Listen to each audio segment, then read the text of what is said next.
ਤੁਸੀਂ ਦੇਖ ਰਹੇ ਹੋ ਪ੍ਰਾਈਮ ਏਸ਼ੀਆ ਟੀਵੀ। ਮੈਂ ਗੁਰਪ੍ਰੀਤ ਸਿੰਘ ਸੰਧਾਵਾਲੀਆ ਤੁਹਾਡੇ ਨਾਲ ਤੇ ਇੱਕ ਵਾਰ ਫਿਰ ਤੋਂ ਹਾਜ਼ਰ ਹਾਂ ਇਸ ਪ੍ਰੋਗਰਾਮ ਪ੍ਰਾਈਮ ਫੋਕਸ ਦੇ ਵਿੱਚ। ਨਾਲ ਵੀਰ ਪਰਮਵੀਰ ਬਾਠ ਹੋਰੀ, ਇਹਨਾਂ ਨਾਲ ਵੀ ਗੱਲਬਾਤ ਕਰ ਲਈਦੀ ਆ। ਕੀ ਹਾਲ ਨੇ ਬਾਠ ਸਾਹਿਬ? ਚੜ੍ਹਦੀ ਕਲਾ ਜੀ, ਸਤਿ ਸ਼੍ਰੀ ਅਕਾਲ। ਸਤਿ ਸ੍ਰੀ ਅਕਾਲ ਮਹਾਰਾਜ। ਸਿਹਤ ਕਿੱਦਾਂ? ਸਿਹਤ ਕੁਛ ਠੀਕ ਹੈ, ਕੁਛ ਨਹੀਂ ਠੀਕ। ਨਹੀਂ ਜਿਹੜੀ ਨਹੀਂ ਠੀਕ ਉਹਦਾ ਤੇ ਮੈਨੂੰ ਕਾਰਨ ਪਤਾ ਲੱਗ ਗਿਆ। ਨਹੀਂ, ਜਦੋਂ ਤਾਂ ਮੈਂ ਆਪਣੇ ਸਾਈਕਲ ਦੇ ਉੱਤੇ ਆਉਣਾ ਘਰੋਂ ਉਦੋਂ ਬਿਲਕੁਲ ਠੀਕ ਰਹਿੰਦਾ, ਕੁਦਰਤੀ ਹਵਾ। ਤਾਂ ਜਦੋਂ ਤੁਸੀਂ ਮੈਨੂੰ ਕਹਿ ਦਿੰਦੇ ਆ ਕਿ ਅੱਜ ਆਪਾਂ ਹੋਰ ਕਿਤੇ ਵੀ ਜਾਣਾ, ਆਪਦੀ ਗੱਡੀ 'ਚ ਲੈ ਆਉਂਦੇ ਆ, ਏਸੀ ਲਾ ਦਿੰਦੇ ਹੋ, ਫਿਰ ਮੈਨੂੰ ਛਿੱਕਾਂ ਬਹੁਤ ਆਉਂਦੀਆਂ। ਵੇਖੋ ਗੱਲ ਇਹ ਆ, ਮਾੜੀ ਗੱਡੀ ਹੈ। ਹੁਣ ਤੁਹਾਡੀ ਗੱਡੀ ਹੈ, ਉਹਦਾ ਕਿਹੜਾ ਵੀ ਟੈਂਪਰੇਚਰ ਬਕਾਇਦਾ ਮੇਨਟੇਨ ਰਹਿੰਦਾ। ਉਹ ਆਪਣੇ ਵਾਲੇ ਦਾ ਤਾਂ ਸਿੱਧਾ ਹੀ ਕੰਮ ਵੀ ਜੇ ਛੱਡਤਾ ਤੇ ਪੂਰਾ ਠੰਡਾ, ਜੇ ਨਾ ਛੱਡਿਆ ਤੇ ਫਿਰ ਮੁੜ ਕੇ ਤੱਤਾ ਹੈ ਨਾ। ਕਰੀਏ ਕੀ? ਇਹ ਵੀ ਹੁੰਦਾ ਨਾ ਕਿ ਜੇ ਨਾ ਲਾਓ ਏਸੀ ਤਾਂ ਅਗਲੇ ਨੇ ਕਹਿਣਾ ਯਾਰ ਏਸੀ ਛੱਡ ਦੇ ਮਾੜਾ ਜਿਹਾ, ਤਾਂ ਜੇ ਲਾਤਾ ਤਾਂ ਕਹਿਣਾ ਮੈਨੂੰ ਤਾਂ ਅਲਰਜੀ ਹੋ ਜਾਂਦੀ ਆ। ਵੈਸੇ ਹੁਣ ਪਤਾ ਨਹੀਂ, ਮਤਲਬ ਮੇਰਾ ਖਿਆਲ ਹੁਣ ਤਾਂ ਸ਼ਾਇਦ ਗੱਡੀਆਂ ਕਿਉਂਕਿ ਥੋੜ੍ਹੀਆਂ ਜਿਹੀਆਂ ਠੀਕ ਆਉਣ ਲੱਗ ਪਈਆਂ, ਜਾਂ ਸਰਕਾਰਾਂ ਨੇ ਵੀ ਕਰਤਾ ਵੀ ਆਹ ਚੀਜ਼ਾਂ ਉਹਦੇ ਚਾਹੀਦੀਆਂ। ਮੈਨੂੰ ਯਾਦ ਆਉਂਦਾ ਜਦੋਂ ਸ਼ੁਰੂ 'ਚ ਮਰੂਤੀ ਨਵੀਂ ਆਈ ਸੀ ਨਾ, ਅਤੇ ਕੁਝ ਕੁ ਮਾਡਲ 'ਤੇ ਸੀਗਾ 800 ਮਾਡਲ ਮਰੂਤੀ ਏਸੀ ਵੀ ਆਉਂਦੀ ਹੁੰਦੀ, ਉਹਦੇ 'ਚ ਇਹ ਸੀ ਵੀ ਕੰਪਨੀ ਫਿਟਡ ਏਸੀ ਆਉਂਦਾ ਹੈ। ਬਹੁਤੀਆਂ ਗੱਡੀਆਂ ਵਿਦਾਊਟ ਏਸੀ ਆਉਂਦੀਆਂ ਹੁੰਦੀਆਂ। ਅਤੇ ਹੁਣ ਜਿੱਦਾਂ ਮਾਤੜ ਬੰਦਾ ਮਿਲ ਗਿਆ, ਉਹਨੇ ਪਹਿਲਾਂ ਕਾਰ ਲੈਣੀ। ਹੁਣ ਇਹ ਨਾ ਕਿ ਉਹ ਵੀ ਮਾਤੜ ਜੀ ਨੇ ਕਾਰ ਲੈਣੀ। ਠੀਕ ਹੈ, ਨਹੀਂ ਐਗਜ਼ਾਮਪਲ ਹੀ ਦੇਣ ਲੱਗਾ। ਅੱਛਾ, ਮੈਨੂੰ ਇਹ ਸੀ ਮੈਂ ਪਹਿਲਾਂ ਹੀ ਮਤਲਬ ਥੋੜ੍ਹਾ ਜਿਹਾ ਬੰਦਾ ਇੱਕ ਹੁੰਦਾ ਨਾ ਵੀ ਜਦੋਂ ਭਲਵਾਨਾਂ ਨੇ ਘੁਲਣਾ ਦਾ ਪਤਾ ਹੁੰਦਾ ਵੀ ਇਹਨੇ ਹੁਣ ਕਿਹੜੇ ਦਾ ਵਰਤਣੇ ਹੈ ਨਾ। ਅੱਛਾ, ਉਹ ਚੱਕਰੇ ਵੀ ਸਿਆਲ ਤੇ ਲੰਘ ਜਾਣਾ, ਅਤੇ ਜਦੋਂ ਗਰਮੀਆਂ ਆਉਣੀਆਂ ਨਾ ਫਿਰ ਆਖਣਾ ਯਾਰ ਇਹ ਤੇ ਇਹਦੇ ਭੱਠੀ ਬਣ ਜਾਂਦੀ, ਇਹਦਾ ਕੁਛ ਕਰੀਏ। ਉਹ ਜਿਹੜਾ ਬਾਹਰੋਂ ਬਾਜ਼ਾਰੋਂ ਏਸੀ ਲਵਾਉਣਾ, ਫਿਰ ਕਿਸੇ ਨੇ ਕਹਿਣਾ ਭਾਜੀ ਆਹ ਗੈਸ ਪਵਾਓ, ਆਹ ਵਾਲਾ ਏਸੀ, ਆਹ ਕੰਪਰੈਸਰ ਬਹੁਤ ਕਮਾਲ ਚੀਜ਼ ਬਣਦੀ। ਉਹ ਲਵਾ ਦੇ ਲੈਣਾ, ਉਹਦੇ ਚੱਕਰੇ ਹੋਣਾ ਵੀ ਜਦੋਂ ਤੇ ਉਹਨੂੰ ਤੋਰਨਾ ਪੈਣਾ ਜਾਂ ਕਿਸੇ ਨੂੰ ਓਵਰਟੇਕ ਕਰਨਾ, ਏਸੀ ਬੰਦ ਕਰਨਾ ਪੈਂਦਾ ਹੁੰਦਾ ਹੈ ਕਿਉਂਕਿ ਰੇਸ ਹੀ ਨਹੀਂ ਫੜਨੀ, ਆਹ ਲੋਡ ਹੀ ਇੰਨਾ ਜ਼ਿਆਦਾ ਹੁੰਦਾ। ਸੋ ਉਹ ਵੀ ਦਿਨ ਦੇਖੇ ਵਾਟਸਐਪ ਤੁਸੀਂ ਕਿਆ ਗੱਲ ਕਰਦੇ? ਨਹੀਂ ਠੀਕ ਹੈ ਗੱਲ ਮਾਤੜ ਸਾਹਿਬ, ਗੱਲ ਇੱਦਾਂ ਆ ਇੱਦਾਂ ਦੇ ਮਾਤੜ ਕਹਿਣੇ ਚਾਹੀਦੇ ਹੋਰ ਮਰੂਤੀ ਵਾਲੇ ਮਾਤੜ ਸਾਹਿਬ। ਗੱਲ ਇੱਦਾਂ ਆ ਕਿ ਮੈਂ ਤਾਂ ਸੋਚਦਾ ਸੀ ਜਿਹੜਾ ਆਮ ਬੰਦਾ ਹੁੰਦਾ ਨਾ, ਜਿੱਦਾਂ ਤੁਸੀਂ ਹੁਣ ਕਿਤੇ ਜਾਂਦੇ ਹੋ ਜਾਂ ਜਾਂਦੇ ਸੀ ਇੰਡੀਆ ਵੀ, ਤਾਂ ਤੁਹਾਡਾ ਕੰਮ ਹੁੰਦਾ ਸੀ ਕਿ ਤੁਸੀਂ ਗੱਡੀ 'ਚ ਬਹਿਣਾ। ਸਵੇਰੇ ਮੰਨ ਲਓ ਕਿਤੇ ਭੋਗ 'ਤੇ ਗਏ ਹੋ, ਤੁਸੀਂ ਗੱਡੀ ਦੇ ਵਿੱਚ ਬਹਿ ਜਾਣਾ, ਤਾਂ ਤੁਹਾਡਾ ਕੰਮ ਹੁੰਦਾ ਸੀ ਕਿ ਭੋਗ ਵਾਲੇ ਘਰ ਜਾ ਕੇ ਤਾਂ ਤੁਸੀਂ ਬਸ ਗੱਡੀ ਦਾ ਦਰਵਾਜ਼ਾ ਖੋਲ੍ਹਣਾ ਤੇ ਉਤਰ ਕੇ ਚਲੇ ਜਾਣਾ। ਉਹ ਡਰਾਈਵਰ ਦਾ ਕੰਮ ਹੈ ਗੱਡੀ ਕਿੱਥੇ ਲਾਉਣੀ ਕਿੱਥੇ ਨਹੀਂ ਲਾਉਣੀ, ਤੁਹਾਡਾ ਕੰਮ ਨਹੀਂ। ਤੇ ਮੇਰੇ ਵਰਗੇ ਬੰਦੇ ਤਾਂ ਸਾਰੀ ਉਮਰ ਇਦਾਂ ਹੀ ਨਿਕਲ ਜਾਂਦੀ ਆ। ਜੇ ਕਿਤੇ ਪੁਰਾਣੀ ਗੱਡੀ ਲੈ ਵੀ ਲਈ, ਜਾਂ ਤੁਹਾਡੇ ਵਰਗੇ ਹੁੰਦੇ ਚੱਲ ਯਾਰ ਤੂੰ ਚਲਾ ਲਾ ਹੁਣ, ਠੀਕ ਹੈ ਨਾ, ਵੀ ਹੁਣ ਇਹ ਥੱਲੇੋਂ ਗਲਣ ਲੱਗ ਪਈ ਆ, ਇਹ ਹੁਣ ਬਹੁਤੀ ਤੇਜ਼ ਨਹੀਂ ਭੱਜਦੀ ਆ, ਕੁਛ ਵੀ ਲਾ ਖੜਖੜ ਕਰਦੀ ਆ। ਮੇਰੇ ਵਰਗੇ ਬੰਦੇ ਨੇ ਪਹਿਲਾਂ ਹੀ ਨਾ ਉਹਦੀ ਛਾਂ ਵਾਲਾ ਥਾਂ ਲੱਭਣਾ, ਭਾਈ ਇਹਨੂੰ ਖੜੀ ਕਿੱਥੇ ਕਰਨਾ। ਜਦੋਂ ਗਰਮੀਆਂ ਆ ਗਈਆਂ ਨਾ, ਕਈ ਵਾਰੀ ਜਿਹੜੇ ਘਰ ਭੋਗ ਹੁੰਦਾ ਸੀ ਉਹ ਤੋਂ ਅੱਧਾ ਕਿਲੋਮੀਟਰ ਦੂਰ ਉਹ ਟਾਹਲੀ ਦੀ ਛਾਂ ਹੈਗੀ ਆ, ਉੱਥੇ ਖੜੀ ਕਰ ਦੇਣੀ। ਇੱਕ ਤਾਂ ਉੱਥੇ ਖੜੀ ਕਰਕੇ ਆਉਂਦਿਆਂ ਨੂੰ ਪਸੀਨਾ ਆ ਜਾਣਾ, ਮੁੜ ਕੇ ਪਕੌੜੇ ਖਾ ਕੇ ਇੱਕ ਵਾਰੀ ਫੇਰ ਗੇੜਾ ਮੰਨ ਜਾਣਾ ਵੀ ਉੱਥੇ ਹੀ ਆ, ਇਹ 'ਚ ਕੋਈ ਇਹਨੂੰ ਲੈ ਤਾਂ ਨਹੀਂ ਚੱਲਿਆ। ਫਿਰ ਜਦੋਂ ਮੱਥਾ ਟੇਕ ਕੇ ਉੱਦਾਂ ਤਾਂ ਉੱਥੇ ਕੀਰਤਨ ਚੱਲਦਾ ਹੋਣਾ, ਪਾਠ ਚੱਲਦਾ ਹੋਣਾ, ਸੁਤਾ ਤਾਂ ਉੱਧਰ ਚਾਹੀਦੀ ਆ ਕਿ ਬਾਬਾ ਜੀ ਕੀ ਕਹਿੰਦੇ, ਸੁਤਾ ਕਾਰ 'ਚ ਹੁੰਦੀ ਸੀ। ਫਿਰ ਇੱਕ ਵਾਰੀ ਬਾਨੇ ਮੈਂ ਮਾੜਾ ਜਿਹਾ ਆਇਆ, ਮਾੜਾ ਜਿਹਾ 2 ਮਿੰਟ ਹਵਾ ਲੈ ਲਈਏ ਥੋੜੀ, ਫਿਰ ਜਾ ਕੇ ਇੱਕ ਵਾਰੀ ਦੇਖ ਕੇ ਆਉਣਾ। ਫਿਰ ਮੁੜ ਕੇ ਜਦੋਂ ਰੋਟੀ ਲੱਗ ਜਾਣੀ ਆ, ਪਲੇਟ ਦੇ ਵਿੱਚ ਸਲਾਦ ਪਾ ਕੇ, ਦਾਲ ਪਾ ਕੇ, ਸਾਰਾ ਕੁਛ ਇੱਧਰ ਹਿਸਾਬ ਕਿਤਾਬ ਜਿਹਾ ਲਾ ਕੇ, ਤੇ ਉਹਦੇ ਤੋਂ ਬਾਅਦ ਫਿਰ ਜਦੋਂ ਪਿਛਲੇ ਪਾਸੇ ਨੂੰ ਜਾਣੀ, ਨਿਗਾਹ ਉੱਧਰਲੇ ਪਾਸੇ ਨੂੰ ਰਹਿਣੀ ਆ ਵੀ ਗੱਡੀ ਉੱਥੇ ਹੈਗੀ ਆ। ਜਾਣੀ ਸੰਧਾਲੀਆ ਸਾਹਿਬ ਤੁਸੀਂ ਨਹੀਂ ਮਾਤੜ ਸਾਹਿਬ ਵੇਖੋ ਗੱਲ ਆ, ਮੈਂ ਇਹ ਬੇਨਤੀ ਕਰਾਂ ਜਿੱਦਾਂ ਦੀ ਤੁਸੀਂ ਸਿਆਣਪ ਵਰਤੀ ਨਾ, ਇੱਦਾਂ ਦੀ ਸਿਆਣਪ ਵਾਲੀ ਘਟਨਾ ਮੈਂ ਜ਼ਿਕਰ ਚੇਤੇ ਆ ਗਈ ਮੈਨੂੰ। ਜਿੰਨੇ ਗੇੜੇ ਤੁਸੀਂ ਮਾਰੇ ਆ, ਇੰਨੇ ਗੇੜੇ ਬੰਦੇ ਨੇ ਮਾਰੇ ਨਹੀਂ, ਤਾਂ ਕਰਕੇ ਉਹ ਫਸ ਗਿਆ। ਹੋਇਆ ਇੱਦਾਂ ਵੀ ਮਤਲਬ ਜਿੱਦਾਂ ਆਮ ਬਾਈਕਾਂ 'ਚ ਆਪਾਂ ਕਹਿ ਲਓ ਬਾਹਰ ਢਾਣੀ 'ਤੇ ਹੈ ਨਾ, ਵੀ ਉੱਥੇ ਕੋਈ ਸਮਾਗਮ 'ਤੇ ਉਹ ਮੰਨ ਲਓ ਪਹਿਲਾਂ ਪਿਆ ਵੀ ਭਰਿਆ, ਅਗਲਿਆਂ ਦੀ ਹਵੇਲੀ ਬੂਲੀ ਇੱਧਰ ਉੱਧਰ ਵੀ ਭਰਿਆ। ਫਿਰ ਹੌਲੀ ਹੌਲੀ ਹੁੰਦਾ ਵੀ ਚੱਲ ਕੋਈ ਨਹੀਂ ਪੈਲੀ ਚਲਾ ਦਿਓ 2-3 ਹੈ ਨਾ, ਕੋਈ ਗੱਲ ਨਹੀਂ, ਵਾਹਣੀਆਂ ਕੀ ਫਰਕ ਪੈਂਦਾ। ਇੱਦਾਂ ਉਹ ਕਰਦਿਆਂ ਕਤਰਦਿਆਂ ਇੱਕ ਨੇ ਸਿਆਣਪ ਕੀਤੀ, ਕਹਿੰਦਾ ਵੀ ਯਾਰ ਧੁੱਪੇ ਕਾਹਨੂੰ ਡੱਕਣੀ ਆ, ਆਹ ਥੋੜ੍ਹਾ ਜਿਹਾ ਪਿਛਾਂ ਇੱਕ ਇੱਥੇ ਮੋੜ ਜਿਹਾ ਮੁੜ ਕੇ ਆਇਆ ਇਹਨੂੰ ਠਾਂ ਪੈਲੀ ਦੀ ਕਰ ਦਿੰਦੇ, ਨਾਲੇ ਧਰੇਕ ਦੀ ਛਾਂ, ਇੱਥੇ ਮੌਜਾਂ ਕਰਾਂਗੇ। ਉਹ ਭਾਈ ਸਾਹਿਬ ਲਾ ਕੇ ਚਲ ਗਏ, ਅਤੇ ਪੈਲੀ ਉਹਨਾਂ ਵਾਹੀ ਸੀ, ਅਤੇ ਉਹ ਜਵਾਨ ਉਸ ਤੋਂ ਬਾਅਦ ਮਤਲਬ ਤੁਰ ਕੇ ਸਮਾਗਮ 'ਚ ਜਾ ਵੜਿਆ। ਹੁਣ ਜਿਹੜੀ ਚੀਜ਼ ਆਪਣੀ ਆਈ ਆ ਆਟੋ ਜਿਹਾ ਵੀ ਮੋਟਰ ਆਪਣੇ ਆਪ ਚੱਲਣੀ ਆ, ਉਹ ਕਿਤੇ ਲੱਗਾ ਸੀ, ਅਤੇ ਉਹਨਾਂ ਵਾਹਣ 'ਚ ਪਾਣੀ ਛੱਡਣਾ, ਉਦੋਂ ਕਿਤੇ ਬੱਤੀ ਨਹੀਂ ਆਉਂਦੀ। ਉਹ ਜਦੋਂ ਚੱਲ ਗਿਆ ਬੱਤੀ ਦੇਣ ਦੀ, ਅਤੇ ਜਿੰਨੇ ਚਿਰ ਨੂੰ ਉਹ ਮੁੜਿਆ, ਉਹਨੇ ਜਿਹਨੂੰ ਜਿੱਥੇ ਕਾਰ ਖਲੋਤੀ ਉੱਥੇ ਤਾਂ ਸੁੱਕਾ ਸੀ ਕੰਮ, ਪਰ ਜਿੱਧਰ ਦੀ ਕੱਢਣੀ ਉੱਧਰ ਪਾਣੀ ਸਾਰੇ। ਫਿਰ ਉਹ ਵੇਖਣ ਵੀ ਹੁਣ ਹੋਣਾ ਕੀ ਹੋਣਾ, ਹੁਣ ਫਿਰ ਕਾਹਦਾ ਹੁਣ ਜਾਂ ਤਾਂ ਅਗਲੇ ਨੂੰ ਡੱਕੋ, ਜੇ ਤੁਸੀਂ ਡਕਾ ਵੀ ਲਓ ਤਾਂ ਫਿਰ ਤਾਂ ਵੀ ਔਖਾ ਸੀ। ਉਹ ਫਿਰ ਮੇਰਾ ਜਿੰਨਾ ਕੁ ਮੈਨੂੰ ਚੇਤੇ ਆਉਂਦਾ, ਉਹ ਫਿਰ 2-3 ਦਿਨ ਉੱਥੇ ਹੀ ਰਹੀ ਸੀ ਮੁੜ ਕੇ। ਨਹੀਂ ਕਈ ਵਾਰੀ ਮਾਤੜ ਬੰਦੇ ਨੂੰ ਮੰਗਵਾ ਟਰੈਕਟਰ ਵੀ ਕੋਈ ਨਹੀਂ ਦਿੰਦਾ। ਵੈਸੇ ਮਾਤੜਾਂ ਦੀ ਗੱਲ ਹੀ ਕਰਦੇ ਉਹਨੂੰ ਟਰੈਕਟਰ ਜੇ ਦੇ ਵੀ ਦਿੰਦੇ ਤੇ ਉਹਦਾ ਕਰਨਾ ਕੀ, ਕਿਉਂਕਿ ਜਿਸ ਲੈਵਲ ਦੀ ਉਹ ਬਣਾ ਕੇ ਲਾਈ ਸੀ ਉਹ ਤੇ ਮੁੜ ਕੇ ਧੂਤ ਘੜੀਸ ਕੇ ਕੱਢਣੀ ਪੈਣੀ।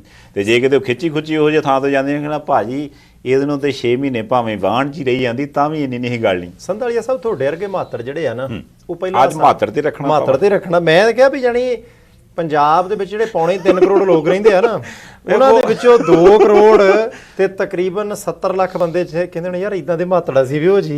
ਪਤਾ ਨਹੀਂ ਮਤਲਬ ਇਹ ਮੈਨੂੰ ਕਈ ਵਾਰ ਲੱਗਦਾ ਹੁੰਦਾ ਐਡਾ ਮੈਨੂੰ ਅਮੀਰ ਤਰੀਨ ਲੀਡਰ ਬਣਾ ਰੱਖਿਆ ਨਾ। ਨਹੀਂ ਤੁਸੀਂ ਤਾਂ ਮਰੂਤੀ ਵਾਲੇ ਮਾਤੜ ਪਹਿਲੇ ਰਿਆ ਬਣੇ। ਆ ਲਓ ਮੈਂ ਅੱਜ ਇੱਕ ਰਾਜ਼ ਖੋਲਣਾ ਫਿਰ। ਨਹੀਂ ਰਾਜ਼ ਨਹੀਂ ਖੋਲਣਾ, ਹੁਣੇ ਖੋਲਣਾ, ਅੱਜ ਨਹੀਂ ਖੋਲਣਾ। ਚਲੋ ਫਿਰ ਨਹੀਂ ਖੋਲਦਾ ਇਹ ਅੱਜ ਨਹੀਂ, ਮੈਂ ਖੋਲਾਂਗਾ ਇਹਦੇ ਚੰਗੀ ਤਰ੍ਹਾਂ ਖੋਲਾਂਗਾ। ਅੱਛਾ ਸੰਧਾਲੀਆ ਸਾਹਿਬ ਤੁਹਾਡੇ ਵਰਗੇ ਮਾਤੜ ਜਿਹੜੇ ਸੀ ਨਾ ਅਸਾਮ ਦੇ ਵਿੱਚ ਪੁਲਿਸ ਅਫਸਰ, ਉਹਨਾਂ ਪੁਲਿਸ ਅਫਸਰਾਂ ਨੂੰ ਅਸਾਮ ਦੇ ਮੁੱਖ ਮੰਤਰੀ ਨੇ ਪਹਿਲਾਂ ਕਿਹਾ ਸੀ ਕਿ ਜਿਹੜੇ ਤਾਂ ਛਿੱਟ ਲਾਉਂਦੇ ਉਹਨਾਂ ਦਾ ਤਾਂ ਕੋਈ ਨਹੀਂ, ਤੇ ਜਿਹੜੇ ਬੋਤਲ ਪੀ ਕੇ ਮਗਰੋਂ ਛਿੱਟ ਲਾਉਂਦੇ ਆ ਵੀ ਉਹ ਸਿੱਧੇ ਹੋ ਜਾਓ, ਨਹੀਂ ਤਾਂ ਘਰੇ ਬਹਿ ਜਾਓ, ਸਵੈਛਤ ਸੇ ਮੁਕਤੀ ਲੈ ਲਓ। ਫਿਰ ਉਹਨਾਂ ਦਾ ਬਿਆਨ ਆ ਗਿਆ 2-4 ਦਿਨ ਪਹਿਲਾਂ ਕਿ ਭਾਈ ਜਿਹੜੇ ਮੋਟੇ ਬਹੁਤ ਨੇ, ਜਿਨ੍ਹਾਂ ਦਾ ਭਾਰ ਵੱਧ ਗਿਆ, ਜਿਨ੍ਹਾਂ ਦੇ ਢਿੱਡ ਦਾ ਹੁਣ ਪਤਾ ਨਹੀਂ ਲੱਗਦਾ, ਬੈਲਟ ਵੀ ਜਿਹੜੀ ਹੈ ਰੌਂ ਕਰਦੀ ਹੈ, ਜਿਹੜੇ ਭੱਜ ਨਹੀਂ ਸਕਦੇ ਕਿਸੇ ਦੇ ਮਗਰ, ਫਿਟਨੈਸ ਟੈਸਟ ਪਾਸ ਨਹੀਂ ਕਰ ਸਕਦੇ, ਕਿ ਤੁਹਾਨੂੰ 3 ਮਹੀਨੇ ਦਾ ਸਮਾਂ ਦਿੱਤਾ, ਆਪਣੇ ਆਪ ਨੂੰ ਸੈੱਟ ਕਰ ਲਓ, ਫਿੱਟ ਕਰ ਲਓ, ਨਹੀਂ ਤਾਂ ਫਿਰ ਤੁਹਾਨੂੰ ਪਤਾ ਹੀ ਆ ਘਰੇ ਜਾਣਾ ਪਊਗਾ। ਆਪਾਂ ਉਦੋਂ ਵੀ ਗੱਲ ਕਰਦੇ ਸੀ ਕਿ ਕੰਮ ਕਿਸੇ ਨੇ ਕਾਪੀ ਪੇਸਟ ਕਰ ਲੈਣਾ ਤੇ ਇਹਦੀ ਲੋੜ ਬਹੁਤ ਹੈ। ਹੁਣ ਸੰਧਾਲੀਆ ਸਾਹਿਬ ਹਰਿਆਣੇ ਦੇ ਗ੍ਰਹਿ ਮੰਤਰੀ ਨੇ ਅਨਿਲ ਵਿਜ ਸਾਹਿਬ, ਵੈਸੇ ਤਾਂ ਉਹ ਕਈ ਵਾਰੀ ਇਦਾਂ ਦੇ ਬਿਆਨ ਦੇ ਦਿੰਦੇ ਆ ਕਿ ਬਹੁਤ ਸਖਤ ਟਿੱਪਣੀਆਂ ਹੋਣ ਲੱਗ ਪੈਂਦੀਆਂ, ਇਦਾਂ ਦੇ ਬਿਆਨ ਦੇ ਦਿੰਦੇ ਆ ਕਿ ਕਿੰਤੂ ਪਰੰਤੂ ਬਹੁਤ ਹੁੰਦਾ, ਇਤਰਾਜ਼ ਬੜੇ ਹੁੰਦੇ ਆ, ਪਰ ਮੰਤਰੀ ਨੇ ਅਗਲੇ ਲੋਕਾਂ ਦੀਆਂ ਵੋਟਾਂ ਦੇ ਨਾਲ ਚੁਣ ਕੇ ਆਏ ਆ। ਅਨਿਲ ਵਿਜ ਸਾਹਿਬ ਕਹਿੰਦੇ ਜੀ ਦੇਖੋ, ਚਿੱਠੀ ਲਿਖੀ ਉਹਨਾਂ ਨੇ ਬਕਾਇਦਾ ਹੁਕਮ, ਸਰਕਾਰੀ ਜਿਹੜੀ ਉਹ ਲੈਟਰ ਹੈਡ ਦੇ ਉੱਤੇ, ਲਿਖਤਮ ਗ੍ਰਹਿ ਮੰਤਰੀ, ਲਿਖਤਮ ਗ੍ਰਹਿ ਮੰਤਰੀ ਹਰਿਆਣਾ ਭਾਰਤ। ਹੁਣ ਉਹਨਾਂ ਨੇ ਚਿੱਠੀ ਦੇ ਵਿੱਚ ਲਿਖਿਆ ਕਿ ਹੁਕਮ ਦੇ ਵਿੱਚ ਆਪਣੇ ਪੁਲਿਸ ਦੇ ਵੱਡੇ ਅਧਿਕਾਰੀਆਂ ਨੂੰ ਕਿ ਭਾਈ ਜਿੰਨੇ ਵੀ ਹਰਿਆਣਾ ਪੁਲਿਸ ਦੇ ਵਿੱਚ ਆਫੀਸਰ ਜਾਂ ਕਰਮਚਾਰੀ ਜਿਨ੍ਹਾਂ ਦੇ ਢਿੱਡ ਵਧੇ ਹੋਏ ਨੇ, ਜਿਹੜੇ ਮੋਟੇ ਨੇ, ਜਿਹੜੇ ਫਿੱਟ ਨਹੀਂ, ਉਹਨਾਂ ਨੂੰ ਕਹਿੰਦੇ ਫੀਲਡ ਵਾਲੀ ਡਿਊਟੀ ਚੋਂ ਬਾਹਰ ਲਿਆਓ। ਬੌਸ ਨੇ ਲੱਗਾ ਫੀਲਡ ਵਾਲੀ ਡਿਊਟੀ ਚੋਂ ਬਾਹਰ ਬਈ ਆਪਾਂ ਦਫ਼ਤਰ ਲੈ ਜਾਣਗੇ ਉਹ ਕਹਿੰਦੇ ਨਹੀਂ, ਉਹਨਾਂ ਨੂੰ ਪੁਲਿਸ ਲਾਈਨ ਦੇ ਵਿੱਚ ਲੈ ਆਓ। ਉਹ ਸਾਰੇ ਪੁਲਿਸ ਲਾਈਨ ਦੇ ਵਿੱਚ ਆਉਣਗੇ, ਸਵੇਰੇ 4:45 ਵਜੇ ਢਾਲ ਦੇਣੇ ਆ, 5:30 ਵਜੇ ਐਨ ਠੀਕ ਸਮੇਂ ਦੇ ਮੁਤਾਬਕ ਉਹਨਾਂ ਨੇ ਇੱਕ ਗਰਾਊਂਡ ਦੇ ਵਿੱਚ ਆਉਣਾ, ਉੱਥੇ ਇੰਸਟ੍ਰਕਟਰ ਖੜੇ ਹੋਣਗੇ, ਉਹ ਉਹਨਾਂ ਤੋਂ ਪੀਟੀ ਕਰਾਉਣਗੇ, ਬਾਅਦ ਵਿੱਚ ਯੋਗਾ ਕਰਾਉਣਗੇ, ਉਹਨਾਂ ਦੀ ਦੌੜ ਵੀ ਲਵਾਉਣਗੇ। ਤਾਂ ਫਿਰ ਇੰਨੇ ਹਫ਼ਤਿਆਂ ਦੇ ਬਾਅਦ ਆਪਾਂ ਉਹਨਾਂ ਦਾ ਟੈਸਟ ਲਵਾਂਗੇ ਕਿ ਫਿੱਟ ਹੋ ਗਿਆ ਕਿ ਨਹੀਂ ਹੋ ਗਿਆ। ਉਹਨਾਂ ਨੇ ਜਾਣਾ ਵੀ ਨਹੀਂ ਕਿਤੇ, ਰਾਤ ਵੀ ਉੱਥੇ ਰਹਿਣਾ, ਦਿਨ ਵੀ ਉੱਥੇ ਰਹਿਣਾ, ਉਹਨਾਂ ਨੂੰ ਉੱਥੇ ਸੱਦ ਕੇ ਬਸ ਪਸੀਨਾ ਕਢਾਉਣਾ ਉਹਨਾਂ ਦਾ। ਹੁਣ ਸੰਧਾਲੀਆ ਸਾਹਿਬ ਜੇ ਹਰਿਆਣੇ ਦੇ ਗ੍ਰਹਿ ਮੰਤਰੀ ਸਾਹਿਬ ਨੇ ਦੇਖ ਲਿਆ ਕਿ ਜਿਹੜੇ ਬੰਦੇ ਫਿੱਟ ਨਹੀਂ, ਉੱਥੇ ਵੀ ਗੈਂਗਸਟਰ ਬਥੇਰੇ ਆ, ਉੱਥੇ ਵੀ ਨਸ਼ਾ ਤਸਕਰ ਬਥੇਰੇ ਆ, ਉੱਥੇ ਵੀ ਸਮਾਜ ਵਿਰੋਧੀ ਅੰਸਰ ਬਥੇਰੇ ਆ, ਤੇ ਉਹਨਾਂ ਨੂੰ ਨੱਥ ਪਾਉਣ ਦੀ ਡਿਊਟੀ ਤਾਂ ਪੁਲਿਸ ਦੀ ਹੈ।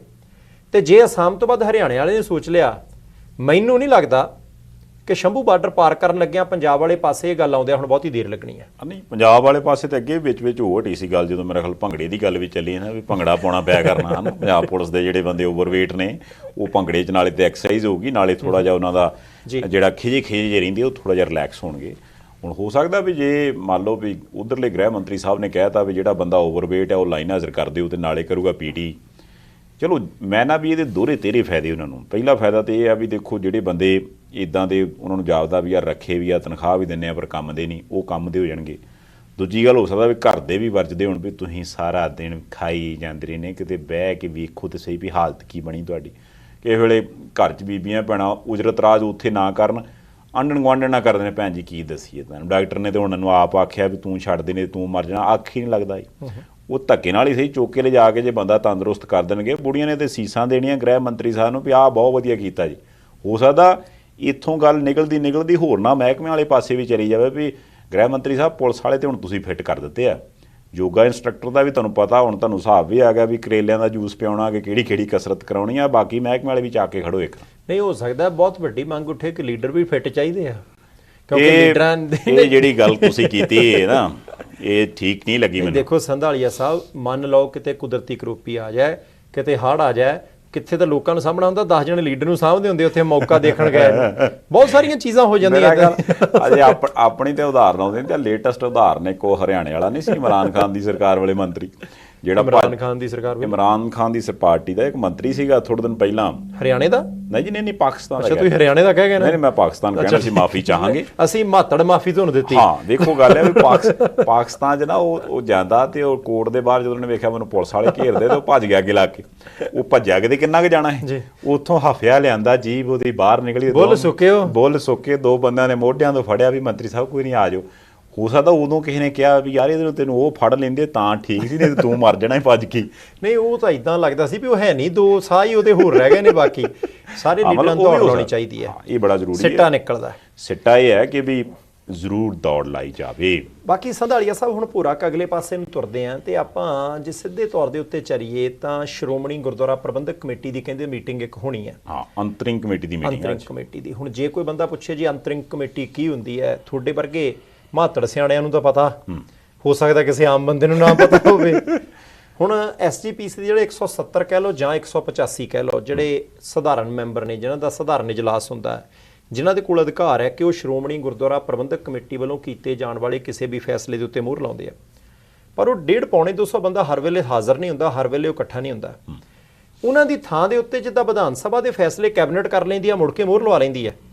ਇਸੇ ਹੀ ਤਰੀਕੇ ਜਿਹੜੀ ਅੰਤਰਿੰਗ ਕਮੇਟੀ ਹੈ, ਕਾਰਜਕਾਰਨੀ ਕਹਿ ਲਓ ਸ਼੍ਰੋਮਣੀ ਗੁਰਦੁਆਰਾ ਪ੍ਰਬੰਧਕ ਕਮੇਟੀ ਦੀ, ਕਿ ਉਹ ਲੋਕਾਂ ਦੇ ਸੰਗਤ ਦੇ ਚੁਣੇ ਹੋਏ ਮੈਂਬਰਾਂ ਚੋਂ ਉਹ ਥੋੜੇ ਜਿਹੇ ਮੈਂਬਰ ਚੁਣੇ ਹੋ, ਉਹ ਅੰਤਰਿੰਗ ਕਮੇਟੀ ਜਿਹੜਾ ਫੈਸਲਾ ਕਰ ਦਿੰਦੀ ਹੈ ਉਹ ਪੱਥਰ ਤੇ ਲਕੀਰ ਹੀ ਹੁੰਦਾ। ਹੁਣ ਉਹ ਅੰਤਰਿੰਗ ਕਮੇਟੀ ਦੀ ਬੈਠਕ ਹੈ ਸੰਧਾਲੀਆ ਸਾਹਿਬ, ਤੇ ਉਹਦੇ ਵਿੱਚ ਹਾਲਾਂਕਿ ਏਜੰਡਾ ਨਹੀਂ ਦਿੱਤਾ ਗਿਆ, ਪਰ ਅਚਾਨਕ ਜਿਸ ਤਰੀਕੇ ਬੈਠਕ ਐਸਜੀਪੀਸੀ ਦੀ ਸੱਦੀ ਗਈ ਹੈ, ਜਿਸ ਤਰੀਕੇ ਦਾ ਪਿਛਲੇ ਸਮੇਂ ਦੇ ਵਿੱਚ ਮਾਹੌਲ ਬਣਿਆ, ਆਂਦੇ ਆ ਕਿ ਸ਼੍ਰੀ ਅਕਾਲ ਤਖਤ ਸਾਹਿਬ ਦੇ ਕਾਰਜਕਾਰੀ ਜਥੇਦਾਰ ਗਿਆਨੀ ਹਰਪ੍ਰੀਤ ਸਿੰਘ ਹੋਰਾਂ ਬਾਰੇ ਕੋਈ ਫੈਸਲਾ ਹੋ ਸਕਦਾ। ਤੁਹਾਨੂੰ ਕੀ ਲੱਗਦਾ? ਇਹ ਚਰਚਾ ਹੀ ਆ। ਦੇਖੋ ਚਰਚਾ ਜਿਹੜੀ ਚੱਲੀ ਆ ਉਹਨੂੰ ਜੋੜਦੇ ਤੇ ਲੋਕ ਪਿਛਲੇ ਭਾਸ਼ਣਾਂ ਤੋਂ, ਕਿਉਂਕਿ ਕਈ ਵਾਰ ਬੋਲਦਿਆਂ ਸਮਾਗਮਾਂ ਦੇ ਵਿੱਚ ਜਥੇਦਾਰ ਸਾਹਿਬ ਨੇ ਜਿੱਦਾਂ, ਹਾਲਾਂਕਿ ਜਦੋਂ ਇਲੈਕਸ਼ਨਾਂ ਦੇ ਵੇਲੇ ਦੀ ਆਪਾਂ ਗੱਲ ਕਰਦੇ ਹਾਂ ਪਿਛਲੀਆਂ ਸਪੀਚਾਂ ਦੀ, ਉਦੋਂ ਜਥੇਦਾਰ ਸਾਹਿਬ ਦੇ ਕਾਫੀ ਉਲਾਰ ਬਿਆਨ ਵੀ ਸੀਗੇ ਵੀ ਆਪਾਂ ਨੂੰ ਪੰਥਕ ਪਾਰਟੀ ਵੱਲ ਮੁੜਨਾ ਚਾਹੀਦਾ, ਪੰਥਕ ਪਾਰਟੀ ਨੂੰ ਵੋਟ ਵੀ ਪਾਉਣੀ ਚਾਹੀਦੀ। ਪਰ ਬਾਅਦ 'ਚ ਕੁਝ ਥਾਵਾਂ 'ਤੇ ਜਿੱਦਾਂ ਦੇ ਉਹਨਾਂ ਦੇ ਬਿਆਨ ਸੀ ਵੀ ਅਕਾਲੀ ਦਲ ਵੀ ਹੁਣ ਜਿਹੜਾ ਕਹਿ ਲਓ ਕਿ ਬਿਜ਼ਨਸਮੈਨਾਂ ਦੀ ਜਾਂ ਅਮੀਰ ਤਰੀਨ ਲੋਕਾਂ ਦੀ ਪਾਰਟੀ ਬਣ ਗਿਆ, ਮਜ਼ਦੂਰਾਂ ਤੇ ਕਿਸਾਨਾਂ ਦੀ ਪਾਰਟੀ ਹੁੰਦਾ ਸੀ ਅਕਾਲੀ ਦਲ, ਤੇ ਜਦ ਤੱਕ ਇਹ ਦੁਬਾਰਾ ਮਜ਼ਦੂਰਾਂ ਕਿਸਾਨਾਂ ਦੀ ਪਾਰਟੀ ਬਣ ਕੇ ਸੰਘਰਸ਼ ਨਹੀਂ ਕਰਦਾ ਉਨੀ ਦੇਰ ਤੱਕ ਕਾਮਯਾਬੀ ਨਹੀਂ ਮਿਲਣੀ। ਹੁਣ ਉਸ ਸਮੇਂ ਅੰਦਾਜ਼ੇ ਇਹ ਤਾਂ ਲੱਗਦੇ ਸੀ, ਪਰ ਮੈਨੂੰ ਲੱਗਦਾ ਵੀ ਉਹ ਹੋ ਸਕਦਾ ਕਿ ਕਾਗਜ਼ ਬਣਾਇਆ ਹੋਵੇ, ਫਾਈਲ 'ਚ ਰੱਖ ਲਿਆ ਹੋਵੇ, ਬਣਾਇਆ ਹੋਵੇ, ਫਾਈਲ 'ਚ ਰੱਖ ਲਿਆ ਹੋਵੇ, ਪਰ ਇੱਕ ਹੁੰਦਾ ਨਾ ਵੀ ਆਖਰੀ ਕਾਗਜ਼ ਇੱਕ ਲੈ ਆਓ ਜੀ ਫਿਰ ਕੰਮ ਹੋ ਜਾਣਾ। ਉਹ ਮੈਨੂੰ ਲੱਗਦਾ ਰਾਘਵ ਚੱਡਾ ਸਾਹਿਬ ਦੀ ਮੰਗਣੀ ਵਾਲੇ ਕੇਸ ਤੋਂ ਜ਼ਿਆਦਾ ਕੰਮ ਵਿਗੜਿਆ ਕਿ ਨਹੀਂ? ਦੇਖੋ ਸੰਧਾਲੀਆ ਸਾਹਿਬ, ਇੱਕ ਗੱਲ ਤਾਂ ਬਹੁਤ ਸਾਫ਼ ਤੇ ਸਪਸ਼ਟ ਹੈ ਕਿ ਸਿੱਖ ਧਰਮ ਦੇ ਵਿੱਚ ਸ਼੍ਰੀ ਅਕਾਲ ਤਖਤ ਸਾਹਿਬ ਦੇ ਜਥੇਦਾਰ ਦੀ ਪਦਵੀ ਬਹੁਤ ਉੱਚੀ ਹੈ। ਸ਼੍ਰੀ ਅਕਾਲ ਤਖਤ ਸਾਹਿਬ ਦਾ ਜਿਹੜਾ ਰੁਤਬਾ, ਸਿੱਖ ਭਾਈਚਾਰਾ 20 ਧੜਿਆਂ 'ਚ ਵੰਡਿਆ ਹੋਵੇ, ਸਿੱਖ ਭਾਈਚਾਰੇ ਦੀਆਂ 20 ਪਾਰਟੀਆਂ ਹੋਣ, 20 ਜਥੇਬੰਦੀਆਂ ਹੋਣ, ਐਸਜੀਪੀਸੀ ਦੀਆਂ ਚੋਣਾਂ ਦੇ ਵਿੱਚ 20 ਤਰ੍ਹਾਂ ਦੀਆਂ ਲੜਾਈਆਂ ਹੋਣ, ਪਰ ਇੱਕ ਗੱਲ ਦੇ ਉੱਤੇ ਸਾਰੇ ਬੰਦੇ ਬਿਲਕੁਲ ਮੁਸਤੈਦ ਨੇ, ਸਟੈਂਡ ਲੈਂਦੇ ਆ। ਸ਼੍ਰੀ ਗੁਰੂ ਗ੍ਰੰਥ ਸਾਹਿਬ ਜੀ ਦੇ ਸਾਹਮਣੇ ਸਾਰੇ ਨਤਮਸਤਕ ਨੇ, ਤਾਂ ਸ਼੍ਰੀ ਅਕਾਲ ਤਖਤ ਸਾਹਿਬ ਦੀ ਜਿਹੜੀ ਹੈਸੀਅਤ ਹੈ, ਜਿਹੜੀ ਪਦਵੀ ਹੈ, ਜਿਹੜਾ ਸਨਮਾਨ ਹੈ, ਜਿਹੜਾ ਸਤਿਕਾਰ ਹੈ, ਉਧਰਲੇ ਪਾਸੇ ਕੋਈ ਕਿੰਤੂ ਪਰੰਤੂ ਨਹੀਂ। ਹੁਣ ਸੰਧਾਲੀਆ ਸਾਹਿਬ, ਪਹਿਲੀ ਗੱਲ ਇਹ ਹੈ ਕਿ ਸ਼੍ਰੋਮਣੀ ਗੁਰਦੁਆਰਾ ਪ੍ਰਬੰਧਕ ਕਮੇਟੀ ਕੋਲ ਅਧਿਕਾਰ ਨੇ, ਉਹ ਕਿਸੇ ਨੂੰ ਵੀ ਲਾ ਸਕਦੇ ਆ ਤੇ ਕਿਸੇ ਨੂੰ ਵੀ ਲਾ ਸਕਦੇ ਆ। ਕਿਸੇ ਨੂੰ ਵੀ ਉਸ ਅਹੁਦੇ ਦੇ ਉੱਤੇ ਨਿਯੁਕਤ ਕਰਨ ਜਾਂ ਉਹਨਾਂ ਦੀ ਚੋਣ ਕਰਨ ਦੇ ਵੇਲੇ ਉਹਨਾਂ ਨੂੰ ਕੋਈ ਬਹੁਤਾ ਤਰਕ ਨਹੀਂ ਦੱਸਣਾ ਪੈਂਦਾ ਕਿ ਅਸੀਂ ਇਸ ਆਧਾਰ ਦੇ ਉੱਤੇ ਜਾਂ ਇਸ ਵਿਅਕਤੀ ਦੀ ਇਸ ਯੋਗਤਾ ਦੇ ਕਰਕੇ, ਇਸ ਵਿਦਵਾਨ ਦੀ ਅਸੀਂ ਉਹਨਾਂ ਨੂੰ ਇਸ ਪਦਵੀ ਤੇ ਲਿਆਂਦਾ। ਜਾਂ ਜੇ ਕਿਸੇ ਨੂੰ ਉਹਨਾਂ ਨੇ ਅਹੁਦੇ ਤੋਂ ਸੇਵਾ ਮੁਕਤ ਕਰਨਾ ਤਾਂ ਉਹਦਾ ਵੀ ਕਾਰਨ ਦੱਸਣ ਦੀ ਲੋੜ ਥੋੜੀ ਅੱਜ ਤੱਕ ਜਾਪੀ ਆ ਕਿ ਭਾਈ ਕਿਹੜੇ ਕਾਰਨ ਦੇ ਕਰਕੇ। ਉਹ ਤਾਂ ਬਸ ਇੱਕ ਹੁਕਮ ਆਉਂਦਾ, ਇੱਕ ਫੈਸਲਾ ਕਰ ਲਿਆ ਜਾਂਦਾ। ਸ਼੍ਰੀ ਅਕਾਲ ਤਖਤ ਸਾਹਿਬ ਦੇ ਮੌਜੂਦਾ ਕਾਰਜਕਾਰੀ ਜਥੇਦਾਰ ਗਿਆਨੀ ਹਰਪ੍ਰੀਤ ਸਿੰਘ ਹੋਰਾਂ ਦੇ ਬਾਬਤ ਐਸਜੀਪੀਸੀ ਦੀ ਕਾਰਜਕਾਰਨੀ ਨੇ ਕੀ ਫੈਸਲਾ ਲੈਣਾ ਉਹ ਜਾਣਦੇ ਆ, ਫੈਸਲਾ ਲੈਣਾ ਵੀ ਕਿ ਨਹੀਂ ਲੈਣਾ। ਪਰ ਜਿਸ ਮੋੜ ਦੇ ਉੱਤੇ ਆ ਕੇ ਭਾਈਚਾਰਾ ਧਰਮ ਖੜ ਗਿਆ, ਜਿਸ ਤਰੀਕੇ ਆ ਬੇਅਦਬੀ ਦੀਆਂ ਘਟਨਾਵਾਂ ਜਾਂ ਉਹਨਾਂ ਦੀ ਬੇਅਦਬੀ ਦੇ ਯਤਨਾਂ ਦੀਆਂ ਘਟਨਾਵਾਂ ਵਾਪਰ ਰਹੀਆਂ, ਜਿਸ ਤਰੀਕੇ ਬਾਹਰੋਂ ਹਮਲੇ ਸੰਧਾਲੀਆ ਸਭ ਹੋ ਰਿਹਾ, ਜਿਸ ਤਰੀਕੇ ਅੰਦਰ ਬਹੁਤ ਸਾਰਾ ਕੱਚਾਪਣ ਆਇਆ, ਇਹ ਗੱਲ ਬਹੁਤ ਸਪਸ਼ਟ ਹੈ ਕਿ ਹੁਣ ਕੋਈ ਵੀ ਫੈਸਲਾ ਲੈਣਾ, ਕਿਉਂਕਿ ਪਿਛਲੇ ਸਮੇਂ ਦੇ ਵਿੱਚ ਜਥੇਦਾਰ ਹੁੰਦੇ ਸੀ ਭਾਈ ਰਣਜੀਤ ਸਿੰਘ ਹੋਰੀ, ਯਾਨੀ ਪੂਰਨ ਸਿੰਘ ਹੋਰੀ, ਕਈ ਬੰਦੇ ਸੀਗੇ ਵਿਦਵਾਨ ਸੀਗੇ ਜਿਹੜੇ ਜਥੇਦਾਰ ਬਣਾਏ ਗਏ, ਪਰ ਉਹਨਾਂ ਨੂੰ ਲਾਉਣ ਲੱਗਿਆ ਪਤਾ ਵੀ ਨਾ ਲੱਗਿਆ। ਯਾਨੀ ਗੁਰਬਚਨ ਸਿੰਘ ਹੋਰੀ ਜਥੇਦਾਰ ਸੀ। ਦੇਖੋ ਇਸ ਗੱਲ ਦੇ ਵਿੱਚ ਕਿਸੇ ਨੂੰ ਕੋਈ ਲੈਣਾ ਦੇਣਾ ਨਹੀਂ, ਕੋਈ ਕਿੰਤੂ ਪਰੰਤੂ ਨਹੀਂ ਕਿ ਐਸਜੀਪੀਸੀ, ਕਿਉਂਕਿ ਐਸਜੀਪੀਸੀ ਨੇ ਨਹੀਂ ਕਰਨਾ ਤਾਂ ਹੋਰ ਕਿਹਨੇ ਕਰਨਾ। ਪਰ ਘੱਟੋ ਘੱਟ ਜਿਹੜੀ ਸਿੱਖ ਸੰਗਤ ਦੁਨੀਆ ਭਰ ਦੇ ਵਿੱਚ ਵਸਦੀ ਹੈ, ਉਸ ਸਿੱਖ ਸੰਗਤ ਦਾ ਯਕੀਨ ਤੇ ਵਿਸ਼ਵਾਸ ਹੋਵੇ ਕਿ ਭਾਈ ਆਹ ਗੱਲ ਹੋਈ ਸੀ, ਇਸ ਕਰਕੇ ਕੋਈ ਬੰਦਾ ਲਾਤਾ, ਜਾਂ ਇਸ ਵਿਦਵਾਨ ਦੇ ਵਿੱਚ, ਸ਼ਖਸੀਅਤ ਦੇ ਵਿੱਚ ਯੋਗਤਾ ਸੀ ਜਿਹਦੇ ਕਰਕੇ ਇਹਨਾਂ ਨੂੰ ਲਾਤਾ। ਹੁਣ ਤੁਹਾਨੂੰ ਯਾਦ ਹੋਣਾ ਕਿ ਜਦੋਂ ਇੱਕ ਵਾਰੀ ਚਰਚਾ ਚੱਲੀ ਸੀ ਕਿ ਕੋਈ ਕ੍ਰਾਈਟੀਰੀਆ, ਕੋਈ ਨਿਯਮਾਵਲੀ ਜਾਂ ਕੋਈ ਇੱਕ ਬਲਗਣ ਜੀ ਤਾਂ ਹੋਵੇ ਕਿ ਭਾਈ ਇਸ ਤਰੀਕੇ ਦੇ ਵਿਦਵਾਨ ਆਪਾਂ ਤਖਤਾਂ ਦੇ ਜਥੇਦਾਰ ਸਾਹਿਬ ਨਿਯੁਕਤ ਕਰਨੇ ਆ, ਘੱਟੋ ਘੱਟ ਇਹਨਾਂ ਸ਼ਰਤਾਂ ਦੇ ਉੱਤੇ ਖਰੇ ਉਤਰਦੇ ਹੋਣ। ਉਹਦੇ ਤੋਂ ਬਾਅਦ ਉਹਨਾਂ ਦਾ ਕਾਰਜ ਖੇਤਰ ਆ ਹੋਵੇ, ਉਹਨਾਂ ਦਾ ਅਧਿਕਾਰ ਖੇਤਰ ਆ ਹੋਵੇ। ਹੁਣ ਮੈਂ ਹੈਰਾਨ ਆ ਕਿ ਇਦਾਂ ਦੇ ਫੈਸਲੇ ਦੀ ਉਮੀਦ ਨਹੀਂ ਸੀ ਕਿ 4-5 ਸਾਲ ਕੋਈ ਜਥੇਦਾਰ ਕਾਰਜਕਾਰੀ ਚੱਲੇ। ਮੈਂ ਸੰਧਾਲੀਆ ਸਾਹਿਬ ਬਹੁਤ ਅਗਾਊਂ ਮਾਫੀ ਮੰਗ ਕੇ ਤੁਹਾਡੇ ਵੱਲੋਂ ਵੀ ਆਪਣੇ ਵੱਲੋਂ ਵੀ ਇਹ ਬੇਨਤੀ ਕਰਨੀ ਚਾਹੁੰਦਾ ਕਿ ਆਪਾਂ ਪਿਛਲੇ ਸਮੇਂ ਦੇ ਵਿੱਚ ਕਿੰਨਾ ਰੌਲਾ ਰੱਪਾ ਪਾਉਂਦੇ ਹੁੰਦੇ ਸੀ ਕਿ ਕਾਲਜ ਦਾ ਪ੍ਰਿੰਸੀਪਲ, ਸਕੂਲ ਦਾ ਹੈਡਮਾਸਟਰ ਜਾਂ ਹੈਡਮਿਸਟਰਸ ਕੱਚੇ ਨਹੀਂ ਚਾਹੀਦੇ, ਉਹ ਪੱਕੇ ਚਾਹੀਦੇ, ਕਿਉਂਕਿ ਉਹਨਾਂ ਨੇ ਕੁਝ ਇੱਕ ਸੈਂਕੜੇ ਜਿਹੜੇ ਵਿਦਿਆਰਥੀ ਨੇ ਉਹਨਾਂ ਦਾ ਭਵਿੱਖ ਤੈਅ ਕਰਨਾ, ਉਹਨਾਂ ਦੇ ਬਾਬਤ ਫੈਸਲੇ ਲੈਣੇ ਆ। ਜਿਹੜੇ ਕੁਝ ਇੱਕ ਦਰਜਨ ਉੱਥੇ ਕਰਮਚਾਰੀ ਕੰਮ ਕਰਦੇ ਆ, ਉਹਨਾਂ ਦਾ ਭਵਿੱਖ ਜਾਂ ਉਹਨਾਂ ਦੇ ਹਿੱਤ ਵੀ ਉਹਨਾਂ ਦੇ ਕੋਲ ਹੁੰਦੇ ਆ। ਇੱਥੇ ਤਾਂ ਕਰੋੜਾਂ ਦੀ ਗਿਣਤੀ ਦੇ ਵਿੱਚ ਸਿੱਖ ਕੌਮ ਹੈ। ਜਦੋਂ ਕੋਈ ਦੁਬਿਧਾ ਪੈਂਦੀ, ਅਸੀਂ ਵੇਖਦੇ ਕਿੱਧਰ? ਸ਼੍ਰੀ ਅਕਾਲ ਤਖਤ ਸਾਹਿਬ ਵੱਲ, ਸ਼੍ਰੀ ਅਕਾਲ ਤਖਤ ਸਾਹਿਬ ਦੇ ਜਥੇਦਾਰ ਸਾਹਿਬ ਵੱਲ। ਤੇ ਮੈਨੂੰ ਨਹੀਂ ਸਮਝ ਕਿ ਭਾਈ ਉਹਨਾਂ ਨੂੰ ਕਾਰਜਕਾਰੀ ਕਿਉਂ ਰੱਖਿਆ ਗਿਆ? ਕੀ ਉਹਨਾਂ ਦੇ ਵਿੱਚ ਕਿਸੇ ਹੋਰ ਵਿਸ਼ੇਸ਼ ਯੋਗਤਾ ਦੀ ਅਜੇ ਉਡੀਕ ਸੀ ਕਿ ਭਾਈ ਉਹਨਾਂ ਦੇ ਕੋਲੇ ਆਹ ਯੋਗਤਾ ਹੋਵੇ ਤਾਂ ਆਪਾਂ ਉਹਨਾਂ ਨੂੰ ਪੱਕਿਆਂ ਕਰਨਾ? ਤਾਂ ਜਿਹੜੀ ਯੋਗਤਾ ਉਹ ਪ੍ਰਾਪਤ ਨਹੀਂ ਕਰ ਸਕੇ, ਘੱਟੋ ਘੱਟ ਸੰਗਤ ਨੂੰ ਪਤਾ ਹੋਵੇ। ਤੇ ਦੂਸਰਾ, ਚਰਨਜੀਤ ਸਿੰਘ ਚੰਨੀ ਪੰਜਾਬ ਦੇ ਮੁੱਖ ਮੰਤਰੀ ਸਨ, ਉਹਨਾਂ ਦੇ ਬੇਟੇ ਦਾ ਵਿਆਹ ਸੀ, ਜਥੇਦਾਰ ਸਾਹਿਬ ਗਏ ਸੀ ਮੇਰਾ ਖਿਆਲ ਹੈ। ਕਈ ਹੋਰ ਸਮਾਗਮਾਂ ਦੇ ਵਿੱਚ ਜਥੇਦਾਰ ਸਾਹਿਬ ਚਲੇ ਜਾਂਦੇ ਆ, ਕੋਈ ਰੌਲਾ ਰੱਪਾ ਨਹੀਂ ਪੈਂਦਾ। ਰਾਘਵ ਚੱਡਾ ਸਾਹਿਬ ਦੀ ਮੰਗਣੀ ਦੇ ਵਿੱਚ ਉਹ ਗਏ। ਜੇ ਤਾਂ ਰਵਾਇਤਾਂ ਤੋਂ ਉਲਟ ਉੱਥੇ ਕੁਛ ਹੋਇਆ ਤੇ ਇਤਰਾਜ਼ ਹੋਣਾ ਚਾਹੀਦਾ, ਮੈਂ ਨਹੀਂ ਕਹਿੰਦਾ ਨਹੀਂ ਹੋਣਾ ਚਾਹੀਦਾ, ਇਤਰਾਜ਼ ਹੋਵੇ। ਪਰ ਜੇ ਕੇਵਲ ਤੇ ਕੇਵਲ ਇਹ ਕਿ ਕੋਈ ਵਿਦਵਾਨ ਕਿਸੇ ਬਹੁਤ ਉੱਚੇ ਅਹੁਦੇ ਤੇ ਬੈਠੇ ਜਿਹੜੇ ਸ਼ਖਸੀਅਤ ਹੈ ਉਹ ਉੱਥੇ ਕਿਉਂ ਗਏ, ਜੇ ਇਸ ਕਰਕੇ ਕਿਸੇ ਦੇ ਮਨ ਦੇ ਵਿੱਚ ਕੁਛ ਆਉਂਦਾ ਤਾਂ ਬੜੀ ਅਜੀਬ ਸਥਿਤੀ ਹੈ। ਇੱਕ ਸੰਧਾਲੀਆ ਸਾਹਿਬ ਇੱਥੇ ਹੋਰ ਮੈਨੂੰ ਐਂ ਲੱਗਦਾ ਜਥੇਦਾਰ ਸਾਹਿਬ ਬਹੁਤ ਪੜ੍ਹੇ ਲਿਖੇ, ਇਹਦੇ ਵਿੱਚ ਕੋਈ ਦੋ ਰਾਏ ਨਹੀਂ, PhD ਕੀਤੀ ਹੋਈ। ਉਹ ਕਈ ਫੈਸਲੇ ਉਹਨੇ ਇੱਕ ਵਾਰੀ ਕਿਹਾ ਸੀ ਕਿ ਸਾਰੇ ਵਰਲਡ ਤੋਂ ਸਿੱਖ ਪੰਥ ਦੇ ਨੁਮਾਇੰਦੇ ਸੱਦਣੇ ਆ, ਆਪਾਂ ਚਰਚਾ ਕਰਨੀ ਹੈ। ਮੈਨੂੰ ਨਹੀਂ ਲੱਗਦਾ ਉਹ ਦੁਬਾਰਾ ਹੋਈ ਕਿ ਨਹੀਂ ਹੋਈ। ਉਹ ਕਈ ਮੁੱਦੇ ਐਸੇ ਆਏ ਜਿਹਦੇ ਉੱਤੇ ਉਹਨਾਂ ਨੇ ਆਪਦੀਆਂ ਕਮੇਟੀਆਂ ਬਣਾਤੀਆਂ ਸੀ। ਉਹ ਉਦੋਂ ਲੱਗਦਾ ਸੀ ਕਿ ਭਾਈ ਇਹ ਚੰਗਾ। ਜਦੋਂ ਸ਼੍ਰੋਮਣੀ ਅਕਾਲੀ ਦਲ ਦੇ ਬਾਬਤ ਕਿਹਾ ਜਾਂ ਸਿੱਖ ਸੰਸਥਾਵਾਂ ਦੇ ਬਾਬਤ ਕਿਹਾ ਕਿ ਭਾਈ ਆਮ ਲੋਕਾਂ ਨਾਲ ਜੁੜਨਾ ਚਾਹੀਦਾ, ਦਰੀਆਂ ਦੇ ਉੱਤੇ ਬਹਿਣਾ ਚਾਹੀਦਾ, ਆਮ ਲੋਕਾਂ 'ਚ ਕਿਸਾਨਾਂ 'ਚ ਵਿਚਰਨਾ ਚਾਹੀਦਾ, ਤਾਂ ਕਿਆ ਬਾਤ ਸੀ। ਇਹੀ ਗੱਲ ਹੁੰਦੀ ਹੈ ਨਾ ਕਿ ਲੋਕਾਂ 'ਚ ਵਿਚਰਾਂਗੇ ਤਾਂ ਸੰਸਥਾਵਾਂ ਮਜ਼ਬੂਤ ਨੇ, ਜੇ ਲੋਕਾਂ 'ਚ ਨਹੀਂ ਵਿਚਰਾਂਗੇ ਆਮ ਲੋਕਾਂ 'ਚ ਤਾਂ ਸੰਸਥਾਵਾਂ ਕਿੱਥੇ ਨੇ? ਉਹ ਤਾਂ ਬੜੀ ਵਧੀਆ ਗੱਲ ਸੀ। ਪਰ ਉਹਦੇ ਤੋਂ ਬਾਅਦ ਕਮੇਟੀਆਂ ਬਣ ਗਈਆਂ ਤੇ ਰਿਪੋਰਟਾਂ ਕਿੱਥੇ ਨੇ? ਜਾਂ ਜੇ ਇੱਕ ਪਾਸੜ ਦੇ ਉਲਾਰ ਬਿਆਨ ਆਉਂਦੇ ਆ ਤਾਂ ਉਲਾਰ ਬਿਆਨਾਂ ਦਾ ਕੀ ਬਣੇ? ਪਰ ਕੁੱਲ ਮਿਲਾ ਕੇ ਮੈਂ ਤਾਂ ਕਹਿਣਾ ਕਿ ਸ਼੍ਰੋਮਣੀ ਗੁਰਦੁਆਰਾ ਪ੍ਰਬੰਧਕ ਕਮੇਟੀ ਦੇ ਪ੍ਰਧਾਨ ਸਾਹਿਬ ਐਡਵੋਕੇਟ ਧਾਮੀ ਸਾਹਿਬ ਬਹੁਤ ਸਿਆਣੇ ਬੰਦੇ ਨੇ, ਬੜੇ ਗਰਾਊਂਡ ਦੇ ਨਾਲ ਜੁੜੇ ਹੋਏ ਬੰਦੇ ਨੇ। ਮੈਂ ਪਿਛਲੇ ਦਿਨਾਂ ਦੇ ਵਿੱਚ ਜਦੋਂ ਇੰਡੀਆ ਗਿਆ ਸੀ ਤਾਂ ਸੰਧਾਲੀਆ ਸਾਹਿਬ ਉਹਨਾਂ ਦੇ ਘਰੇ ਜਾ ਕੇ ਇੰਟਰਵਿਊ ਕੀਤਾ ਉਹਨਾਂ ਦਾ। ਹਾਲਾਂਕਿ ਬਹੁਤ ਸਾਰੇ ਸਵਾਲ ਆ ਜਿਨ੍ਹਾਂ ਦੇ ਜਵਾਬ ਉਹਨਾਂ ਨੂੰ ਵੀ ਵਿਰਸੇ 'ਚ ਮਿਲੇ ਸਵਾਲ। ਉਹ ਜੇ ਆਪਾਂ ਹੀ ਕੁਰਸੀਆਂ ਘੜੀਸ ਕੇ ਲਿਆ, ਆਪਾਂ ਹੀ ਚਾਹ ਫੜ ਕੇ ਲਿਆ, ਜਾਣੀ ਜੇ ਕਿਸੇ ਨੇ ਉਹਨਾਂ ਦਾ ਫੇਸ ਨਾ ਦੇਖਿਆ ਹੋਵੇ ਤਾਂ ਕਹਿ ਨਹੀਂ ਸਕਦਾ ਕਿ ਭਾਈ ਸਿੱਖਾਂ ਦੀ ਸਰਮੌਰ ਜਿਹੜੀ ਜਥੇਬੰਦੀ ਉਹਦੇ ਪ੍ਰਧਾਨ ਨੇ। ਸਕੂਟਰ ਉਹਨਾਂ ਦਾ ਉਹੀ ਕਹਿੰਦੇ ਆਪਾਂ ਤਾਂ ਵਕਾਲਤ ਇੱਥੇ ਕਰੀਦੀ ਹੈ, ਆਪਾਂ ਤਾਂ ਦਾਣੇ ਬੋਰਿਆ ਇੱਥੇ ਰੱਖ ਕੇ ਲਿਜਾਈਦਾ ਤਾਂ ਆਟਾ ਇਹਦੇ ਤੇ ਲੈ ਆਈਦਾ ਮੁੜ ਕੇ। ਜਾਣੀ ਸਿਆਣੇ ਬੰਦੇ ਨੇ। ਪਰ ਕਹਿਣ ਦਾ ਭਾਵ ਹੈ ਕਿ ਐਤਕੀ ਜਿਹੜਾ ਵੀ ਫੈਸਲਾ ਕੋਈ ਲਿਆ ਜਾਵੇ, ਜੇ ਲਿਆ ਜਾਵੇ ਤਾਂ ਉਹ ਐਸਾ ਹੋਵੇ ਜਿਹੜਾ ਸੰਗਤ ਨੂੰ ਲੱਗੇ ਕਿ ਭਾਈ ਇਹ ਫੈਸਲਾ ਲੈਣਾ ਬਣਦਾ ਸੀ। ਐਵੇਂ ਗੋਲ ਫੈਸਲਾ ਨਾ ਹੋਵੇ ਜਿਹਦੇ ਨਾਲ ਸੰਗਤ ਪਹਿਲਾਂ ਹੀ ਦੁਚਿੱਤੀ ਦੇ ਵਿੱਚ ਹੈ, ਪਹਿਲਾਂ ਹੀ ਦੁਵਿਧਾ ਦੇ ਵਿੱਚ ਹੈ। ਹੁਣ ਉਮੀਦ ਕਰਦੇ ਆ ਕਿ ਭਾਈ ਸਿੱਖ ਸੰਗਤ ਨੂੰ ਨਾਲ ਤੁਰਨ ਵਾਲਾ ਫੈਸਲਾ ਹੋਵੇ। ਮੈਨੂੰ ਲੱਗਦਾ ਕਿ ਵੀ ਇਹ ਸਾਰੇ ਕੁਛ 'ਚ ਜਿਸ ਤਰ੍ਹਾਂ ਦੀ ਚਰਚਾ ਹੈ ਸਾਰੀ ਮੀਡੀਆ 'ਚ ਚਰਚਾ। ਹੁਣ ਕਿਸੇ ਵੇਲੇ ਇਹ ਵੀ ਹੁੰਦਾ ਵੀ ਜੇ ਮੀਡੀਆ 'ਚ ਪਹਿਲਾਂ ਕੁਝ ਕਸੂਤੀ ਚਰਚਾ ਹੋ ਜੇ ਤੇ ਕਈ ਵਾਰਾਂ ਫੈਸਲੇ ਰੁਕ ਵੀ ਜਾਂਦੇ ਨੇ। ਪਰ ਇੱਕ ਸਵਾਲ ਮੇਰਾ ਖਿਆਲ ਇਸ ਤੋਂ ਪਹਿਲਾਂ ਵੀ ਕਈ ਵਾਰਾਂ ਉੱਠ ਚੁੱਕਾ ਤੇ ਹੁਣ ਮੈਂ ਸੋਚਦਾ ਸੀ, ਹੁਣ ਜਦੋਂ ਆਪਾਂ ਸਿੱਖਾਂ ਦੇ 5 ਤਖਤਾਂ ਦੀ ਗੱਲ ਕਰਦੇ ਹਾਂ, ਹੁਣ ਜੇ ਆਪਾਂ ਤਖਤਾਂ ਦੀ ਗੱਲ ਕਰੀਏ ਤੇ 5 ਤਖਤ ਨੇ ਤੇ ਫਿਰ 5 ਹੀ ਜਥੇਦਾਰ ਹੋਣੇ ਚਾਹੀਦੇ। ਆਮ ਤੌਰ ਤੇ ਆਪਾਂ ਇਸ ਤੋਂ ਪਹਿਲਾਂ ਦੇਖਦੇ ਹੁੰਦੇ ਸੀ ਵੀ 5 ਜਥੇਦਾਰ ਸਾਹਿਬਾਨ ਜਿਹੜੇ ਹੁੰਦੇ ਸੀ ਸਿੱਖ ਤਖਤਾਂ ਦੇ, ਉਹਨਾਂ ਦੀ ਇਕੱਤਰਤਾ ਹੁੰਦੀ ਸੀ, ਫਿਰ ਫੈਸਲਾ ਲਿਆ ਜਾਂਦਾ ਸੀ, ਹੈ ਨਾ। ਹੁਣ ਜੇ ਆਪਾਂ ਦੇਖੀਏ ਤਾਂ ਸਿਰਮੌਰ ਅਕਾਲ ਤਖਤ ਸਾਹਿਬ ਤੋਂ ਜਿਹੜੇ ਜਥੇਦਾਰ ਸਾਹਿਬ ਨੇ ਕਾਰਜਕਾਰੀ ਗਿਆਨੀ ਹਰਪ੍ਰੀਤ ਸਿੰਘ, ਕਿੰਨੇ ਸਾਲ ਹੋ ਗਏ ਉਹਨਾਂ ਦੇ ਕੋਲ। ਅਸਲੀ ਜਥੇਦਾਰ ਜਿਹੜੀ ਉਹ ਤਖਤ ਸ੍ਰੀ ਦਮਦਮਾ ਸਾਹਿਬ ਦੀ ਤਲਵੰਡੀ ਸਾਬੋ ਦੀ, ਸ੍ਰੀ ਅਕਾਲ ਤਖਤ ਸਾਹਿਬ ਦੇ ਉਹ ਕਾਰਜਕਾਰੀ ਜਥੇਦਾਰੀ ਤੁਰੇ ਆ ਰਹੇ ਆ। ਦੂਸਰੇ ਪਾਸੇ ਗਿਆਨੀ ਰਘਵੀਰ ਸਿੰਘ ਹੋਰੀ ਕੇਸਗੜ੍ਹ ਸਾਹਿਬ ਦੇ ਹੈਗੇ। ਹੁਣ 3 ਤਖਤ ਪੰਜਾਬ 'ਚ ਨੇ ਪਰ ਜਥੇਦਾਰ 2 ਨੇ। ਹੁਣ ਜਿਹੜੇ ਪੰਜਾਬੋਂ ਬਾਹਰ 2 ਰਹਿ ਗਏ ਤਖਤ, ਉਹਦੇ 'ਚੋਂ ਚਲੋ ਹਜ਼ੂਰ ਸਾਹਿਬ ਦੇ ਜਥੇਦਾਰ ਤੇ ਹੈਗੇ ਨੇ ਉੱਥੋਂ ਦੀ, ਕਿਉਂਕਿ ਉਹ ਕਮੇਟੀ ਜਾਂ ਉਹਨਾਂ ਦਾ ਸਾਰਾ ਹਿਸਾਬ ਤਾਂ ਵੱਖਰਾ। ਪਰ ਜਦੋਂ ਆਪਾਂ ਪਟਨਾ ਸਾਹਿਬ ਦੀ ਗੱਲ ਕਰਦੇ, ਮੇਰਾ ਖਿਆਲ ਥੋੜ੍ਹੇ ਦਿਨ ਹੋਏ ਆ ਜਥੇਦਾਰ ਰਣਜੀਤ ਸਿੰਘ ਹੋਰੀ ਗੌਰੇ ਮਸਕੀਨ ਉਹਨੂੰ ਕਹਿੰਦੇ, ਉੱਥੋਂ ਵਾਲੀ ਕਮੇਟੀ ਨੇ ਉਹਨਾਂ ਨੂੰ ਕਹਿਦਾ ਵੀ ਤੁਸੀਂ ਵੀ ਜਾਓ। ਹੁਣ ਆਪਾਂ ਦੇਖੀਏ ਵੀ ਅੱਜ ਦੀ ਡੇਟ ਦੇ ਵਿੱਚ ਜੇ ਅਕਾਲ ਤਖਤ ਸਾਹਿਬ ਦੇ ਕਾਰਜਕਾਰੀ ਜਥੇਦਾਰ ਦੇ ਤੌਰ ਤੇ ਦੇਖਿਆ ਵੀ ਪਰਮਾਨੈਂਟ ਨਾ ਹੋਣ ਤੇ 5 ਤਖਤਾਂ ਦੇ ਵਿੱਚੋਂ ਸਿਰਫ 3 ਤਖਤਾਂ ਦੇ ਉੱਪਰ ਜਥੇਦਾਰ ਨੇ, 2 ਦੇ ਵਿੱਚ ਫਿਰ ਵੀ ਹੈ ਨਹੀਂ। ਹੁਣ ਇਹ ਕਿੰਨੇ ਸਮੇਂ ਤੋਂ ਜਿਹੜੀ ਇਹ ਗੱਲ ਚੱਲ ਰਹੀ ਹੈ, ਇਹ ਮੇਰਾ ਖਿਆਲ ਕੁਝ ਜਿਹੜੀਆਂ ਸਿੱਖ ਜਥੇਬੰਦੀਆਂ ਨੇ ਉਹਨਾਂ ਨੇ ਵੀ ਇਸ ਚੀਜ਼ ਦੀ ਬੇਨਤੀ ਕੀਤੀ ਸੀ। ਮੇਰਾ ਖਿਆਲ ਪਿਛਲੇ ਦਿਨ ਦਲ ਖਾਲਸਾ ਨੇ ਦੁਬਾਰਾ ਯਾਦ ਕਰਾਇਆ ਸੀ ਵੀ ਆਪਾਂ ਨੂੰ ਜ਼ਰੂਰ ਇੱਕ ਉਹ ਜਿਹੜੀ ਵਿਧੀ ਵਿਧਾਨ ਹੈ ਉਹਦੇ 'ਤੇ ਗੱਲਬਾਤ ਕਰਕੇ ਉਹਨੂੰ ਫਾਈਨਲ ਕਰ ਲੈਣਾ ਚਾਹੀਦਾ ਵੀ ਕਿਸੇ ਵੀ ਤਖਤ ਦਾ ਜਥੇਦਾਰ ਜਦੋਂ ਨਿਯੁਕਤ ਕੀਤਾ ਜਾਣਾ ਉਹਦਾ ਕੀ ਢੰਗ ਤਰੀਕਾ ਹੋਊਗਾ, ਕਿਸ ਸ਼ਖਸੀਅਤ ਨੂੰ ਚੁਣਿਆ ਜਾਊਗਾ, ਕਿਹੜੇ ਗੁਣ ਵੇਖੇ ਜਾਣਗੇ, ਕੀ ਉਹਨਾਂ ਦੀ ਕਾਰਜ ਪ੍ਰਣਾਲੀ ਹੋਊਗੀ, ਕੀ ਉਹਨਾਂ ਦੇ ਅਧਿਕਾਰ ਖੇਤਰ ਹੋਣਗੇ। ਉਹ ਮੇਰਾ ਖਿਆਲ ਜੇ ਇੱਕ ਵਾਰ ਹੋ ਜੇ ਤੇ ਹੋ ਸਕਦਾ ਕਿ ਜਿਹੜਾ ਇਹ ਲੰਮੇ ਸਮੇਂ ਤੋਂ ਚੱਲਦਾ ਆਉਂਦਾ ਰੌਲਾ ਹੈ ਵੀ ਯਾਰ ਪਤਾ ਨਹੀਂ ਇਹਦੇ ਵਿੱਚ ਕੋਈ ਪੋਲੀਟੀਕਲ ਇੰਟਰਫੇਰੈਂਸ ਹੈ, ਹਾਲਾਂਕਿ ਮੰਨਦਾ ਕਦੀ ਕੋਈ ਨਹੀਂ, ਪਰ ਲੋਕਾਂ ਨੂੰ ਲੱਗਦਾ ਉਹ ਸ਼ਾਇਦ ਲੱਗਣੋਂ ਹਟ ਜੇ। ਸੰਧਾਲੀਆ ਸਾਹਿਬ, ਵੱਡੇ ਬਾਦਲ ਸਾਹਿਬ ਸਰਦਾਰ ਪ੍ਰਕਾਸ਼ ਸਿੰਘ ਬਾਦਲ ਹੋਰਾਂ ਦੇ ਦੇਹਾਂਤ ਤੋਂ ਬਾਅਦ ਇਹ ਸ਼੍ਰੋਮਣੀ ਗੁਰਦੁਆਰਾ ਪ੍ਰਬੰਧਕ ਕਮੇਟੀ ਦੀ ਪਹਿਲੀ ਮੀਟਿੰਗ ਹੈ ਤੇ ਸ਼੍ਰੋਮਣੀ ਗੁਰਦੁਆਰਾ ਪ੍ਰਬੰਧਕ ਕਮੇਟੀ ਦੇ ਬਹੁਤੇ ਮੈਂਬਰ ਸ਼੍ਰੋਮਣੀ ਅਕਾਲੀ ਦਲ ਦੇ ਨੇ, ਜਿਹਨੂੰ ਆਪਾਂ ਸ਼੍ਰੋਮਣੀ ਅਕਾਲੀ ਦਲ ਬਾਦਲ ਆਖ ਦਿੰਦੇ ਆ ਸਮਝਣ ਦੇ ਲਈ, ਨਾ ਸ਼੍ਰੋਮਣੀ ਅਕਾਲੀ ਦਲ ਹੀ ਹੈ।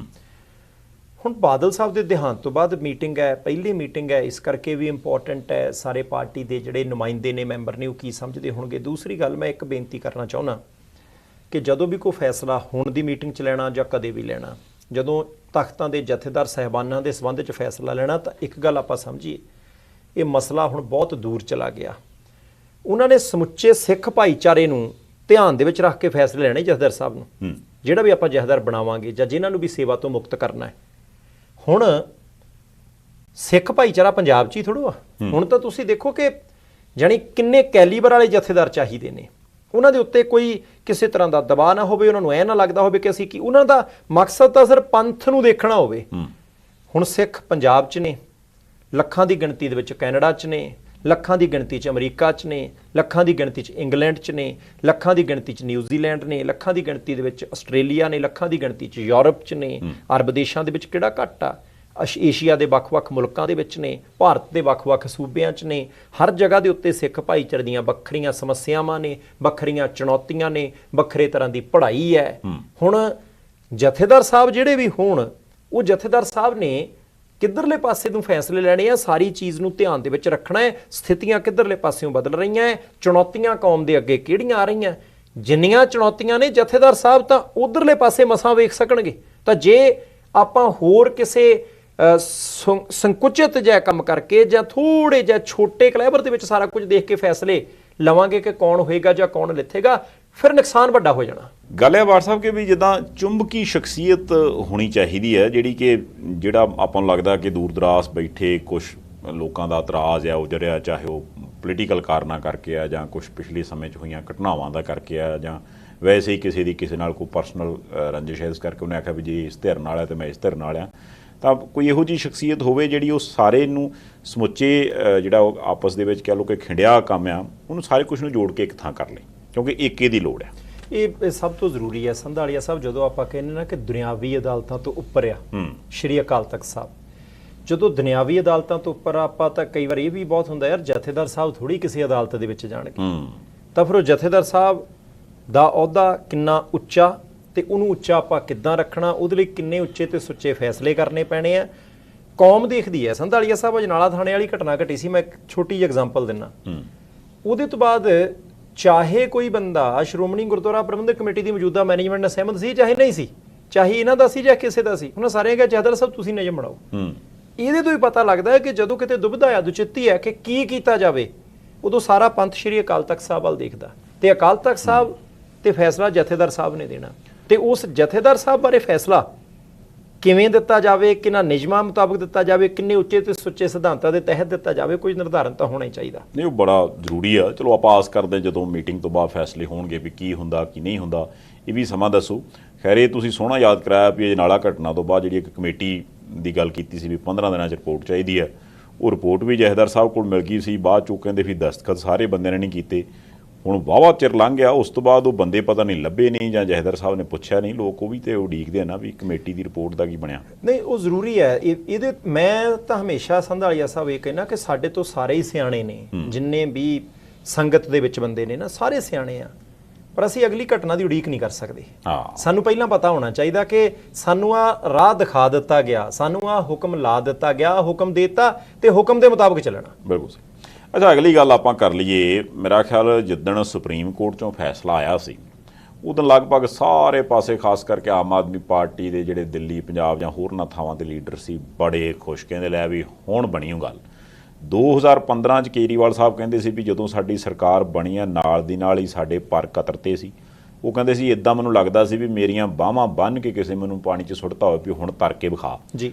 ਤੇ ਹੁਣ ਕਹਿੰਦੇ ਵੀ ਸੁਪਰੀਮ ਕੋਰਟ ਨੇ ਦੁਬਾਰਾ ਤਾਕਤਾਂ ਮੈਨੂੰ ਦੇ ਦਿੱਤੀਆਂ, ਜਿਹਦੇ 'ਚ ਸੁਪਰੀਮ ਕੋਰਟ ਨੇ ਕਿਹਾ ਸੀ ਕਿ ਜਿਹੜੇ ਉੱਥੇ ਅਫਸਰ ਸਾਹਿਬਾਨ ਨੇ ਜਾਂ ਹੋਰ ਜਿਹੜੇ ਕਰਮਚਾਰੀ ਨੇ ਉਹਨਾਂ ਦੇ ਤਬਾਦਲੇ, ਉਹਨਾਂ ਦੀਆਂ ਬਦਲੀਆਂ ਜਾਂ ਉਹਨਾਂ ਨੂੰ ਕੋਈ ਕੰਮ ਕਹਿਣਾ ਜਾਂ ਕਿਸੇ ਨੂੰ ਕੋਈ ਪੁੱਛਣਾ ਗਿੱਛਣਾ, ਡਿਸਿਪਲਿਨ 'ਚ ਲਿਆਉਣਾ, ਵੀ ਉਹ ਪਹਿਲੀਆਂ ਤਾਕਤਾਂ ਜਿਹੜੀਆਂ ਦਿੱਲੀ ਸਰਕਾਰ ਕੋਲ ਨਹੀਂ ਸੀ ਉਹ ਹੁਣ ਸੁਪਰੀਮ ਕੋਰਟ ਨੇ ਤਾਕਤਾਂ ਦੇ ਦਿੱਤੀਆਂ ਸੀ।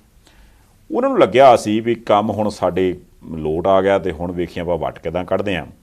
ਤੇ ਮੇਰਾ ਖਿਆਲ ਆਪਾਂ ਇਸੇ ਪ੍ਰੋਗਰਾਮ 'ਚ ਗੱਲ ਕਰਦੇ ਹਾਂ, ਕਿਹਾ ਸੀ ਵੀ ਬਹੁਤੇ ਦਿਨ ਨਹੀਂ ਲੰਘਣੇ। ਜੇ ਮੰਨ ਲਓ ਸੁਪਰੀਮ ਕੋਰਟ ਨੇ ਕਿਹਾ ਵੀ ਇੱਦਾਂ ਨਹੀਂ ਇੱਦਾਂ ਕਰ ਲਓ, ਤੇ ਜਿਹੜੀ ਸਰਕਾਰ ਨੇ ਪਹਿਲਾਂ ਕਿਹਾ ਸੀ ਇੱਦਾਂ ਨਹੀਂ ਇੱਦਾਂ ਕਰ ਲਓ, ਉਹ ਸਰਕਾਰ ਤੇ ਅਜੇ ਵੀ ਮੌਜੂਦ ਆ। ਇੱਕ ਆਰਡੀਨੈਂਸ ਦੀ ਬੜੀ ਵਧੀਆ ਪ੍ਰੋਵੀਜ਼ਨ ਆ ਕਹਿੰਦੇ ਸੰਵਿਧਾਨ ਦੇ ਵਿੱਚ, ਤੇ ਉਸ ਆਰਡੀਨੈਂਸ ਦੀ ਵਰਤੋਂ ਕਰਕੇ ਹੁਣ ਜਿਹੜਾ ਰਾਤੀ ਆਰਡੀਨੈਂਸ ਆ ਗਿਆ ਉਹਦੇ ਤੋਂ ਬਾਅਦ ਕਹਿੰਦੇ ਆ ਵੀ ਹੁਣ ਦੁਬਾਰਾ ਸਾਰੀਆਂ ਸ਼ਕਤੀਆਂ ਉਸੇ ਤਰ੍ਹਾਂ ਹੀ ਭਰੂ ਕੇ ਇਕੱਠੀਆਂ ਕਰਕੇ ਤੇ ਉਪ ਰਾਜਪਾਲ ਸਾਹਿਬ ਕੋਲ ਚਲ ਗਈਆਂ ਨੇ। ਇਹਦਾ ਮਤਲਬ ਹੁਣ ਕੇਜਰੀਵਾਲ ਸਾਹਿਬ ਕੋਲ ਜਿਹੜਾ 8 ਸਾਲ ਬਾਅਦ ਸੁਪਰੀਮ ਕੋਰਟ 'ਚ ਕੇਸ ਇੰਨੇ ਸਾਲ ਲੜ ਕੇ ਜਿਹੜਾ ਉਹਨਾਂ ਨੇ ਫੈਸਲਾ ਕਰਵਾਇਆ ਸੀ ਕਿ ਵੀ ਪ੍ਰਸ਼ਾਸਨਿਕ ਅਧਿਕਾਰੀ ਜਿਹੜੇ ਨੇ, ਕਰਮਚਾਰੀ ਜਿਹੜੇ ਨੇ ਉਹ ਦਿੱਲੀ ਸਰਕਾਰ ਦੇ ਅੰਡਰ ਹੋਣਗੇ, ਉਹ ਦੁਬਾਰਾ ਉਹਨਾਂ ਨੇ ਹੌਲੀ ਖਿਸਕਾ ਕੇ ਫਿਰ ਉਪ ਰਾਜਪਾਲ ਸਾਹਿਬ ਕੋਲ ਲੈ ਗਏ। ਇੱਦਾਂ ਹੀ ਸੰਧਾਲੀਆ ਸਾਹਿਬ, ਬਿਲਕੁਲ ਤੁਹਾਡੀ ਗੱਲ ਠੀਕ ਹੈ। ਮੈਨੂੰ ਇਹ ਲੱਗਦਾ ਕਿ ਇਹ ਜਿਹੜਾ ਦਿੱਲੀ ਦੀ ਸਰਕਾਰ ਦਾ ਮਸਲਾ ਨਾ, ਆਰਡੀਨੈਂਸ ਜਾਰੀ ਹੋ ਗਿਆ, ਦਿੱਲੀ ਸਰਕਾਰ ਦੀਆਂ ਸ਼ਕਤੀਆਂ ਘਟ ਗਈਆਂ, ਉਪ ਰਾਜਪਾਲ ਸਾਹਿਬ ਦੀਆਂ ਵੱਧ ਗਈਆਂ। ਮੈਂ ਤਾਂ ਇਹਨੂੰ ਇੱਦਾਂ ਲੈਣਾ ਕਿ ਇਹ ਕੇਂਦਰ ਸਰਕਾਰ ਦੇ ਅਧਿਕਾਰ ਖੇਤਰ 'ਚ ਸੀ ਤਾਂ ਉਹਨਾਂ ਨੇ ਕੀਤਾ। ਯਾਨੀ ਕੋਈ ਬੰਦਾ ਇਹ ਨਹੀਂ ਕਹਿ ਸਕਦਾ ਕਿ ਗੈਰ ਸੰਵਿਧਾਨਕ ਕੀਤਾ, ਕਿਉਂਕਿ ਭਾਰਤ ਦਾ ਜਿਹੜਾ ਸੰਵਿਧਾਨ ਹੈ ਨਾ ਉਹ ਇਸ ਗੱਲ ਦੀ ਆਗਿਆ ਦਿੰਦਾ ਕਿ ਤੁਸੀਂ ਆਰਡੀਨੈਂਸ ਅਧਿਆਦੇਸ਼ ਲਿਆ ਸਕਦੇ ਹੋ। ਆਰਡੀਨੈਂਸ ਜਦੋਂ ਆ ਗਿਆ, ਆਰਡੀਨੈਂਸ ਦਾ ਮਤਲਬ ਕੀ ਫਿਰ ਉੱਥੇ ਹੀ ਹੈ। ਲੋਕ ਸਭਾ ਜਿਹੜੀ ਹੈ, ਲੋਕ ਸਭਾ ਤੇ ਰਾਜ ਸਭਾ ਦੇ ਵਿੱਚੋਂ ਕੋਈ ਮਤਾ ਪਾਸ ਹੁੰਦਾ, ਕਾਨੂੰਨ ਪਾਸ ਹੁੰਦਾ, ਕੋਈ ਨਿਯਮ, ਕੋਈ ਸੋਧ, ਕੋਈ ਰੱਦ, ਕੋਈ ਨਵਾਂ ਲਿਆਉਣਾ ਉੱਥੇ ਚੱਲਦਾ। ਜਿੱਦਾਂ ਆਪਾਂ ਐਸਜੀਪੀਸੀ ਦੀ ਕਾਰਜਕਾਰਨੀ ਦੀ ਉਦਾਹਰਨ ਦਿੱਤੀ ਸੀ, ਇੱਦਾਂ ਹੀ ਇੱਥੇ ਇੱਕ ਕੈਬਨਿਟ ਹੁੰਦੀ ਹੈ ਕਿ ਭਾਈ ਲੋਕ ਸਭਾ ਕਿਹੜਾ ਸਾਰਾ ਸਾਲ 365 ਦਿਨ ਤਾਂ ਬਹਿੰਦੀ ਨਹੀਂ, ਰਾਜ ਸਭਾ 365 ਦਿਨ ਨਹੀਂ ਬਹਿੰਦੀ, ਹਰ ਵੇਲੇ 543 ਲੋਕ ਸਭਾ ਦੇ ਮੈਂਬਰ ਆਪਾਂ ਇਕੱਠੇ ਨਹੀਂ ਕਰ ਸਕਦੇ। ਤੇ ਉਹਨਾਂ ਦੀ ਥਾਂ ਦੇ ਉੱਤੇ ਫੈਸਲਾ ਫਿਰ ਕੈਬਨਿਟ ਲੈਂਦੀ ਹੈ। ਕੈਬਨਿਟ ਜਿਹਦੇ ਮੁਖੀਆ ਪ੍ਰਧਾਨ ਮੰਤਰੀ ਮਾਨਯੋਗ ਨਰਿੰਦਰ ਮੋਦੀ ਸਾਹਿਬ ਨੇ, ਬਾਕੀ ਕੈਬਨਿਟ ਤੇ ਮਿਨਿਸਟਰ ਆਫ ਸਟੇਟ ਨੇ। ਉਹ ਜਦੋਂ ਕੋਈ ਫੈਸਲਾ ਇਦਾਂ ਅਚਾਨਕ ਲੈ ਲੈਂਦੇ, ਵੈਸੇ ਤਾਂ ਆਰਡੀਨੈਂਸ ਐਮਰਜੈਂਸੀ ਵੇਲੇ ਹੁੰਦਾ, ਜੰਗ ਲੱਗ ਗਈ ਆ, ਭੁਚਾਲ ਆ ਗਿਆ, ਕਿਤੇ ਅੱਗ ਲੱਗ ਗਈ, ਕੁਦਰਤੀ ਆਫਤ ਆ ਗਈ, ਕਿ ਜਦੋਂ ਪਾਰਲੀਮੈਂਟ ਸੱਦੀ ਨਹੀਂ ਜਾ ਸਕਦੀ, ਜਦੋਂ ਇਹ ਵੀ ਤਾਂ ਐਮਰਜੈਂਸੀ ਲਾਤੀ ਨੇ।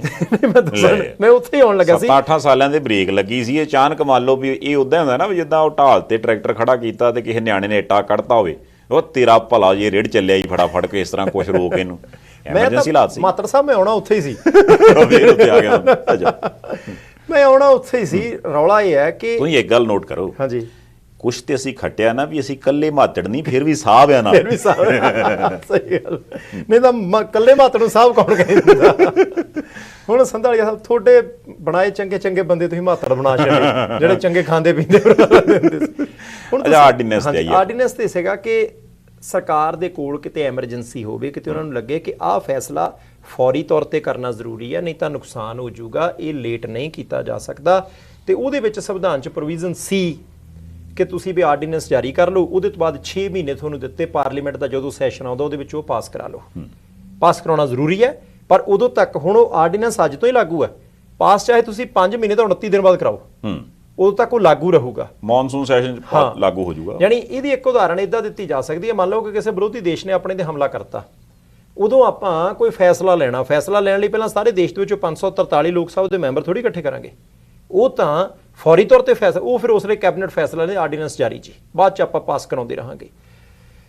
ਪਹਿਲੀ ਗੱਲ ਹੈ ਕਿ ਇਹ ਗੈਰ ਕਾਨੂੰਨੀ ਨਹੀਂ, ਸਾਨੂੰ ਇਹ ਸਮਝਣਾ ਪਊਗਾ ਕਿ ਜੇ ਉਹਨਾਂ ਨੇ ਕਰ ਦਿੱਤਾ ਤਾਂ ਚੁਣੌਤੀ ਕੋਈ ਨਹੀਂ, ਕਿਉਂਕਿ ਭਾਰਤ ਦੇ ਵਿੱਚ ਲੋਕਾਂ ਦਾ ਰਾਜ ਹੈ ਤੇ ਲੋਕ ਵੋਟਾਂ ਪਾ ਕੇ ਲੋਕ ਸਭਾ ਮੈਂਬਰ ਚੁਣਦੇ ਆ। ਲੋਕ ਸਭਾ ਦੇ ਮੈਂਬਰ 543 ਨੇ ਤੇ 543 ਦਾ ਮਤਲਬ ਹੈ ਕਿ ਜੇ 272 ਤੁਹਾਡੇ ਕੋਲ ਹੈਗੇ ਆ ਤਾਂ ਤੁਸੀਂ ਪਾਸ ਕਰ ਸਕਦੇ ਹੋ, ਭਾਈ ਲੋਕਾਂ ਦੀ ਦਿੱਤੀ ਤਾਕਤ ਹੈ। ਪਰ ਦੂਸਰੇ ਪਾਸੇ ਸੰਧਾਲੀਆ ਸਾਹਿਬ, ਜਿਸ ਡੈਮੋਕ੍ਰੇਸੀ ਦੇ ਸਿਰ ਤੇ, ਜਿਸ ਲੋਕਤੰਤਰ ਦੇ ਸਿਰ ਤੇ ਇਹ ਤਾਕਤਾਂ ਮਿਲੀਆਂ, ਇਹ ਸ਼ਕਤੀਆਂ ਮਿਲੀਆਂ, ਉਹ ਲੋਕਤੰਤਰ ਵੀ ਤਾਂ ਬਚਾ ਕੇ ਰੱਖਣਾ ਜ਼ਰੂਰੀ ਹੈ ਨਾ। ਇਹ ਤੁਹਾਡਾ ਅਧਿਕਾਰ ਹੈ। ਮੰਨ ਲਓ ਮਹਾਤੜ ਗੁਰਪ੍ਰੀਤ ਸਿੰਘ ਸੰਧਾਵਾਲੀਆ ਨੇ ਇੱਕ ਪਲਾਟ ਦੇ ਉੱਤੇ ਘਰ ਪਾਉਣਾ ਹੈ। ਜੱਜ ਦੀ ਨਹੀਂ ਵੈਸੇ ਗੱਲ ਹੀ। ਨਹੀਂ ਜੱਜ ਮਾਤੜ ਗੁਰਪ੍ਰੀਤ ਸਿੰਘ ਸੰਧਾਲੀਆ ਸਾਹਿਬ ਨੇ। ਨਹੀਂ ਉਹ ਵੀ ਨਹੀਂ ਜਾਈਦੀ ਨਾ। ਮਾਤੜ ਸਾਹਿਬ ਗੁਰਪ੍ਰੀਤ ਸਿੰਘ ਸੰਧਾਲੀਆ ਨੇ। ਮਾਤੜ ਸ਼ਬਦ ਨਾਂ ਨਾਲ ਜਾਂਦਾ ਹੀ ਨਹੀਂ ਹੈਗਾ। ਕੱਚਾ ਜਿਹਾ ਲੱਗਦਾ ਨਾ। ਹਾਂ ਯਾਰ ਇਹ ਕੱਚਾ ਜਿਹਾ ਬੰਦਾ ਹੈ। ਸੰਧਾਲੀਆ ਸਾਹਿਬ ਤੁਹਾਡੇ ਪਲਾਟ ਦੇ ਇਧਰਲੇ ਪਾਸੇ ਵੀ ਕਿਸੇ ਦਾ ਘਰ ਹੈ, ਤੁਹਾਡੇ ਪਲਾਟ ਦੇ ਇਧਰਲੇ ਪਾਸੇ ਵੀ ਕਿਸੇ ਦਾ ਘਰ ਹੈ, ਤੁਹਾਡਾ ਪਲਾਟ ਖਾਲੀ ਹੈ। ਹੁਣ ਜਿਹੜਾ ਤੁਹਾਡਾ ਪਲਾਟ ਖਾਲੀ ਹੈ, ਇੱਥੇ ਤੁਹਾਡਾ ਅਧਿਕਾਰ ਖੇਤਰ ਹੈ, ਕੋਈ ਬੰਦਾ ਤੁਹਾਨੂੰ ਰੋਕ ਨਹੀਂ ਸਕਦਾ ਕਿਉਂਕਿ ਰੈਗੂਲਰ ਕਲੋਨੀ ਨਹੀਂ ਹੈ। ਉਹ ਬਾਹਰ ਨੇ ਪਾਸੇ ਉਹਦੀ ਮਰਜ਼ੀ ਹੈ ਵੀ ਉਹ ਕੀ ਕਰਦਾ ਉੱਥੇ। ਤੁਹਾਡੀ ਮਰਜ਼ੀ ਹੈ ਕਿ ਤੁਸੀਂ ਉਹਦੇ ਵਿੱਚ ਕੋਈ ਵੀ ਨਹੀਂ ਪਿੱਲਰ ਦਿਓ। ਤੁਹਾਡੀ ਮਰਜ਼ੀ ਹੈ ਕਿ ਤੁਸੀਂ ਉਹਦੇ 4 ਇੰਚੀ ਦੀ ਕੰਧ ਕਹਿ ਕੇ ਮਿਸਤਰੀ ਨੂੰ ਕਹੋ ਕਿ ਇਹਦੇ ਉੱਤੇ ਮੈਂ ਲੈਂਟਰ ਪਾਉਣਾ ਤੇ 3 ਮੰਜ਼ਲੀ ਛੱਤਣਾ, ਮੈਂ ਇਹਦੇ ਵਿੱਚ ਸਰੀਆ ਪਾਉਣਾ ਨਹੀਂ, ਮੈਂ ਨਹੀਂ ਕਰਨੀ, ਤੈਨੂੰ ਕੀ, ਤੂੰ 4 ਇੰਚੀ ਦਾ ਪਰਦਾ ਕੱਢ ਕੇ ਉੱਪਰ ਲੈਂਟਰ ਪਾ ਦੇ। ਤੁਹਾਨੂੰ ਕੋਈ ਰੋਕ ਨਹੀਂ ਸਕਦਾ, ਤੁਹਾਡਾ ਅਧਿਕਾਰ ਖੇਤਰ ਹੈ। ਪਰ ਜਦੋਂ ਤੁਸੀਂ 4 ਇੰਚੀ ਪਰਦੇ ਦੇ ਉੱਪਰ ਛੱਤ ਪਾਓਗੇ, ਅੱਬਲ ਤਾਂ ਉਹਦੇ ਡਿੱਗ ਪੈਣਾ। ਜੇ ਕਿਤੇ ਬਚ ਵੀ ਗਿਆ ਤਾਂ ਜਦੋਂ ਉੱਪਰ ਚਵਾਰਾ ਛੱਤਣ ਲੱਗੋਗੇ ਉਦੋਂ ਡਿੱਗ ਪੈਣਾ। ਜਾਣੀ ਕਿ ਉਹਨੂੰ ਮਜ਼ਬੂਤ ਕਰਨ ਦੇ ਲਈ ਉਹਦੇ ਵਿੱਚ ਪਿੱਲਰ ਦੇਣ ਦੀ ਲੋੜ ਹੈ, ਉਹਨੂੰ ਨੀਆਂ ਕੱਢਣ ਦੀ ਲੋੜ ਹੈ। ਤੇ ਨੀਆਂ ਵੀ ਕਦੇ ਥੱਲੇ ਨੂੰ ਪਤਲੀਆਂ ਨਹੀਂ ਕੱਢੀ ਦੀਆਂ, ਥੱਲੇੋਂ ਚੌੜੀਆਂ ਹੁੰਦੀਆਂ, ਉੱਪਰ ਨੂੰ ਕੰਧ ਪਤਲੀ ਹੁੰਦੀ ਜਾਂਦੀ ਹੈ। ਇਸ ਕਰਕੇ ਇੱਥੇ ਇੱਕ ਨੈਤਿਕਤਾ ਹੁੰਦੀ ਹੈ, ਇੱਕ ਲੋਕਤੰਤਰੀ ਕਦਰਾਂ ਕੀਮਤਾਂ ਹੁੰਦੀਆਂ ਕਿ ਦਿੱਲੀ ਦੀ ਸਰਕਾਰ, ਮੈਂ ਆਪਾਂ ਪਹਿਲਾਂ ਵੀ ਕਈ ਵਾਰ ਕਿਹਾ, ਇੱਥੇ ਮਦਨ ਲਾਲ ਖੁਰਾਣਾ ਮੁੱਖ ਮੰਤਰੀ ਰਹੇ ਨੇ ਭਾਰਤੀ ਜਨਤਾ ਪਾਰਟੀ ਵੱਲੋਂ, ਸਾਹਿਬ ਸਿੰਘ ਵਰਮਾ ਮੁੱਖ ਮੰਤਰੀ ਰਹੇ ਨੇ, ਉਹਨਾਂ ਦਾ ਬੇਟਾ ਪ੍ਰਵੇਸ਼ ਵਰਮਾ ਅੱਜਕੱਲ੍ਹ ਮੈਂਬਰ ਪਾਰਲੀਮੈਂਟ ਹੈ ਬੀਜੇਪੀ ਵੱਲੋਂ। ਇੱਥੇ ਬੀਬੀ ਸ਼ੀਲਾ ਦੀਕਸ਼ਤ ਕਾਂਗਰਸ ਵੱਲੋਂ ਮੁੱਖ ਮੰਤਰੀ ਰਹੇ, ਤੀਸਰੀ ਵਾਰ ਅਰਵਿੰਦ ਕੇਜਰੀਵਾਲ ਮੁੱਖ ਮੰਤਰੀ ਨੇ ਆਪ ਵੱਲੋਂ। ਕੱਲ੍ਹ ਨੂੰ ਭਾਜਪਾ ਦੀ ਵਾਰੀ ਵੀ ਆ ਸਕਦੀ ਹੈ, ਕੱਲ੍ਹ ਨੂੰ ਕਾਂਗਰਸ ਕੇ ਚੌਥੀ ਤੇ ਬਸਪਾ ਬਣਾ ਲੈ ਸਰਕਾਰ ਉੱਥੇ। ਰੌਲਾ ਤੇ ਆ ਨਾ ਕਿ ਦਿੱਲੀ ਦੇ ਲੋਕ ਚੇਚਾ ਚੱਲ ਕੇ ਵੋਟ ਪਾਉਣ ਆਉਂਦੇ ਆ ਕਿ ਅਸੀਂ ਆਹ 70 MLA ਚੁਣਨ ਲੱਗੇ ਆ, ਇਹ 70 MLA ਸਾਡੀਆਂ ਵੋਟਾਂ ਦੁਆਰਾ ਚੁਣੇ ਗਏ, ਸਾਨੂੰ ਇਹਨਾਂ ਤੇ ਯਕੀਨ ਆ, ਇਹ ਜੋ ਫੈਸਲਾ ਕਰਨਗੇ ਸਾਨੂੰ ਪ੍ਰਵਾਨ ਆ। ਤੇ ਉਹਨਾਂ 17 ਮੈਂਬਰਾਂ ਦੇ ਵਿੱਚੋਂ ਫਿਰ ਕੈਬਨਿਟ ਬਣਦੀ ਹੈ, ਬਹੁਮਤ ਹੁੰਦਾ ਹੈ, ਮੁੱਖ ਮੰਤਰੀ ਬਣਦਾ ਹੈ। ਹੁਣ ਜੇ ਮੁੱਖ ਮੰਤਰੀ ਨੂੰ ਇਹੀ ਅਧਿਕਾਰ ਨਹੀਂ, ਕੰਮ ਮੁੱਖ ਮੰਤਰੀ ਨੇ ਥਾਣੇ ਜਾ ਕੇ ਥਾਣੇਦਾਰ ਆਪ ਨਹੀਂ ਬਣਨਾ, ਤਹਿਸੀਲਦਾਰ ਉਹਨੇ ਆਪ ਨਹੀਂ ਬਣਨਾ, ਉਹਨੇ ਪ੍ਰਿੰਸੀਪਲ ਸੈਕਟਰੀ ਆਪ ਨਹੀਂ ਲੱਗਣਾ, ਉਹਨੇ ਵਿੱਤ ਸਕੱਤਰ ਆਪ ਨਹੀਂ ਲੱਗਣਾ, ਉਹਨੇ ਭੂਮੀ ਸਕੱਤਰ ਆਪ ਨਹੀਂ ਲੱਗਣਾ, ਉਹ ਕੰਮ ਅਫਸਰਾਂ ਕਰਨੇ ਆ। ਹੁਣ ਜਿਨ੍ਹਾਂ ਨੇ ਕੈਬਨਿਟ ਦੇ ਕੀਤੇ ਫੈਸਲੇ ਲਾਗੂ ਕਰਨੇ ਆ, ਘੱਟੋ ਘੱਟ ਅਫਸਰ ਕਿਹੜੇ ਹੁਣ, ਉਹ ਤਾਂ ਸਰਕਾਰ ਦੇ ਲਈ ਅਧਿਕਾਰ ਖੇਤਰ ਚਾਹੀਦਾ। ਸੁਪਰੀਮ ਕੋਰਟ ਨੇ ਕਹਿਤਾ ਨਹੀਂ ਜੀ ਇਹ ਸਰਕਾਰ ਦਾ ਅਧਿਕਾਰ ਖੇਤਰ ਹੈ, ਉਹ ਰਾਜਪਾਲ ਸਾਹਿਬ ਲੋਕਾਂ ਦੇ ਚੁਣੇ ਨੁਮਾਇੰਦੇ ਨਹੀਂ, ਇਹ ਕੇਂਦਰ ਸਰਕਾਰ ਦੇ ਨਿਯੁਕਤ ਕੀਤੇ ਨੁਮਾਇੰਦੇ ਨੇ। ਸਰਕਾਰ ਅਧਿਕਾਰ ਦੇ ਲਈ ਸਰਕਾਰ ਦਾ ਆਰਡੀਨੈਂਸ ਲੈਣ ਦਾ, ਕਿਉਂਕਿ ਸੰਵਿਧਾਨ ਦੇ ਵਿੱਚ ਪ੍ਰੋਵੀਜ਼ਨ ਹੈ। ਪਰ ਹੁਣ ਜੇ ਆਪਾਂ ਬਦਲੀਆਂ ਤੇ ਨਿਯੁਕਤੀਆਂ ਉਪ ਰਾਜਪਾਲ ਸਾਹਿਬ ਤੋਂ ਕਰਾਉਣੀਆਂ, ਜੇ ਆਪਾਂ ਵੱਡੇ ਫੈਸਲੇ ਉਪ ਰਾਜਪਾਲ ਸਾਹਿਬ ਤੋਂ ਕਰਾਉਣੇ ਆ, ਜੇ ਹਰ ਫੈਸਲਾ, ਹਰ ਇੱਕ ਫਾਈਲ ਦਾ ਆਖਰੀ ਫੈਸਲਾ ਉਪ ਰਾਜਪਾਲ ਸਾਹਿਬ ਨੇ ਕਰਨਾ ਹੈ, ਤਾਂ ਫਿਰ ਮੈਨੂੰ ਲੱਗਦਾ ਕਿ ਜਿਹੜਾ ਕਰੋੜਾਂ ਅਰਬਾਂ ਰੁਪਈਆ ਖਰਚ ਕੇ ਦਿੱਲੀ ਦੇ ਕਰੋੜਾਂ ਲੋਕਾਂ ਦੀਆਂ ਆਪਾਂ ਵੋਟਾਂ ਪਵਾ ਕੇ 70 MLA ਚੁਣਦੇ ਆ, ਉਹਨਾਂ MLAs ਨੂੰ ਇੰਨਾ ਖਰਚਾ ਕਰਕੇ ਚੁਣੇ ਜਾਣ ਦੀ ਲੋੜ ਨਹੀਂ, ਕਿਉਂਕਿ ਉਹਨਾਂ ਦਾ ਕੰਮ ਤਾਂ ਧਰਨੇ ਦੇਣਾ ਰਹਿ ਗਿਆ। ਉਹ ਤੇ ਕਹਿੰਦੇ ਵੀ ਨਾ ਚੁਣੋ, ਹੱਦ ਹੋ ਗਈ। ਇਹਦੇ ਵੀ ਆਮ ਆਦਮੀ ਪਾਰਟੀ ਵਾਲੇ ਬੰਦੇ ਖੜੇ ਕਰ ਦਿੰਦੇ ਨੇ, ਕਹਿੰਦੇ ਅਸੀਂ ਉੱਥੇ ਵੋਟਾਂ ਪਾਉਣੇ, ਪਵਾਈ ਜਾਓ, ਫਿਰ ਐਕਸਰਸਾਈਜ਼ ਇਹ ਕਰੀ ਜਾਓ, ਕੀ ਲੋੜ ਹੈਗੀ ਏ। ਹੁਣ ਇੰਨੇ ਸਾਲਾਂ ਤੋਂ ਸਰਕਾਰ ਬਣਾ ਕੇ ਬੈਠੀ ਆਮ ਆਦਮੀ ਪਾਰਟੀ ਲਈ, ਖੱਟਿਆ ਕੀ ਆ। ਇਹ ਇੱਕ ਗੱਲ ਮੈਨੂੰ ਲੱਗਦੀ ਹੈ ਜੀ ਬਾਠ ਸਾਹਿਬ, ਇੱਕ ਤੇ ਸੁਪਰੀਮ ਕੋਰਟ ਦਾ ਫੈਸਲਾ ਆਇਆ ਸੀ, ਉਹਦੇ ਵਿੱਚ ਇਹ ਤੇ ਆ ਗਿਆ ਸੀ ਅਫਸਰਾਂ ਦੇ ਬਾਬਤ। ਇੱਕ ਜਿਹੜਾ ਅਦਾਲਤ ਨੇ ਉਪ ਰਾਜਪਾਲ ਸਾਹਿਬ ਦਾ ਉਹ ਵਾਲਾ ਦੂਸਰੇ ਕੇਸ ਦੇ ਵਿੱਚ ਵੀ ਸੀ ਨਾ, ਜਿਹਦੇ ਵਿੱਚ ਆ ਜਿਹੜੀਆਂ ਰੀਸੈਂਟਲੀ ਉਹ ਜਿਹੜੀਆਂ MCD ਦੀਆਂ ਇਲੈਕਸ਼ਨਾਂ ਹੋਈਆਂ ਸੀ, ਵੀ ਲੋਕਲ ਜਿਹੜੀਆਂ ਉੱਥੋਂ ਦੀਆਂ ਨਗਰ ਨਿਗਮ ਦੀਆਂ ਚੋਣਾਂ ਨੇ, ਉਹਦੇ ਵਿੱਚ ਵੀ ਆਮ ਆਦਮੀ ਪਾਰਟੀ ਜਿੱਤ ਗਈ ਸੀ, ਪਰ ਉਹਦੇ 'ਚ 10 ਮੈਂਬਰ ਉਪ ਰਾਜਪਾਲ ਸਾਹਿਬ ਨੇ ਮਤਲਬ ਨੋਮੀਨੇਟ ਕਰਨੇ ਹੁੰਦੇ ਆ। ਉਹ 10 ਮੈਂਬਰਾਂ ਦੇ ਉੱਪਰ ਬੜਾ ਰੌਲਾ ਪਿਆ ਸੀ, ਆਪਾਂ ਨੂੰ ਯਾਦ ਆ ਮੇਰੇ ਖਿਆਲ 3-4 ਵਾਰ ਤੇ ਮੇਅਰ ਦੀ ਇਲੈਕਸ਼ਨ ਤੇ ਰੌਲਾ ਪੈ ਗਿਆ। ਉਹ ਕਹਿੰਦੇ ਵੀ ਇਹ ਵੋਟਾਂ ਪਾਉਣਗੇ, ਉਹ ਕਹਿੰਦੇ ਨਹੀਂ ਵੋਟਾਂ ਪਾ ਹੀ ਨਹੀਂ ਸਕਦੇ। ਅਖੀਰ ਉੱਧਰੋਂ ਵੀ ਅਦਾਲਤ ਨੇ ਫੈਸਲਾ ਦਿੱਤਾ ਵੀ ਇਹ ਵੋਟਾਂ ਪਾ ਨਹੀਂ ਸਕਦੇ, ਅਖੀਰ ਆਮ ਆਦਮੀ ਪਾਰਟੀ ਦਾ ਮੇਅਰ ਬਣ ਗਿਆ। ਹੁਣ ਜੋ ਕੇਸ ਦੁਬਾਰਾ ਉਹ ਸੀ ਵੀ ਐਡੀ ਕੀ ਕਾਹਲੀ ਕੀ ਸੀ, ਮਤਲਬ ਉਪ ਰਾਜਪਾਲ ਸਾਹਿਬ ਨੂੰ ਵੀ ਇਹ ਬਹੁਤ ਜ਼ਰੂਰੀ ਨੇ ਵੀ ਇਹ 10 ਮੈਂਬਰ ਨਾਮਜ਼ਦ ਕਰਨੇ ਹੀ ਕਰਨੇ, ਜਦੋਂ ਇੰਨੇ ਲੋਕ ਉੱਥੇ ਉਹਨਾਂ ਨੇ ਚੁਣ ਲਏ ਨੇ, ਸੈਂਕੜੇ ਬੰਦੇ ਦਿੱਲੀ ਦੇ ਲੋਕਾਂ ਨੇ, MCD ਬਣ ਗਈ ਹੈ, ਤੇ ਇਹ 10 ਬੰਦੇ ਮੰਨ ਲਓ ਜੇ 10 ਦਿਨ ਰੋਕ ਕੇ ਵੀ ਲਾ ਲਓ, ਅਗਲੇ ਨੂੰ ਤਾਂ ਮਾਣ ਸਤਿਕਾਰ ਹੀ ਦੇਣਾ ਵੀ ਯਾਰ ਤੂੰ ਨੋਮੀਨੇਟਡ ਮੈਂਬਰ ਸਹੀ, ਵੀ ਉਹਦੀ ਏਡੀ ਕਾਹਲੀ ਕਿਉਂ। ਮੈਨੂੰ ਲੱਗਦਾ ਵੀ ਉਹ ਜਦੋਂ ਉੱਪਰੋਂ ਥੱਲੇ 2 ਝਟਕੇ ਲੱਗੇ ਹੋਣੇ ਨਾ, ਉਹ ਕਹਿੰਦੇ ਅਬ ਟਾਈਮ ਹੈ ਕੇਜਰੀਵਾਲ ਕੋ ਇੱਕ ਝਟਕਾ ਤੋਂ ਦੇਣਾ ਪੜਤਾ ਹੈ, और फिर एक झटका उन्होंने फिर ਦਿੱਤਾ ਉਹਨਾਂ ਨੂੰ। ਉਹ ਹੁੰਦਾ ਨਾ ਕਿ ਬੰਦਾ ਦੌੜਦਾ ਜਾਂਦਾ ਕਹਿੰਦਾ ਲੈ ਮੈਂ ਰੱਸੇ ਨੂੰ ਚੁੰਮਿਆ ਚੁੰਮਿਆ ਰੱਸਾ ਫੜ ਖੜੇ ਹੁੰਦੇ ਆ, ਉਹ ਕਹਿੰਦੇ ਚੁੰਮ ਲਈ, ਉਹ ਕਹਿੰਦੇ ਰੱਸਾ ਪਿੱਛੇ ਲੈ ਜਾਓ, ਹੋਰ ਪਿੱਛੇ ਲੈ ਜਾਓ, ਰੱਸਾ ਹੀ ਲੈ ਜਾਓ, ਗੋਲ ਘਮਾਈ ਜਾਓ ਟਰੈਕਟਰ ਦੇ ਉੱਤੇ। ਇੱਕ ਸੰਧਾਲੀਆ ਸਾਹਿਬ ਮੈਂ ਬੇਨਤੀ ਕਰਦਾ, ਲੋਕਤੰਤਰ ਜਿਹੜੀ ਹੈ ਨਾ, ਲੋਕਤੰਤਰ ਦੇ ਵਿੱਚ ਇੱਕ ਪਰਦਾ ਹੁੰਦਾ, ਇੱਕ ਸ਼ਰਮ ਹੁੰਦੀ ਹੈ, ਇੱਕ ਦੂਸਰੇ ਦੀਆਂ ਅੱਖਾਂ ਦੀ ਜਿਹੜੀ ਸ਼ਰਮ ਆ ਨਾ, ਉਹ ਬਹੁਤ ਵੱਡੀ ਚੀਜ਼ ਹੁੰਦੀ ਹੈ। ਮੈਨੂੰ ਲੱਗਦਾ ਉਹ ਘਟੀ ਜਾਂਦੀ ਹੈ। ਅੱਜ ਜੋ ਕੁਝ ਦਿੱਲੀ ਦੇ ਵਿੱਚ ਹੋਇਆ, ਇਹ ਲੋਕਤੰਤਰ ਲਈ ਠੀਕ ਨਹੀਂ ਕਿ ਭਾਈ ਸੁਪਰੀਮ ਕੋਰਟ ਨੇ ਫੈਸਲਾ ਦੇ ਦਿੱਤਾ, ਉਹ ਤੋਂ ਬਾਅਦ ਆਰਡੀਨੈਂਸ ਦੇ ਰਾਹੀਂ ਸੁਪਰੀਮ ਕੋਰਟ ਦਾ ਫੈਸਲਾ ਹੀ ਪਲਟ ਦਿਓ, ਚਾਹੇ ਅਧਿਕਾਰ ਖੇਤਰ ਦੇ ਵਿੱਚ ਹੈ। ਕਿਉਂਕਿ ਜਦੋਂ ਸਾਡਾ ਸੰਵਿਧਾਨ ਬਣਾਇਆ ਗਿਆ ਸੀ ਨਾ, ਮਸੌਦਾ ਕਮੇਟੀ ਕਹਿੰਦੇ ਸੀ ਉਹਨੂੰ, ਡਾਕਟਰ BR ਅੰਬੇਦਕਰ ਸਾਹਿਬ ਦੀ ਅਗਵਾਈ 'ਚ, ਉਹ ਸੰਵਿਧਾਨ ਬਣਾਉਣ ਵਾਲੇ ਇਹ ਨਹੀਂ ਸੀ ਪਤਾ ਕਿ ਆਰਡੀਨੈਂਸ ਜਿਹੜਾ ਕਿ ਅਸੀਂ ਐਮਰਜੈਂਸੀ ਵੇਲੇ ਦੇ ਲਈ ਬਣਾਇਆ, ਉਹਦੀ ਵਰਤੋਂ ਇਦਾਂ ਵੀ ਕੀਤੀ ਜਾਣੀ ਹੈ। ਜਿਹਨਾਂ ਨੂੰ ਪਤਾ ਹੁੰਦਾ ਕੋਈ ਹੋਰ ਪ੍ਰੋਵੀਜ਼ਨ ਰੱਖ ਦੇ। ਦੂਸਰਾ, ਕੱਲਾ ਦਿੱਲੀ ਦਾ ਮਸਲਾ ਨਹੀਂ, ਲੋਕ ਕੀ ਚਾਹੁੰਦੇ ਆ। ਰਾਜਸਥਾਨ ਦੇ ਵਿੱਚ ਸਚਿਨ ਪਾਇਲਟ ਕੀ ਕਹਿੰਦਾ, ਮੈਨੂੰ ਨਹੀਂ ਪਤਾ ਉਹ ਚੰਗਾ ਲੀਡਰ ਹੈ, ਮੈਨੂੰ ਨਹੀਂ ਪਤਾ ਉਹ ਮਾੜਾ ਲੀਡਰ ਹੈ, ਮੈਨੂੰ ਨਹੀਂ ਪਤਾ ਭ੍ਰਿਸ਼ਟਾਚਾਰ ਹੋਇਆ ਕਿ ਨਹੀਂ। ਉਹ ਕਹਿੰਦੇ ਆ ਜੀ ਸਾਡੀ ਪਾਰਟੀ ਦੀ ਸਰਕਾਰ ਹੈ, ਸਾਡਾ ਹੀ ਮੁੱਖ ਮੰਤਰੀ ਹੈ, ਪਰ ਇਹ ਵਿਰੋਧੀ ਪਾਰਟੀਆਂ ਦੇ ਆਹ ਭ੍ਰਿਸ਼ਟਾਚਾਰ ਦੇ ਮੁੱਦੇ ਨੇ, ਇਹਨਾਂ ਦੇ ਉੱਤੇ ਕਾਰਵਾਈ ਨਹੀਂ ਕਰਦਾ। ਉਹ ਕਹਿੰਦੇ ਮੁੱਦੇ ਮੈਂ ਥੋੜੀ ਕਹਿਣਾ, ਆਹ ਲਓ, ਕਹਿੰਦੇ ਵੀਡੀਓ ਸੁਣੋ, ਇਹ ਸਾਡੇ ਹੀ ਮੁੱਖ ਮੰਤਰੀ ਸਾਹਿਬ ਮੁੱਖ ਮੰਤਰੀ ਬਣਨ ਤੋਂ ਪਹਿਲਾਂ ਲੋਕਾਂ ਨੂੰ ਸੰਬੋਧਨ ਕਰਦਿਆਂ ਕੈਮਰੇ ਦੇ ਸਾਹਮਣੇ ਕਹਿੰਦੇ ਸੀ ਕਿ ਇਸ ਸਾਬਕਾ ਮੁੱਖ ਮੰਤਰੀ ਨੇ ਘਪਲਾ ਕੀਤਾ, ਘੁਟਾਲਾ ਕੀਤਾ, ਰਾਜਸਥਾਨ ਦੇ ਲੋਕਾਂ ਦੇ ਪੈਸੇ ਖਾਦੇ ਆ, ਮੈਨੂੰ ਮੁੱਖ ਮੰਤਰੀ ਬਣਾਓ, ਮੈਂ ਕਾਰਵਾਈ ਕਰੂੰ। ਹੁਣ ਜਾਂ ਤਾਂ ਮੌਜੂਦਾ ਚੀਫ ਮਿਨਿਸਟਰ ਕਹਿਣ ਕਿ ਘਪਲਾ ਹੋਇਆ ਹੀ ਨਹੀਂ, ਠੀਕ ਹੈ, ਜਾਂ ਕਹਿਣ ਕਿ ਮੈਂ ਉਦੋਂ ਗਲਤ ਬੋਲਿਆ ਯਾਰ, ਵੋਟਾਂ ਲੈਣ ਨੂੰ ਬੋਲਿਆ ਸੀ। ਉਹ ਇੱਕ ਲੋਕਤੰਤਰ ਨੂੰ ਥੱਲੇ ਲਿਆਉਣ ਵਾਲੀ ਗੱਲ ਹੈ। ਇਦਾਂ ਹੀ ਆ ਪੰਜਾਬ ਦੇ ਵਿੱਚ ਜਲੰਧਰ ਲੋਕ ਸਭਾ ਹਲਕੇ ਦੀ ਜ਼ਿਮਨੀ ਚੋਣ ਹੋਈ ਹੈ। MLA ਸਾਹਿਬ ਇੱਥੇ ਅਧਿਕਾਰ ਖੇਤਰ ਤੋਂ ਬਾਹਰ ਜਾ ਕੇ ਜਦੋਂ ਵੋਟਾਂ ਪੈਂਦੀਆਂ ਬਾਹਰਲੇ ਹਲਕਿਆਂ ਦੇ ਤੁਰੇ ਫਿਰਦੇ ਸੀ ਨਾ, ਕਾਰਵਾਈ ਤਾਂ ਨਹੀਂ ਕੋਈ ਹੋਈ। ਅੱਜ ਚਾਹੇ ਉਹ 20 ਗੱਲਾਂ ਇੱਧਰ ਉੱਧਰ ਬਣਾ ਦਿਓ, ਪਰ ਚਾਹੇ ਜਲੰਧਰ ਲੋਕ ਸਭਾ ਹਲਕੇ ਦੀ ਜ਼ਿਮਨੀ ਚੋਣ ਵੇਲੇ ਬਾਹਰਲੇ MLA ਸਾਹਿਬਾਨਾਂ ਦਾ ਜਲੰਧਰ ਹਲਕੇ 'ਚ ਫਿਰਨਾ, ਚਾਹੇ ਉਹ ਰਾਜਸਥਾਨ ਦੇ ਵਿੱਚ ਜਿੱਥੇ ਕਾਂਗਰਸ ਦੀ ਸਰਕਾਰ ਹੈ ਉੱਥੇ ਭ੍ਰਿਸ਼ਟ ਲੋਕਾਂ ਦੇ ਖਿਲਾਫ ਕਾਰਵਾਈ ਦਾ ਨਾ ਕਰਨਾ, ਚਾਹੇ ਦਿੱਲੀ ਦੇ ਵਿੱਚ ਆਰਡੀਨੈਂਸ ਲੈ ਕੇ ਆਉਣਾ, ਕੁੱਲ ਮਿਲਾ ਕੇ ਹੋ ਸਕਦਾ ਕੋਈ ਬੰਦਾ ਕਹੇ ਜੀ ਇਸ ਪਾਰਟੀ ਦੀ ਆ ਸਰਕਾਰ ਨਹੀਂ ਚੱਲਣ ਦੇ ਰਿਹਾ, ਜਾਂ ਇਸ ਲੀਡਰ ਨੂੰ ਬਚਾਇਆ ਜਾਂ ਇਹਨੂੰ ਫਸਾਇਆ ਜਾ ਰਿਹਾ। ਅਸਲ ਦੇ ਵਿੱਚ ਲੋਕਤੰਤਰ ਨੂੰ ਹੀ ਫਸਾਇਆ ਜਾ ਰਿਹਾ, ਲੋਕਤੰਤਰ ਨੂੰ ਹੀ ਗਰਕਾਇਆ ਜਾ ਰਿਹਾ, ਤੇ ਉਹਦੇ ਵਿੱਚ ਸਭ ਤੋਂ ਵੱਡਾ ਨੁਕਸਾਨ ਅਸਲ ਦੇ ਵਿੱਚ ਜਿਹੜੇ ਮਾਤੜ ਨੇ ਉਹਨਾਂ ਦਾ, ਤੁਹਾਡਾ ਨਹੀਂ। ਇਹ ਗੱਲ ਇਹ ਆ WhatsApp, ਮੈਂ ਇੱਕ ਗੱਲ ਸੋਚਦਾ ਸੀ, ਮੈਨੂੰ ਲੱਗਦਾ ਹੁੰਦਾ ਵੀ ਇਹ ਜਿਹੜੀ ਕਵਾਇਦ ਆ ਨਾ, ਵੀ ਕਈ ਵਾਰ ਇਹ ਹੁੰਦਾ ਵੀ ਲੋਕਾਂ ਦਾ ਸਬਰ ਪਰਖਣ ਵਾਲੀ ਆ। ਹੁਣ ਮੇਰਾ ਖਿਆਲ ਜੇ ਤੀਸਰੀ ਵਾਰ ਮੁੱਖ ਮੰਤਰੀ ਕੇਜਰੀਵਾਲ ਹੁਣੀ ਬਣ ਗਏ, ਅਜੇ ਉਹਨਾਂ ਨੇ 3 ਸਾਲ ਰਹਿਣਾ ਹੋਰ ਮੇਰਾ ਖਿਆਲ, ਤੇ ਉਹ ਜਿਹੜਾ ਸਮਾਂ 3 ਨਹੀਂ 2 ਹੀ ਰਹਿ ਗਏ, ਹੁਣ 23 ਤਾਂ ਚੱਲੀ ਜਾਂਦਾ। ਉਹ ਤਾਂ ਕਹਿੰਦੇ ਇਹੀ ਰਹਿਣਾ ਨਹੀਂ, ਉਹ ਤੇ ਕਹਿੰਦੇ ਨੇ ਨਾ, ਉਹਨਾਂ ਦੇ ਕਹਿਣ ਨਾਲ ਉਹ ਵੀ ਕਹਿੰਦੇ ਮੈਂ ਮਾਤੜ ਝੱਗਾ ਮਾਰ ਕੱਢਿਆ। ਮੈਨੂੰ ਇਹ ਲੱਗਦਾ ਕਿ ਵੀ ਜਦੋਂ ਹੁਣ ਮੰਨ ਲਓ ਵੀ ਜੇ ਦਿੱਲੀ ਦੇ ਲੋਕ ਨੇ, ਉਹਨਾਂ ਨੂੰ ਲੱਗਦਾ ਹੋ ਵੀ ਯਾਰ ਅਸੀਂ ਸਰਕਾਰ ਤਾਂ ਚੁਣਦੇ ਆ, ਉਹ ਕੰਮ ਤਾਂ ਸਾਰੇ ਉਪ ਰਾਜਪਾਲ ਸਾਹਿਬ ਕਰਦੇ ਆ। ਹੁਣ ਹੋ ਸਕਦਾ ਕਿ ਜਿਹੜੇ BJP ਦੇ ਸਪੋਰਟਰ ਹੁਣ ਉੱਥੇ ਹੋਣਾ ਵੀ ਹਾਂ ਪਾ ਲੀਆਂ ਫਿਰ MLA ਨੂੰ ਵੋਟਾਂ, ਲੈ ਇਹਨੂੰ ਕਹਿ ਕੇ ਚਪੜਾਸੀ ਦੀ ਬਦਲੀ ਕਰਕੇ ਵਿਖਾਵੇ, ਤੈਨੂੰ ਹੈ ਇਹਦੇ 'ਚ ਤਾਕਤ। ਉਹ ਜਿੱਦਣ ਨਤੀਜਾ ਆਇਆ ਸੀ, ਸੁਪਰੀਮ ਕੋਰਟ ਦਾ ਫੈਸਲਾ ਆਇਆ ਸੀ, ਉਦੋਂ ਕੇਜਰੀਵਾਲ ਸਾਹਿਬ ਵੀ ਕਹਿੰਦੇ ਸੀ ਵੀ ਯਾਰ ਇਹ ਹਾਲ ਸੀ ਮੇਰਾ ਵੀ ਜੇ ਮੇਰੇ ਸਾਹਮਣੇ ਕੋਈ ਅਫਸਰ ਰਿਸ਼ਵਤ ਲਈ ਜਾਵੇ ਤੇ ਮੈਂ ਉਹਦੇ ਤੇ ਕਾਰਵਾਈ ਕੋਈ ਨਹੀਂ ਸੀ ਕਰ ਸਕਦਾ, ਵੀ ਹੁਣ ਮੈਂ ਕਾਰਵਾਈ ਕਰੂੰ। ਉਹ ਦਿਨ ਮੇਰਾ ਖਿਆਲ 8 ਨਹੀਂ ਪੈਣ ਦਿੱਤੇ ਅਗਲੇ ਨੇ, ਵੀ ਤੂੰ ਕਾਰਵਾਈ ਨਹੀਂ ਕਰਨੀ ਵੀਰ, ਅਸੀਂ ਆਪੇ ਕਰਾ ਲਾਂਗੇ, ਤੇਰੀ ਲੋੜ ਹੈ ਨਹੀਂ, ਧਰਨੇ ਦੇ। ਹਾਂ ਧਰਨਾ ਦੇ। ਉਹ ਧਰਨੇ ਤੇ ਆ ਕੇ ਬਹਿ ਵੀ ਗਏ ਮੰਤਰੀ ਉਹਨਾਂ ਦੇ। ਹੁਣ ਗੱਲ ਇਹ ਆ ਵੀ ਇਹਦੇ ਨਾਲ ਮੈਨੂੰ ਲੱਗਦਾ ਵੀ 2 ਗੱਲਾਂ ਹੋ ਸਕਦੀਆਂ, ਜਾਂ ਤੇ ਹੋ ਸਕਦਾ ਵੀ ਦਿੱਲੀ ਦੇ ਲੋਕ ਹੋਰ ਖਿਜਣ ਵੀ ਇਹ ਸਾਰੇ ਕੁਛ ਦੇ ਵਿੱਚ ਜਿਹੜੀਆਂ ਆ ਹੁਣ 2024 'ਚ ਲੋਕ ਸਭਾ ਦੀਆਂ ਚੋਣਾਂ ਆਉਣੀਆਂ ਨੇ, ਉਹਦੇ 'ਚ 7 ਦੇ 7 ਜਿੱਦਾਂ ਅੱਗੇ BJP ਦੇ MP ਜਿਤਾਉਂਦੇ ਨੇ, ਐਤਕੀ ਝਟਕਾ ਉੱਧਰ ਦੇ ਦੇਣ ਵੀ ਨਹੀਂ ਬਈ ਜਿਹੜੀ ਸਰਕਾਰ ਅਸੀਂ ਚੁਣਦੇ ਸਾਡੀ ਵੀ ਗੱਲ ਹੋਣੀ ਚਾਹੀਦੀ ਹੈ। ਜਾਂ ਫਿਰ ਉਹ ਖਿੱਚ ਕੇ ਜਾਂ ਜਿਹੜੀਆਂ ਅਗਲੀਆਂ ਵਿਧਾਨ ਸਭਾ ਦੀਆਂ ਚੋਣਾਂ ਆਉਣੀਆਂ ਉਹਦੇ 'ਚ ਕਹਿਣ ਵੀ ਯਾਰ ਜਦੋਂ ਫਿਰ ਕੰਮ ਹੀ ਉਪ ਰਾਜਪਾਲ ਸਾਹਿਬ ਨੇ ਕਰਨਾ ਤੇ ਫਿਰ ਉਪ ਰਾਜਪਾਲ ਦੀ ਥਾਂ ਤੇ ਮੁੱਖ ਮੰਤਰੀ ਉਹਨਾਂ ਦਾ ਬਣਾ ਲਓ ਯਾਰ, ਕੰਮ ਤੇ ਚੱਲੇ। ਇਹ ਗੱਲ ਤੁਹਾਡੀ ਠੀਕ ਹੈ ਸੰਧਾਲੀਆ ਸਾਹਿਬ। ਬਾਕੀ ਮੈਨੂੰ ਪਤਾ ਕੀ ਲੱਗਦਾ, ਮੈਨੂੰ ਇਹ ਲੱਗਦਾ ਕਿ ਆਮ ਆਦਮੀ ਪਾਰਟੀ ਦੇ ਕੋਲ ਚੁਆਇਸ ਕੋਈ ਨਹੀਂ, ਉਹ ਜੋ ਮਰਜ਼ੀ ਕਰੀ ਜਾਣ, ਜਦ ਅਗਲਿਆਂ ਦੇ ਕੋਲੇ ਵੱਧ MP ਨਹੀਂ, ਉਹਨਾਂ ਨੇ ਆਪਣਾ ਕੰਮ ਕਰਨਾ। ਮੈਂ ਤਾਂ ਉਹਨਾਂ ਨੂੰ ਇੱਕ ਸਲਾਹ ਦਿੰਦਾ, ਤੁਸੀਂ ਪੰਜਾਬ 'ਚ ਕੰਮ ਕਰਕੇ ਦਿਖਾਓ ਯਾਰ, ਵਧੀਆ ਤਰੀਕੇ ਦੇ ਨਾਲ ਪੰਜਾਬ ਦੇ ਵਿੱਚ ਡਿਵੈਲਪਮੈਂਟ ਕਰ ਦਿਓ, ਐਜੂਕੇਸ਼ਨ ਸਿਸਟਮ ਵਧੀਆ ਕਰ ਦਿਓ, ਹੈਲਥ ਸਿਸਟਮ ਵਧੀਆ ਕਰ ਦਿਓ, ਸਾਰਾ ਦਿਮਾਗ ਪੰਜਾਬ ਦੇ ਵਿੱਚ ਹੀ ਲਾ ਦਿਓ, ਪਰ ਪੰਜਾਬ ਦੇ ਲਈ ਲਾ ਦਿਓ। ਹਾਂ ਨਹੀਂ ਵੈਸੇ ਲਾ ਰਹੇ ਨੇ ਹੁਣ। ਉਹ ਕਹਿੰਦੇ ਆ ਵੀ ਕੁਲਦੀਪ ਸਿੰਘ ਧਾਲੀਵਾਲ ਸਾਹਿਬ ਮੰਤਰੀ ਸਾਹਿਬ, ਉਹ ਕਹਿੰਦੇ ਵੀ ਪਹਿਲਾ ਫੇਜ਼ ਸੀਗਾ 9000 ਏਕੜ ਤੋਂ ਵੱਧ ਜ਼ਮੀਨ ਛੁਡਾਈ, ਹਜ਼ਾਰਾਂ ਕਰੋੜ ਰੁਪਏ ਉਹਨਾਂ ਨੇ ਕੀਮਤ ਦੱਸੀ ਉਹਦੀ ਜ਼ਮੀਨ ਦੀ।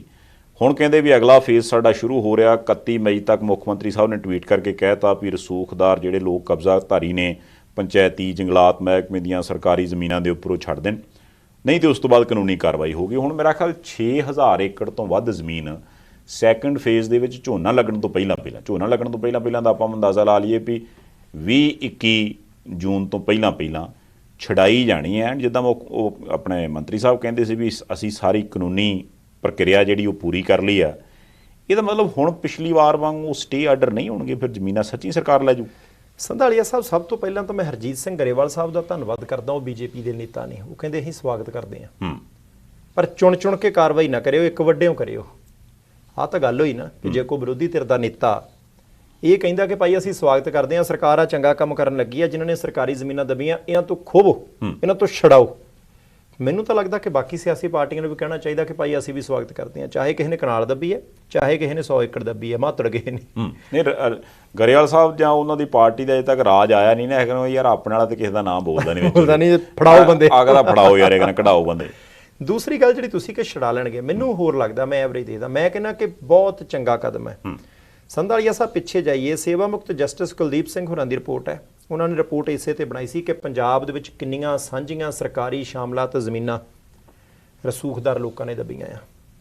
ਉਸ ਰਿਪੋਰਟ ਨੂੰ ਆਧਾਰ ਬਣਾ ਕੇ ਕਿਸੇ ਵੇਲੇ ਕੈਬਨਿਟ ਮੰਤਰੀ ਰਹੇ ਨਵਜੋਤ ਸਿੰਘ ਸਿੱਧੂ ਹੋਰਾਂ ਨੇ ਇੱਕ ਵਾਰੀ ਇਹ ਕਿਹਾ ਸੀ ਕਿ ਪੰਜਾਬ ਦੇ ਸਿਰ ਕਰਜ਼ਾ ਨਾ, ਉਹ ਕਹਿੰਦੇ ਜੇ ਆਪਾਂ ਚੀਕਦੇ ਰਹਿੰਦੇ ਨਾ ਕਿ ਸਾਨੂੰ ਕਰਜ਼ੇ ਦਾ ਵਿਆਜ ਦੇਣਾ ਪੈਂਦਾ, ਇਸੇ ਕਰਕੇ ਡਿਵੈਲਪਮੈਂਟ ਦੇ ਕੰਮ ਠੱਪ ਹੁੰਦੇ ਆ। ਉਹ ਕਹਿੰਦੇ ਆਹ ਚੱਕੋ ਰਿਪੋਰਟ, ਆ ਮੈਂ ਅੰਕੜੇ ਦਿੰਨਾ, ਆ ਮੋਹਾਲੀ ਦੇ ਨੇੜੇ ਨੇੜੇ ਜਿੰਨੀਆਂ ਜ਼ਮੀਨਾਂ ਦੱਬੀਆਂ, ਤੁਸੀਂ ਇਹ ਜ਼ਮੀਨਾਂ ਛਡਾ ਲਓ, ਛਡਾ ਕੇ ਵੇਚ ਦਿਓ, ਪੰਜਾਬ ਦਾ ਸਾਰਾ ਕਰਜ਼ਾ ਲੈ ਜਾਓ। ਮੈਂ ਕਹਿੰਦਾ ਵੇਚ ਦੇਣੀਆਂ ਚਾਹੀਦੀਆਂ, ਹੁਣ ਕਿਹੜਾ ਆਪਾਂ ਨੂੰ ਦੁੱਧ ਦਿੰਦੀ ਉਹ ਜ਼ਮੀਨ ਜਿਹੜੀ ਕਿਸੇ ਨੇ ਦੱਬੀ ਹੋ ਆ। ਚਲੋ 2 ਉਦਾਹਰਨਾਂ ਆਪਣੇ ਕੋਲੇ ਪ੍ਰਤੱਖ ਸੀ ਇਹ। ਉਹਦੇ ਤੋਂ ਬਾਅਦ ਮਾਨ ਸਾਹਿਬ ਦੀ ਸਰਕਾਰ ਆ ਗਈ, ਇਹਨਾਂ ਨੇ ਪਿਛਲੀ ਵਾਰੀ ਵੀ ਕਿਹਾ ਸੀ ਕਿ ਭਾਈ ਇੰਨੀ ਤਰੀਕ ਤੱਕ ਛੱਡ ਦਿਓ ਨਹੀਂ ਤਾਂ ਕਾਰਵਾਈ ਕਰਾਂਗੇ। ਤੁਸੀਂ 9000 ਏਕੜ ਕਿਹਾ, ਚਲੋ ਤੁਸੀਂ ਮਾਤੜ ਹੋ, ਉਹਨਾਂ ਨੇ 9400 ਏਕੜ, 400 ਏਕੜ ਤਾਂ ਤੁਸੀਂ ਲੀਡਰ ਬੰਦੇ ਐਵੇਂ ਇਧਰ ਉਧਰ ਕਰ ਜਾਂਦੇ। 9000 ਏਕੜ ਤੋਂ ਵੱਧ ਕਿਹਾ ਹੈ, ਨਹੀਂ ਵੱਧ ਕਿਹਾ ਸੀ, ਪਰ ਤੁਸੀਂ 9001 ਵੀ ਕਹਿ ਦੇਣਾ ਸੀ ਮੁੜ ਕੇ। 400 ਏਕੜ ਮੈਂ ਸੋਚਦਾ, ਮੈਂ ਯਾਰ ਕਮਾਲ ਹੋ ਗਈ ਹੈ, ਅਸੀਂ ਕਣਕ ਦੇ 400 ਦਾਣੇ ਨਾ ਛੱਡੀਏ, ਆਮ ਬੰਦਾ ਉਹ ਵੀ ਅਸੀਂ 2 ਵਾਰੀ ਝਾੜੂ ਫੇਰ ਕੇ ਮੁੜ ਕੇ ਛੱਟ ਕੇ ਐ ਤੇ 6000 ਤੋਂ ਵੱਧ ਹੈ, 6200 ਕੁਛ। ਉਹ ਯਾਰ ਹੁਣ 600 ਕਿੱਲਾ ਜ਼ਮੀਨ ਪਿੱਛੇ ਲੜ ਪੋਗੇ, ਲੜਨੇ ਨੇ, ਮੈਂ ਨਹੀਂ ਲੜਦਾ, ਗੱਲ ਹੈ ਯਾਰ, ਮੈਂ ਨਹੀਂ ਲੜਦਾ। ਇੱਕ ਨਾ ਮੈਂ ਵੈਸੇ ਤੁਸੀਂ ਇਹ ਗੱਲ ਪੂਰੀ ਕਰ ਲਓ, ਅੱਛਾ ਫਿਰ ਤੁਸੀਂ ਚੇਤਾ ਰੱਖਿਓ, ਤੁਹਾਡਾ ਧਿਆਨ ਜ਼ਮੀਨ ਚਲ ਜਾਣਾ। ਹੁਣ ਰੌਲਾ ਕੀ ਹੈ ਸੰਧਾਲੀਆ ਸਾਹਿਬ, ਬਹੁਤ ਚੰਗਾ, ਮੈਂ ਕਹਿੰਦਾ ਭਗਵੰਤ ਮਾਨ ਸਾਹਿਬ ਤੁਹਾਡਾ ਜਿੰਨੀ ਤੁਹਾਡੀ ਪਿੱਠ ਥਾਪੜੀ ਜਾਵੇ ਇਸ ਮੁੱਦੇ ਤੇ ਵਧੀਆ, ਕਿਉਂਕਿ ਜੇ 1 ਏਕੜ ਵੀ ਨਾ ਹੋਰ ਛੜਾ ਹੋਵੇ ਸੰਧਾਲੀਆ ਸਾਹਿਬ, 9400 ਏਕੜ ਵੀ ਰਹਿ ਜਾਵੇ, ਆ ਪਹਿਲੀਆਂ ਸਰਕਾਰਾਂ ਨੂੰ ਦਿਸੀ ਨਾ 9400 ਏਕੜ, ਜਾਨੀ 9400 ਏਕੜ ਬਹੁਤ ਜ਼ਿਆਦਾ ਲੈਂਡ ਹੁੰਦੀ ਹੈ। ਹੁਣ ਜਿਹੜੀ ਉਹਨਾਂ ਨੇ 6000 ਏਕੜ ਤੋਂ ਵੱਧ ਕਿਹਾ, ਉਹ ਕਹਿੰਦੇ ਜੀ ਅਸੀਂ ਉਹਦੇ ਅਦਾਲਤੀ ਕੇਸ ਨਿਪਟਾਤੇ ਆ। ਹੁਣ 6000 ਏਕੜ ਉਹ ਹੋ ਗਈ, 9400 ਤਾਂ ਕੁੱਲ ਮਿਲਾ ਕੇ 15000 ਏਕੜ ਹੋ ਗਈ। ਤੇ ਇਹ ਦੂਜਾ ਸਾਲ ਜਦੋਂ ਤੱਕ ਸਰਕਾਰ ਦਾ ਕੰਪਲੀਟ ਹੋਣਾ, ਉਦੋਂ ਤੱਕ ਜ਼ਮੀਨ ਇੱਕ ਵਾਰੀ ਫਿਰ ਖਾਲੀ ਹੋਣੀ ਹੈ, ਕਿਉਂਕਿ ਇੱਕ ਵਾਰੀ ਉਦੋਂ ਛਡਾਉਂਦੇ ਆ ਜਦੋਂ ਕਣਕ ਵੱਢ ਲੈਂਦੇ ਆ, ਇੱਕ ਵਾਰੀ ਉਦੋਂ ਛਡਾਉਂਦੇ ਆ ਜਦੋਂ ਝੋਨਾ ਵੱਢ ਲੈਂਦੇ ਆ। ਹੁਣ ਜਦੋਂ ਅਗਲਾ ਝੋਨਾ ਵੱਢਿਆ ਜਾਣਾ, ਮੰਨ ਲਓ 6000 ਏਕੜ ਉਦੋਂ ਛਡਾ ਲਈ, ਇਹਦਾ ਮਤਲਬ ਹੈ ਕਿ 2 ਸਾਲਾਂ ਦੇ ਵਿੱਚ ਤਕਰੀਬਨ 20-21000 ਏਕੜ ਹੋ ਗਈ, ਤਾਂ 5 ਸਾਲਾਂ 'ਚ 50000 ਏਕੜ ਹੋ ਜਾਣੀ ਆ ਜੇ ਐਸੇ ਦਰ ਤੇ ਲੱਗੇ ਰਹੇ। ਪਰ ਫਿਰ ਮੈਂ ਕਹਿੰਦਾ ਲੋਕ ਉਡੀਕ ਰਹੇ, ਲੋਕ ਵਾਹਵਾ ਕਰਦੇ ਆ ਤੁਹਾਡੀ ਕਿ ਤੁਸੀਂ ਜ਼ਮੀਨਾਂ ਛਡਾ ਰਹੇ ਹੋ, ਵਧੀਆ, ਪਰ ਦੂਜੇ ਪਾਸੇ ਲੋਕ ਇਹ ਵੀ ਉਡੀਕ ਰਹੇ ਆ ਕਿ ਉਹ ਪਰਲੇ ਪਾਸੇ ਨੂੰ ਪਹਾੜੀਆਂ ਵਾਲੇ ਪਾਸੇ ਜਿੱਥੇ ਵੱਡੇ ਵੱਡੇ ਬਣੇ ਆ, ਜਿੱਥੇ ਬਹੁਤ ਰਸੂਖਦਾਰ ਲੋਕ ਨੇ ਕਹਿੰਦੇ, ਉਧਰਲੇ ਪਾਸੇ ਨੂੰ ਕੁਝ ਅਫਸਰਾਂ ਦੇ ਵੀ ਕਹਿੰਦੇ ਬੰਗਲੇ ਬੰਗਲੇ ਉਧਰਲੇ ਪਾਸੇ ਬਣੇ ਆ। ਜੇ ਤਾਂ ਸੱਚੀ ਮੁੱਚੀ ਉਹ ਗਲਤ ਤਰੀਕੇ ਬਣੇ ਆ, ਸਰਕਾਰੀ ਜ਼ਮੀਨਾਂ ਦੇ ਉੱਤੇ ਬਣੇ ਆ, ਤਾਂ ਐਤਕੀ ਉਧਰਲੇ ਪਾਸੇ ਸ਼ੁਰੂ ਕਰ ਲਓ, ਕਿਉਂਕਿ ਉੱਥੇ ਤਾਂ ਖੇਤੀ ਨਹੀਂ ਨਾ ਹੋਣੀ, ਉੱਥੇ ਤੇ ਕੁਝ ਹੋਰ ਹੁੰਦਾ ਤੇ ਉਹ ਹੋ ਗਿਆ ਆ, ਕੰਕਰੀਟ ਦੀ ਖੇਤੀ ਹੁੰਦੀ ਆ ਉੱਥੇ। ਨਹੀਂ ਵੈਸੇ ਇੱਕ ਗੱਲ ਮੈਂ ਸੋਚਦਾ ਸੀ, ਜਿੱਦਾਂ ਧਾਲੀਵਾਲ ਸਾਹਿਬ ਕਹਿੰਦੇ ਵੀ ਹੁਣ ਮੇਰਾ ਖਿਆਲ ਕਿਉਂ ਜਿਹੜੀ ਪੰਚਾਇਤੀ ਜ਼ਮੀਨਾਂ ਦੀ ਬੋਲੀ ਵੀ ਹੋਣੀ, ਉਹਦੀ ਸ਼ਾਇਦ 15000 ਇਹਨਾਂ ਨੇ ਰੱਖਤੀ ਵੀ ਲੋਐਸਟ ਰਕਮ ਆ, ਵੱਧ ਕੇ ਕੋਈ ਬੋਲੀ ਜਿੰਨੇ ਤੇ ਮਰਜ਼ੀ ਲੈ ਲਈ, ਤੇ ਪੈਸੇ ਨਗਦ ਉਸੇ ਵੇਲੇ ਖਜ਼ਾਨੇ ਜਮ੍ਹਾਂ ਕਰਾਉਣੇ ਪੈਣੇ, ਉਤੋਂ ਬਿਨਾਂ ਕਬਜ਼ਾ ਨਹੀਂ। ਚੰਗੀ ਗੱਲ ਹੈ, ਚਲੋ ਬੋਲੀਆਂ ਮੈਨੂੰ ਲੱਗਦਾ 15000 ਤੋਂ ਕੁਛ ਨਹੀਂ, ਉਤੋਂ ਬਹੁਤ ਉੱਤੇ ਜਾਊਗੀ ਬੋਲੀ। ਦੂਜੀ ਗੱਲ ਮੈਂ ਇਹ ਸੋਚਦਾ ਸੀ ਵੀ ਜਿਹੜੀ ਉਹਨਾਂ ਨੇ ਇਹ ਕਹਿਤੀ ਵੀ ਜੇ ਕਿਸੇ ਦੀ ਕੋਈ ਰਿਹਾਇਸ਼ ਬਣੀ ਆ ਉਹਨੂੰ ਕੁਛ ਨਹੀਂ ਕਹਿਣਾ, ਤੇ ਜਿਹੜੀ ਗੱਲ ਇਹ ਚੱਲਦੀ ਆ ਕਿ ਵੀ ਹਾਂ ਯਾਰ ਚੰਡੀਗੜ੍ਹ ਦੇ ਆਸ-ਪਾਸ ਜ਼ਮੀਨਾਂ ਸੀਗੀਆਂ, ਉਹ ਪਤਾ ਤੇ ਕਰ ਲਓ ਕਾਗਜ਼ਾਂ 'ਚ ਹੀ ਉਹ ਖੇਤੀਯੋਗ ਵਾਹੀਯੋਗ ਜ਼ਮੀਨ ਲਿਖੀ ਹੋਵੇ, ਉੱਥੇ ਕੀ ਪਤਾ ਕਿੰਨੇ ਮੰਜ਼ਲੀ ਬਿਲਡਿੰਗ ਹੋਣੀ ਹੈ ਨਾ, ਵੀ ਉਹ ਰੈਜ਼ੀਡੈਂਸ਼ੀਅਲ ਬਣ ਹੀ ਨਹੀਂ ਚੁੱਕੀ। ਅਭੀ ਕਿਤੇ ਇਦਾਂ ਦਾ ਲਿਖਿਆ ਉੱਥੇ ਖੇਤ ਦੇ ਵਿੱਚ ਇੱਕ ਮੋਟਰ ਹੈ, ਮੋਟਰ ਕੋ ਥੋੜੀ ਜਿਹੀ ਸ਼ਤੌਤ ਹੈ, ਸ਼ਤੌਤ ਉੱਥੇ 80 ਕਮਰਿਆਂ ਦੀ ਹੋਵੇ ਹੈ ਨਾ। ਸੋ ਮਤਲਬ ਇਹ ਹੋ ਗਿਆ ਵੀ ਉਹ ਜਿਹੜੀ ਕਹਿੰਦੇ ਵੀ ਰਿਹਾਇਸ਼ੀ ਜਿਹੜੀ ਜਗ੍ਹਾ ਹੋਈ ਉਹਨੂੰ ਨਹੀਂ ਛੇੜਿਆ ਜਾਊਗਾ। ਪਤਾ ਨਹੀਂ ਵੀ ਜੇ ਕਿੰਨੇ 100 ਏਕੜ ਜਿਹੜੀ, ਜੇ ਕਿੰਨੇ 1000 ਏਕੜ ਜਿਹੜੀ ਉਹ ਇਸ ਤਰ੍ਹਾਂ ਰਿਹਾਇਸ਼ੀ ਖੇਤਰਾਂ ਜਾਂ ਹੋਰਨਾਂ ਖੇਤਰਾਂ ਦੇ ਵਿੱਚ ਵੀ ਆ ਗਈ ਹੋਣੀ। ਪਰ ਜਿਹੜੀ ਗੱਲ ਤੁਸੀਂ ਕਹੀ ਉਹ ਤਾਂ ਵੈਸੇ ਮੇਰਾ ਖਿਆਲ ਪੱਤਰਕਾਰ ਭਾਈਚਾਰੇ ਨੇ ਸਵਾਲ ਪੁੱਛਿਆ ਸੀ ਵੀ ਤੁਸੀਂ ਵਾਰ-ਵਾਰ ਜੀ ਉਹ ਹੋਟਲ ਦੀ ਗੱਲ ਕਰਦੇ ਨੇ ਜਿਹੜਾ ਕਿ ਸੁਖਬੀਰ ਸਿੰਘ ਬਾਦਲ ਸਾਹਿਬ ਦਾ ਕਹਿੰਦੇ ਸੁੱਖ ਵਿਲਾਸ ਆ। ਹੁਣ ਜਿਸ ਹਿਸਾਬ ਨਾਲ ਧਾਲੀਵਾਲ ਸਾਹਿਬ ਨੇ ਕਿਹਾ ਵੀ ਵੇਖੀ ਜਾਓ ਤੁਸੀਂ, ਅਸੀਂ ਉਹ ਢਾਉਣਾ ਨਹੀਂ ਸੋਹਣਾ ਬਣਿਆ, ਅਸੀਂ ਕਮਰੇ ਕਿਰਾਏ ਤੇ ਦਿਆ ਕਰਾਂਗੇ। ਹੁਣ ਪਤਾ ਨਹੀਂ ਵੀ ਜਾਂ ਉਹ ਟੀਚਰ 'ਚ ਕਈ ਗੱਲ ਸੀ ਜਾਂ ਉਹਨਾਂ ਕੋਲ ਸੱਚੀ ਕੋਈ ਕਾਗਜ਼ ਪੱਤਰ ਹੈਗਾ, ਕਿਉਂਕਿ ਇੱਕ ਗੱਲ ਮੈਂ ਹਰੀਸ਼ ਰਾਏ ਢਾਂਡਾ, ਉਹ ਵੀ ਅਕਾਲੀ ਦਲ ਦੇ ਲੀਡਰ ਨੇ, ਉਹ ਕਹਿੰਦੇ ਉਹ ਤਾਂ ਐਵੇਂ ਗੱਲਾਂ ਕਰਨ ਨੂੰ ਕੋਈ 20 ਵਾਰਾਂ ਕਰੀ ਜਾਵੇ, ਉਹ ਕਈ ਦਹਾਕੇ ਪੁਰਾਣੀਆਂ ਜ਼ਮੀਨਾਂ ਕਹਿੰਦੇ ਬਾਦਲ ਸਾਹਿਬ ਦੀਆਂ ਸੀ ਉੱਥੇ, ਪਤਾ ਨਹੀਂ ਉਹ ਕਹਿੰਦੇ ਪਹਿਲਾਂ ਇੱਕ ਮੁਰਗੀ ਫਾਰਮ ਹੀ ਹੁੰਦਾ ਸੀਗਾ ਤੇ ਉਹ ਹੌਲੀ ਹੌਲੀ ਜ਼ਮੀਨ ਗਾਂਹ ਦੀ ਗਾਂਹ ਆਬਾਦ ਹੋ ਗਈ, ਫਿਰ ਉਹਨਾਂ ਨੇ ਉਹਦਾ CLU ਚੇਂਜ ਕਰਾ ਕੇ ਕੇਂਦਰ ਸਰਕਾਰ ਤੋਂ ਵੀ, ਕਿਉਂਕਿ ਚੇਂਜ ਹੋਣਾ ਹੀ ਸੀ ਜੰਗਲਾਤ ਮਹਿਕਮੇ ਦਾ ਕਰਕੇ, ਉਹ ਸਾਰੀਆਂ ਪਰਮਿਸ਼ਨਾਂ ਲੈ ਕੇ ਕਹਿੰਦੇ ਅਗਲਿਆਂ ਨੇ ਆਪਣਾ ਕਾਰੋਬਾਰ ਬਣਾਇਆ, ਕੋਈ ਇਹ ਥੋੜ੍ਹਾ ਵੀ ਮਤਲਬ ਧੱਕੇ ਨਾਲ ਕਿਸੇ ਦੀ ਜ਼ਮੀਨ ਵੜ ਕੇ ਉੱਥੇ ਬਣਾ ਲਿਆ, ਇਹ ਹੱਥ ਤੇ ਲਾ ਕੇ ਵਿਖਾਉਣ ਫਿਰ ਦੱਸਾਂਗੇ। ਪਹਿਲਾਂ ਵੀ ਇੱਕ ਵਾਰੀ ਮੁੱਖ ਮੰਤਰੀ ਸਾਹਿਬ ਨੇ ਉਸ ਹੋਟਲ ਦੇ ਬਾਰੇ ਕਿਹਾ ਸੀ। ਹੁਣ ਐਤਕੀ ਮੈਨੂੰ ਲੱਗਦਾ ਧਾਲੀਵਾਲ ਸਾਹਿਬ ਨੇ ਕਹਿਣਾ ਨਹੀਂ, ਪੱਤਰਕਾਰਾਂ ਨੇ ਕਹਾਇਆ 2-3 ਵਾਰੀ ਪੁੱਛ ਕੇ ਕਹਾਇਆ ਨਾ ਬਦੋ ਬਦੀ। ਚਲੋ ਇਹ ਵੀ ਚੰਗਾ, ਉਹਨਾਂ ਨੇ ਕਿਹਾ ਕਿ ਅਸੀਂ ਕਮਰੇ ਤੇ ਕਿਰਾਏ ਤੇ ਦੇਣੇ ਆ। ਅਰਸ਼ਦੀਪ ਸਿੰਘ ਕਲੇਰ ਐਡਵੋਕੇਟ ਨੇ, ਅਕਾਲੀ ਦਲ ਦੇ, ਉਹ ਵੀ ਸਪੋਕਸਪਰਸਨ ਹੈ। ਉਹ ਕਹਿੰਦੇ ਜੀ ਪਹਿਲਾਂ ਵੀ ਸਰਦਾਰ ਸੁਖਬੀਰ ਸਿੰਘ ਬਾਦਲ ਸਾਹਿਬ ਨੇ ਕਿਹਾ ਸੀ ਕਿ ਪੇਪਰ ਕਢਾ ਲਓ, ਕਿ ਪ੍ਰੈਸ ਬਿਆਨ ਨਾ ਦਿਓ, ਪੇਪਰ ਕਢਾਓ, ਜੇ ਅਸੀਂ ਕੁਝ ਵੀ ਉਹਦੇ ਵਿੱਚ ਗਲਤ ਕੀਤਾ ਤਾਂ ਸਾਨੂੰ ਸਜ਼ਾ ਦੇ ਦਿਓ। ਇਹ ਗੱਲ ਸੱਚੀ ਹੈ। ਸਰਦਾਰ ਸੁਖਬੀਰ ਸਿੰਘ ਬਾਦਲ ਸਾਹਿਬ ਨੇ ਪ੍ਰੈਸ ਦੇ ਮੂਹਰੇ ਕਿਹਾ ਸੀ ਕਿ ਭਾਈ ਉਹਦੇ ਕਾਗਜ਼ ਪੱਤਰ ਕਢਾਓ, ਜੇ ਕੋਈ ਗਲਤੀ ਹੈ ਤਾਂ ਦੱਸੋ, ਕੱਲਾ ਅਖਬਾਰੀ ਬਿਆਨ ਦੇ ਨਾਲ ਕੰਮ ਨਹੀਂ ਚੱਲਣਾ। ਇੱਥੇ ਵੀ ਚੰਗੀ ਗੱਲ ਹੈ, ਜੇ ਕਿਸੇ ਵੀ ਲੀਡਰ ਨੇ, ਕਿਸੇ ਵੀ ਅਫਸਰ ਨੇ ਕੋਈ ਵੀ ਬੇਨਿਯਮੀ ਕੀਤੀ ਹੈ ਤਾਂ ਸੰਧਾਲੀਆ ਸਾਹਿਬ ਕਾਨੂੰਨੀ ਤੌਰ ਦੇ ਉੱਤੇ ਫੱਟੇ ਚੱਕਣੇ ਚਾਹੀਦੇ ਆ। ਤਾਂ ਜੇ ਉਹ ਸਾਰਾ ਕੁਝ ਦਰੁਸਤ ਹੈ, ਸਾਰਾ ਕੁਝ ਠੀਕ ਹੈ, ਉਹਦੇ ਉੱਤੇ ਕੁਝ ਵੀ ਨਹੀਂ ਕੀਤਾ ਜਾ ਸਕਦਾ, ਤਾਂ ਫਿਰ ਮੈਨੂੰ ਲੱਗਦਾ ਕਿ ਉਹਦੇ ਉੱਤੇ ਬੋਲਣਾ ਵੀ ਨਹੀਂ ਚਾਹੀਦਾ। ਅਕਾਲੀ ਦਲ ਨੇ ਇੱਕ ਇਤਰਾਜ਼ ਵੀ ਕੀਤਾ, ਉਹ ਕਹਿੰਦੇ ਯਾਰ ਇਹਨਾਂ ਤੇ ਯਕੀਨ ਨਾ ਕਰਿਆ ਕਰੋ। ਇਹਨਾਂ ਨੇ ਕਿਹਾ ਸੀ ਜ਼ੀਰੇ ਵਾਲੀ ਫੈਕਟਰੀ ਬੰਦ ਕਰਤੀ ਆ, ਹੁਣ ਹਾਈ ਕੋਰਟ 'ਚ ਦੇਖੋ ਕੀ ਹੋਇਆ। ਉਹ ਕਹਿੰਦੇ ਪਹਿਲਾਂ ਵੀ ਇਹਨਾਂ ਨੇ ਕਿਹਾ ਸੀ ਕਿ ਗੋਲਡੀ ਬਰਾੜ ਨਾਂ ਦਾ ਇੱਕ ਬੰਦਾ ਅਮਰੀਕਾ ਦੇ ਵਿੱਚ ਡਿਟੇਨ ਕਰ ਲਿਆ, ਕਹਿੰਦੇ ਤੁਸੀਂ ਦੇਖ ਲਓ ਹੁਣ ਕੀ ਹੁੰਦਾ ਫਿਰਦਾ। ਉਹਨਾਂ ਨੇ ਕਈ ਕੁਝ ਹੋਰ ਵੀ ਆਖਿਆ ਕਿ ਭਾਈ ਆਪਣੀਆਂ ਗੱਲਾਂ ਦੇ ਉੱਤੇ ਠਹਿਰਦੇ ਨੇ, ਪਰ ਸਾਨੂੰ ਨਹੀਂ ਪਤਾ ਐਤਕੀ ਅਗਲੀ ਵਾਰ ਕਿ ਕਦੋਂ। ਪਰ ਆਹੀ ਰਫ਼ਤਾਰ ਜੇ ਰੱਖੀ ਤਾਂ ਸੰਧਾਲੀਆ ਸਾਹਿਬ 50,000 ਏਕੜ ਜ਼ਮੀਨ, ਜੇ ਆ 9400 ਏਕੜ ਦੇ ਹਿਸਾਬ ਨਾਲ ਆਪਾਂ ਚੱਲੀਏ ਤਾਂ 50,000 ਏਕੜ ਜ਼ਮੀਨ ਜਾਂ 40,000 ਏਕੜ ਜ਼ਮੀਨ ਛੜਾਈ ਜਾ ਸਕਦੀ ਹੈ। ਵੇਚਣੀ ਵੇਚ ਦਿਓ, ਕਿਰਾਏ ਤੇ ਦੇਣੀ ਕਿਰਾਏ ਤੇ ਦੇ ਦਿਓ, ਕੁਛ ਕਰ ਦਿਓ, 4 ਪੈਸੇ ਪੰਜਾਬ ਦੇ ਖਜ਼ਾਨੇ ਦੇ ਵਿੱਚ ਆਉਣ। ਪਰ ਜੇ ਕਿਸੇ ਨੇ ਦੱਬੀਓ ਆ, ਛੱਡ ਦਿਓ ਭਾਈ 31 ਮਈ ਤੋਂ ਪਹਿਲਾਂ, ਨਹੀਂ ਤਾਂ 20 ਗੁਣਾ ਜਿੰਨਾ ਉਹਦਾ ਕਿਰਾਇਆ ਜਾਂ ਠੇਕਾ ਉਹਦਾ 20 ਗੁਣਾ ਕਹਿੰਦੇ ਅਸੀਂ ਵਸੂਲਣਾ। ਮੇਰਾ ਖਿਆਲ ਆ ਵੀ ਵਿੱਚੋਂ ਜਦੋਂ ਇੱਕ ਵਾਰ ਗੱਲ ਚੁੱਪ ਕਰ ਗਈ ਸੀ ਨਾ, ਵੀ ਉਹ ਉਦੋਂ ਬੜੀ ਇਸ ਚੀਜ਼ ਦੀ ਚਰਚਾ ਚੱਲਣ ਲੱਗ ਪਈ ਸੀ, ਤੇ ਉਦੋਂ ਵਿੱਚ ਵਾਰ ਜੇ ਲੋਕ ਕਹਿਣ ਵੀ ਲੱਗ, ਉਹ ਸ਼ੁਰੂ 'ਚ ਕਰਦੀਆਂ ਹੁੰਦੀਆਂ ਸਰਕਾਰਾਂ, ਵੀ ਉਦੋਂ ਨਵੇਂ ਆਏ ਸੀ ਧੱਤੇ ਕਾ ਭੱਜੇ ਭੁੱਜੇ, 4 ਦਿਨ ਫੋਟੋਆਂ ਖਿਚਾ ਲੀਆਂ, ਓਏ ਹੁਣ ਕਿਹਨੇ ਪੁੱਛਣਾ। ਪਰ ਆ ਜਿੱਦਾਂ ਹੁਣ ਇਹਨਾਂ ਨੇ ਦੁਬਾਰਾ ਸੱਪ ਕੱਢ ਲਿਆ ਵੀ ਨਾ ਅਸੀਂ ਕਾਗਜ਼ ਪੱਤਰ ਕਲੀਅਰ ਕਰ ਲਏ ਤੇ ਅਸੀਂ ਪਿੱਛੇ ਹਟਣ ਵਾਲੇ ਹੈ ਨਹੀਂ, ਉਹਦੇ ਤੋਂ ਮੈਨੂੰ ਲੱਗਦਾ ਵੀ ਹੋ ਸਕਦਾ ਮੈਸੇਜ ਸਖਤ ਜਾਵੇ ਵੀ ਕਿਸੇ ਵੇਲੇ ਹੋਰ ਕੁਝ ਹੋਵੇ ਨਾ ਹੋਵੇ, ਬਜ਼ੁਰਗ ਹੀ ਘਰੇ ਬੈਠਾ, ਉਹ ਨਿੱਕਾ ਹੁਣ ਜਾਣ ਦਿਓ, ਬਥੇਰੇ ਸਾਲ ਖੱਟ ਲਈ ਯਾਰ, ਹੁਣ ਗਾਂ ਐਵੇਂ ਹੋਰ ਨਾ ਕੋਈ ਚੱਕਰ ਪਵੇ, ਜਾਣ ਦਿਓ ਗੁੱਸੇ ਨੂੰ। ਹੁਣ ਵੇਖੋ ਕੋਈ ਜਾਣ ਦਿੰਦਾ ਕਿ ਨਹੀਂ ਜਾਣ ਦਿੰਦਾ, ਤੇ ਟਾਈਮ ਦੱਸੂ। ਜੀ ਬਿਲਕੁਲ ਸੰਧਾਲੀਆ ਸਾਹਿਬ, ਇੱਕ ਮੈਂ ਹੋਰ ਜਿਹੜੀ ਬੇਨਤੀ ਤੁਹਾਨੂੰ ਕਰਨੀ ਹੈ ਕਿ ਪਹਿਲਾਂ ਤੇ ਆਪਣਾ ਲੋਕ ਘਬਰਾਉਣ ਨਾ। ਨਹੀਂ, ਮੈਂ ਤਾਂ ਹੀ ਕਿਹਾ ਵੀ ਜਿਹੜੇ ਤੁਹਾਡੇ ਕੋਲੇ 2-2 ਹਜ਼ਾਰ ਦੇ ਨੋਟ ਪਏ ਉਹ ਵਟਾ ਲਓ। ਮੈਂ ਸੰਧਾਲੀਆ ਸਾਹਿਬ ਚੱਲਣੇ ਨਹੀਂ ਆ ਉਹ। ਤੁਸੀਂ ਮੈਨੂੰ ਐਂ ਕਰੋ, ਤੁਸੀਂ ਮੈਨੂੰ ਛੋਟੇ ਨੋਟਾਂ ਦਾ 2000 ਦੇ ਦਿਓ, ਜਿੰਨੇ ਮੇਰੇ ਕੋਲ ਆ ਸਾਰੇ ਲੈ ਲਓ, 100 ਦੇ 20 ਦੇ ਦਿਓ ਮੈਨੂੰ। ਹੁਣ ਸੰਧਾਲੀਆ ਸਾਹਿਬ ਬੇਨਤੀ ਇਹ ਹੈ, ਪਹਿਲੀ ਗੱਲ ਹੈ ਕਿ ਮੈਨੂੰ ਐਂ ਲੱਗਦਾ ਕਿ ਜਿਹੜੇ ਤਾਂ ਮੇਰੇ ਨਾਲ ਦੇ ਸਾਰੇ ਬੰਦੇ ਪੰਜਾਬ ਦੇ ਵਿੱਚ ਬੈਠੇ ਆ, 3.25 ਕਰੋੜ ਦੇ ਵਿੱਚੋਂ 2.5 ਕਰੋੜ ਬੰਦਾ, ਤੁਸੀਂ ਬਿਲਕੁਲ ਨਾ ਘਬਰਾਓ। ਮੈਂ ਇੱਥੇ ਬੈਠਾ ਨਹੀਂ ਘਬਰਾਉਂਦਾ, ਤੇ ਜਿਹੜੇ ਵਿਦੇਸ਼ਾਂ ਦੇ ਵਿੱਚ ਵੀ ਆਏ ਆ 90% ਉਹ ਵੀ ਪੰਜਾਬੀ, ਨਾ ਘਬਰਾਉਣ। ਤੁਹਾਨੂੰ ਇਸ ਫੈਸਲੇ ਦੇ ਨਾਲ ਕੋਈ ਫਰਕ ਨਹੀਂ ਪੈਣ ਲੱਗਾ। 2000 ਰੁਪਏ ਦੇ ਨੋਟ ਜੇ ਬੰਦ ਹੋਣ ਲੱਗੇ ਜਿੱਦਾਂ ਰੌਲਾ ਪਿਆ, ਕਿਉਂਕਿ ਸੰਧਾਲੀਆ ਸਾਹਿਬ ਇੱਕ ਗੱਲ ਪੱਕੀ ਹੈ, ਅਸੀਂ ਸਭ ਤੋਂ ਵੱਧ ਮੈਨੂੰ ਲੱਗਦਾ ਕਿ ਡਰ ਉਹਨਾਂ ਦੇ ਵਿੱਚ, ਯਾਰ ਪਤਾ ਨਹੀਂ ਕੀ ਹੋ ਗਿਆ। ਤੁਸੀਂ ਕਿਤੇ 2000 ਦੇ ਕਿੰਨੇ ਕੁ ਨੋਟ ਰੱਖੇ ਹੋ ਆ? ਕਿਹੜੀ ਬੀਬੀ ਹੈ ਜਿਹੜਾ 2000 ਦਾ ਨੋਟ ਖੰਡ ਵਾਲੇ ਡੱਬੇ ਜਾਂ ਪੱਤੀ ਵਾਲੇ ਡੱਬੇ 'ਚ ਜਾਂ ਆਟੇ ਵਾਲੇ ਢੋਲ ਦੇ ਵਿੱਚ ਲੁਕੋ ਕੇ ਰੱਖੂ? 100, 50, 200 ਕਿਤੇ ਹੋਊਗਾ, 10 ਦੇ ਹੋਣਗੇ। ਇਸ ਗੱਲ ਦਾ ਨੁਕਸਾਨ ਰਿਜ਼ਰਵ ਬੈਂਕ ਆਫ ਇੰਡੀਆ ਨੇ ਜਿਹੜਾ ਇਹ ਕਿਹਾ ਕਿ ਭਾਈ ਸਤੰਬਰ 30 ਤੱਕ ਆਪਣੇ 2-2 ਹਜ਼ਾਰ ਦੇ ਨੋਟ ਬੈਂਕਾਂ ਦੇ ਵਿੱਚ ਜਮ੍ਹਾਂ ਕਰਾ ਦਿਓ। ਉਹਨਾਂ ਨੇ ਬਿਲਕੁਲ ਨਹੀਂ ਕਿਹਾ ਕਿ ਬੰਦ ਹੋ ਜਾਣੇ, ਉਹ ਚੱਲਦੇ ਰਹਿਣਗੇ ਜਿਹੜੇ ਕਿਸੇ ਕੋਲ ਹੈਗੇ ਆ। ਬਾਜ਼ਾਰ ਦੇ ਵਿੱਚ ਉਹਨਾਂ ਦੇ ਚੱਲਣ ਦੇ ਉੱਤੇ ਕੋਈ ਰੋਕ ਨਹੀਂ, ਜਿਹੜਾ ਰੌਲਾ ਰੱਪਾ ਪਿਆ। ਇਹਦਾ ਨੁਕਸਾਨ ਸੰਧਾਲੀਆ ਸਰ ਸਿਰਫ ਕਿੱਥੇ ਹੋਣਾ? ਉਹ ਸਿਰਫ ਤੇ ਸਿਰਫ ਇੱਥੇ ਹੀ ਹੋਣਾ ਕਿ ਜਿਹੜਾ ਆਮ ਲੋਕਾਂ ਨੂੰ ਹੋ ਸਕਦਾ। ਕਈ ਵਾਰੀ ਹੁੰਦਾ ਕਿ ਭਾਈ ਕਿਸੇ ਨੇ 1 ਏਕੜ ਵੇਚਿਆ ਤੇ ਉਹਦੀ ਬਾਜ਼ਾਰ ਕੀਮਤ ਆ 16 ਲੱਖ ਰੁਪਈਆ, ਉਹਨੇ 16 ਲੱਖ ਲੈ ਲਿਆ, ਪਰ ਉਹਦੇ ਵਿੱਚ ਰਜਿਸਟਰੀ ਕਰਾਈ ਆ 6 ਲੱਖ ਦੀ, ਕਿਉਂਕਿ ਸਰਕਾਰੀ ਰੇਟ ਉਹ ਆ। ਉਹ 6 ਲੱਖ ਰੁਪਈਆ ਤਾਂ ਲੈ ਲਿਆ ਡਰਾਫਟ ਦੇ ਨਾਲ ਜਾਂ ਚੈੱਕ ਦੇ ਨਾਲ ਜਾਂ ਜਿਹੜੇ ਵੀ ਢੰਗ ਤਰੀਕਾ ਹੈ, ਪਰ ਦੂਸਰੇ ਪਾਸੇ ਜਿਹੜਾ 10 ਲੱਖ ਰੁਪਈਆ ਉੱਪਰ ਬਾਜ਼ਾਰ ਕੀਮਤ ਤੇ ਸਰਕਾਰੀ ਕੀਮਤ ਦੇ ਵਿੱਚ ਫਰਕ ਹੈ, ਉਹ 2-2 ਹਜ਼ਾਰ ਦੇ ਨੋਟ ਲੈ ਲੈ। ਉਹ ਹੁਣ ਜਮ੍ਹਾਂ ਕਿੱਦਾਂ ਕਰਾਉਣੇ ਆ, ਕਿੱਥੇ ਕਰਾਉਣੇ ਆ, ਕਿਵੇਂ ਕਰਾਉਣੇ ਆ? ਜੇ ਕੱਲ੍ਹ ਨੂੰ ਉਹ 10 ਲੱਖ ਰੁਪਈਆ ਕੈਸ਼ ਜਮ੍ਹਾਂ ਹੋ ਗਿਆ, ਸਾਰੇ 2-2 ਹਜ਼ਾਰ ਦੇ ਨੋਟ ਨੇ, ਫੇਰ ਸਰਕਾਰ ਸਾਹਿਬ ਮੰਗ ਸਕਦੀ ਹੈ। ਆਮ ਬੰਦੇ ਨੂੰ ਕੋਈ ਡਰਨ ਘਬਰਾਉਣ ਦੀ ਲੋੜ ਨਹੀਂ। ਤੁਹਾਡੇ ਕੋਲ ਜੇ 2-2 ਹਜ਼ਾਰ ਦੇ ਨੋਟ ਹੈਗੇ ਆ ਤਾਂ ਤੁਸੀਂ 10 ਨੋਟ ਰੋਜ਼ ਲੈ ਜਾਓ, ਵੈਸੇ ਹੁੰਦੇ ਨਹੀਂ ਕਿਸੇ ਕੋਲ ਇੰਨੇ। ਜੇ ਵੱਧ ਤੋਂ ਵੱਧ 20,000 ਰੁਪਈਆ ਕਿਸੇ ਨੇ ਘਰ ਰੱਖਿਆ ਹੋਊਗਾ, ਜਾ ਕੇ ਜਮ੍ਹਾਂ ਕਰਾ ਦਿਓ ਆਪਣੇ ਖਾਤੇ 'ਚ, ਚਾਹੇ ਜਿੰਨੇ ਮਰਜ਼ੀ ਕਰਾ ਦਿਓ। ਬਟਾ ਕੇ ਲੈਣੇ ਆ ਬਟਾ ਕੇ ਲੈ ਲਓ। ਜਿਹੜੀ ਬੈਂਕ 'ਚ ਤੁਹਾਡਾ ਖਾਤਾ ਹੈ ਵੀ ਨਹੀਂ, ਤੁਸੀਂ ਉੱਥੇ ਵੀ 2-2 ਹਜ਼ਾਰ ਦੇ 10 ਨੋਟ ਲੈ ਜਾਓ, ਉਹ ਵੀ ਤੁਹਾਨੂੰ ਮਨਾ ਨਹੀਂ ਕਰ ਸਕਦੇ, ਅਸੀਂ ਨਹੀਂ ਦੇਣੇ। ਹਾਂ, ਇਸ ਤੋਂ ਇਲਾਵਾ ਮੇਰਾ ਖਿਆਲ RBI ਜਿਹੜੀ ਹੈ ਉਹ ਆਪਣੀਆਂ ਜਿਹੜੀਆਂ ਬਰਾਂਚਾਂ ਨੇ ਜਾਂ ਜਿਹੜੇ ਹੋਰ ਉਹਨਾਂ ਦੇ ਆਫਿਸਿਸ ਨੇ, ਉੱਥੇ ਵੀ ਉਹ ਕਹਿੰਦੇ ਫੈਸਿਲਿਟੀ ਦੇਵਾਂਗੇ। ਪਰ ਮੈਂ ਇੱਕ ਗੱਲ ਸੋਚਦਾ ਸੀ, ਵਾਟ ਸਾਹਿਬ, ਬੜੇ ਲੋਕਾਂ ਨੇ ਇਸ ਤੋਂ ਬਾਅਦ ਤਜਰਬਾ ਕੀਤਾ। ਉਹ ਕਹਿੰਦੇ ਜਿਹੜਾ ਬੰਦਾ ਤਾਂ ਇਹਦੇ ਹੱਕ 'ਚ ਹੈ, ਜਿਹੜਾ ਬੰਦਾ ਸਪੋਰਟਰ ਹੈ, ਉਹ ਕਹਿੰਦਾ ਵੇਖਿਆ ਫਿਰ ਮੋਦੀ ਸਾਹਿਬ ਨੇ ਆਹ ਕੱਢਿਆ ਵੱਟ 2016 'ਚ ਇੱਕ ਰਾਂ ਬਲੈਕ ਮਨੀ ਵਾਲੇ ਦੱਬੇ ਸੀ ਜੀ, ਇੱਕ ਰਾਂ ਹੁਣ 2024 ਦੀਆਂ ਇਲੈਕਸ਼ਨਾਂ ਤੋਂ ਪਹਿਲਾਂ ਦੱਬਤੇ ਵੀ ਜਿਹਨਾਂ ਨੇ ਇਕੱਠੇ ਕੁੱਠੇ ਕੀਤੇ ਹੋਣੇ ਵੀ ਯਾਰ ਇਲੈਕਸ਼ਨ ਲੜਨੀ 4 ਪੈਸੇ ਚਾਹੀਦੇ ਆ, ਉਹਨਾਂ ਨੂੰ ਹੁਣ ਕੱਢਣੇ ਪੈਣੇ।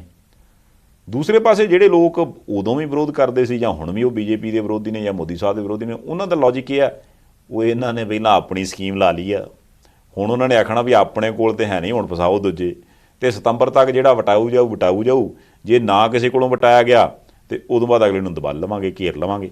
ਹੁਣ ਜੇ ਤੇ ਇਹਨੂੰ ਰਾਜਨੀਤਿਕ ਪੁਆਇੰਟ ਆਫ ਵਿਊ ਤੋਂ ਵੇਖੀਏ ਤੇ ਫਿਰ ਤੇ ਮੇਰਾ ਖਿਆਲ ਬਹੁਤ ਗੱਲਾਂ ਹੋ ਸਕਦੀਆਂ, ਪਰ ਮੈਨੂੰ ਇਹ ਲੱਗਦਾ ਵੀ ਜੇ ਇਹਦਾ ਵਾਕਿਆ ਹੀ ਇਹਦੇ ਨਾਲ ਇੱਕ ਤਾਂ ਜਿਹੜਾ ਕਹਿੰਦੇ ਵੀ ਸ਼ਾਇਦ 2000 ਦਾ ਨੋਟ ਵੀ ਨਕਲੀ ਆ ਗਿਆ ਸੀ, ਉਹਦਾ ਕਰਕੇ ਉਹਨੂੰ ਲੱਗਿਆ ਵੀ ਯਾਰ, ਕਿਉਂਕਿ ਤੁਸੀਂ ਦੇਖੋ ਨਾ ਜੇ 2000 ਦਾ ਕਿਸੇ ਨੇ ਨਕਲੀ ਬਣਾ ਕੇ ਚਲਾਤਾ, ਇਹਦਾ ਮਤਲਬ 100 ਦੇ 20 ਨੋਟ ਨਕਲੀ ਛਾਪਣ ਦੀ ਲੋੜ ਨਹੀਂ ਹੈਗੀ, ਉਹਨੂੰ ਉਹਦਾ ਇੱਕ ਹੀ ਨੇ ਸਰ ਜਾਣਾ।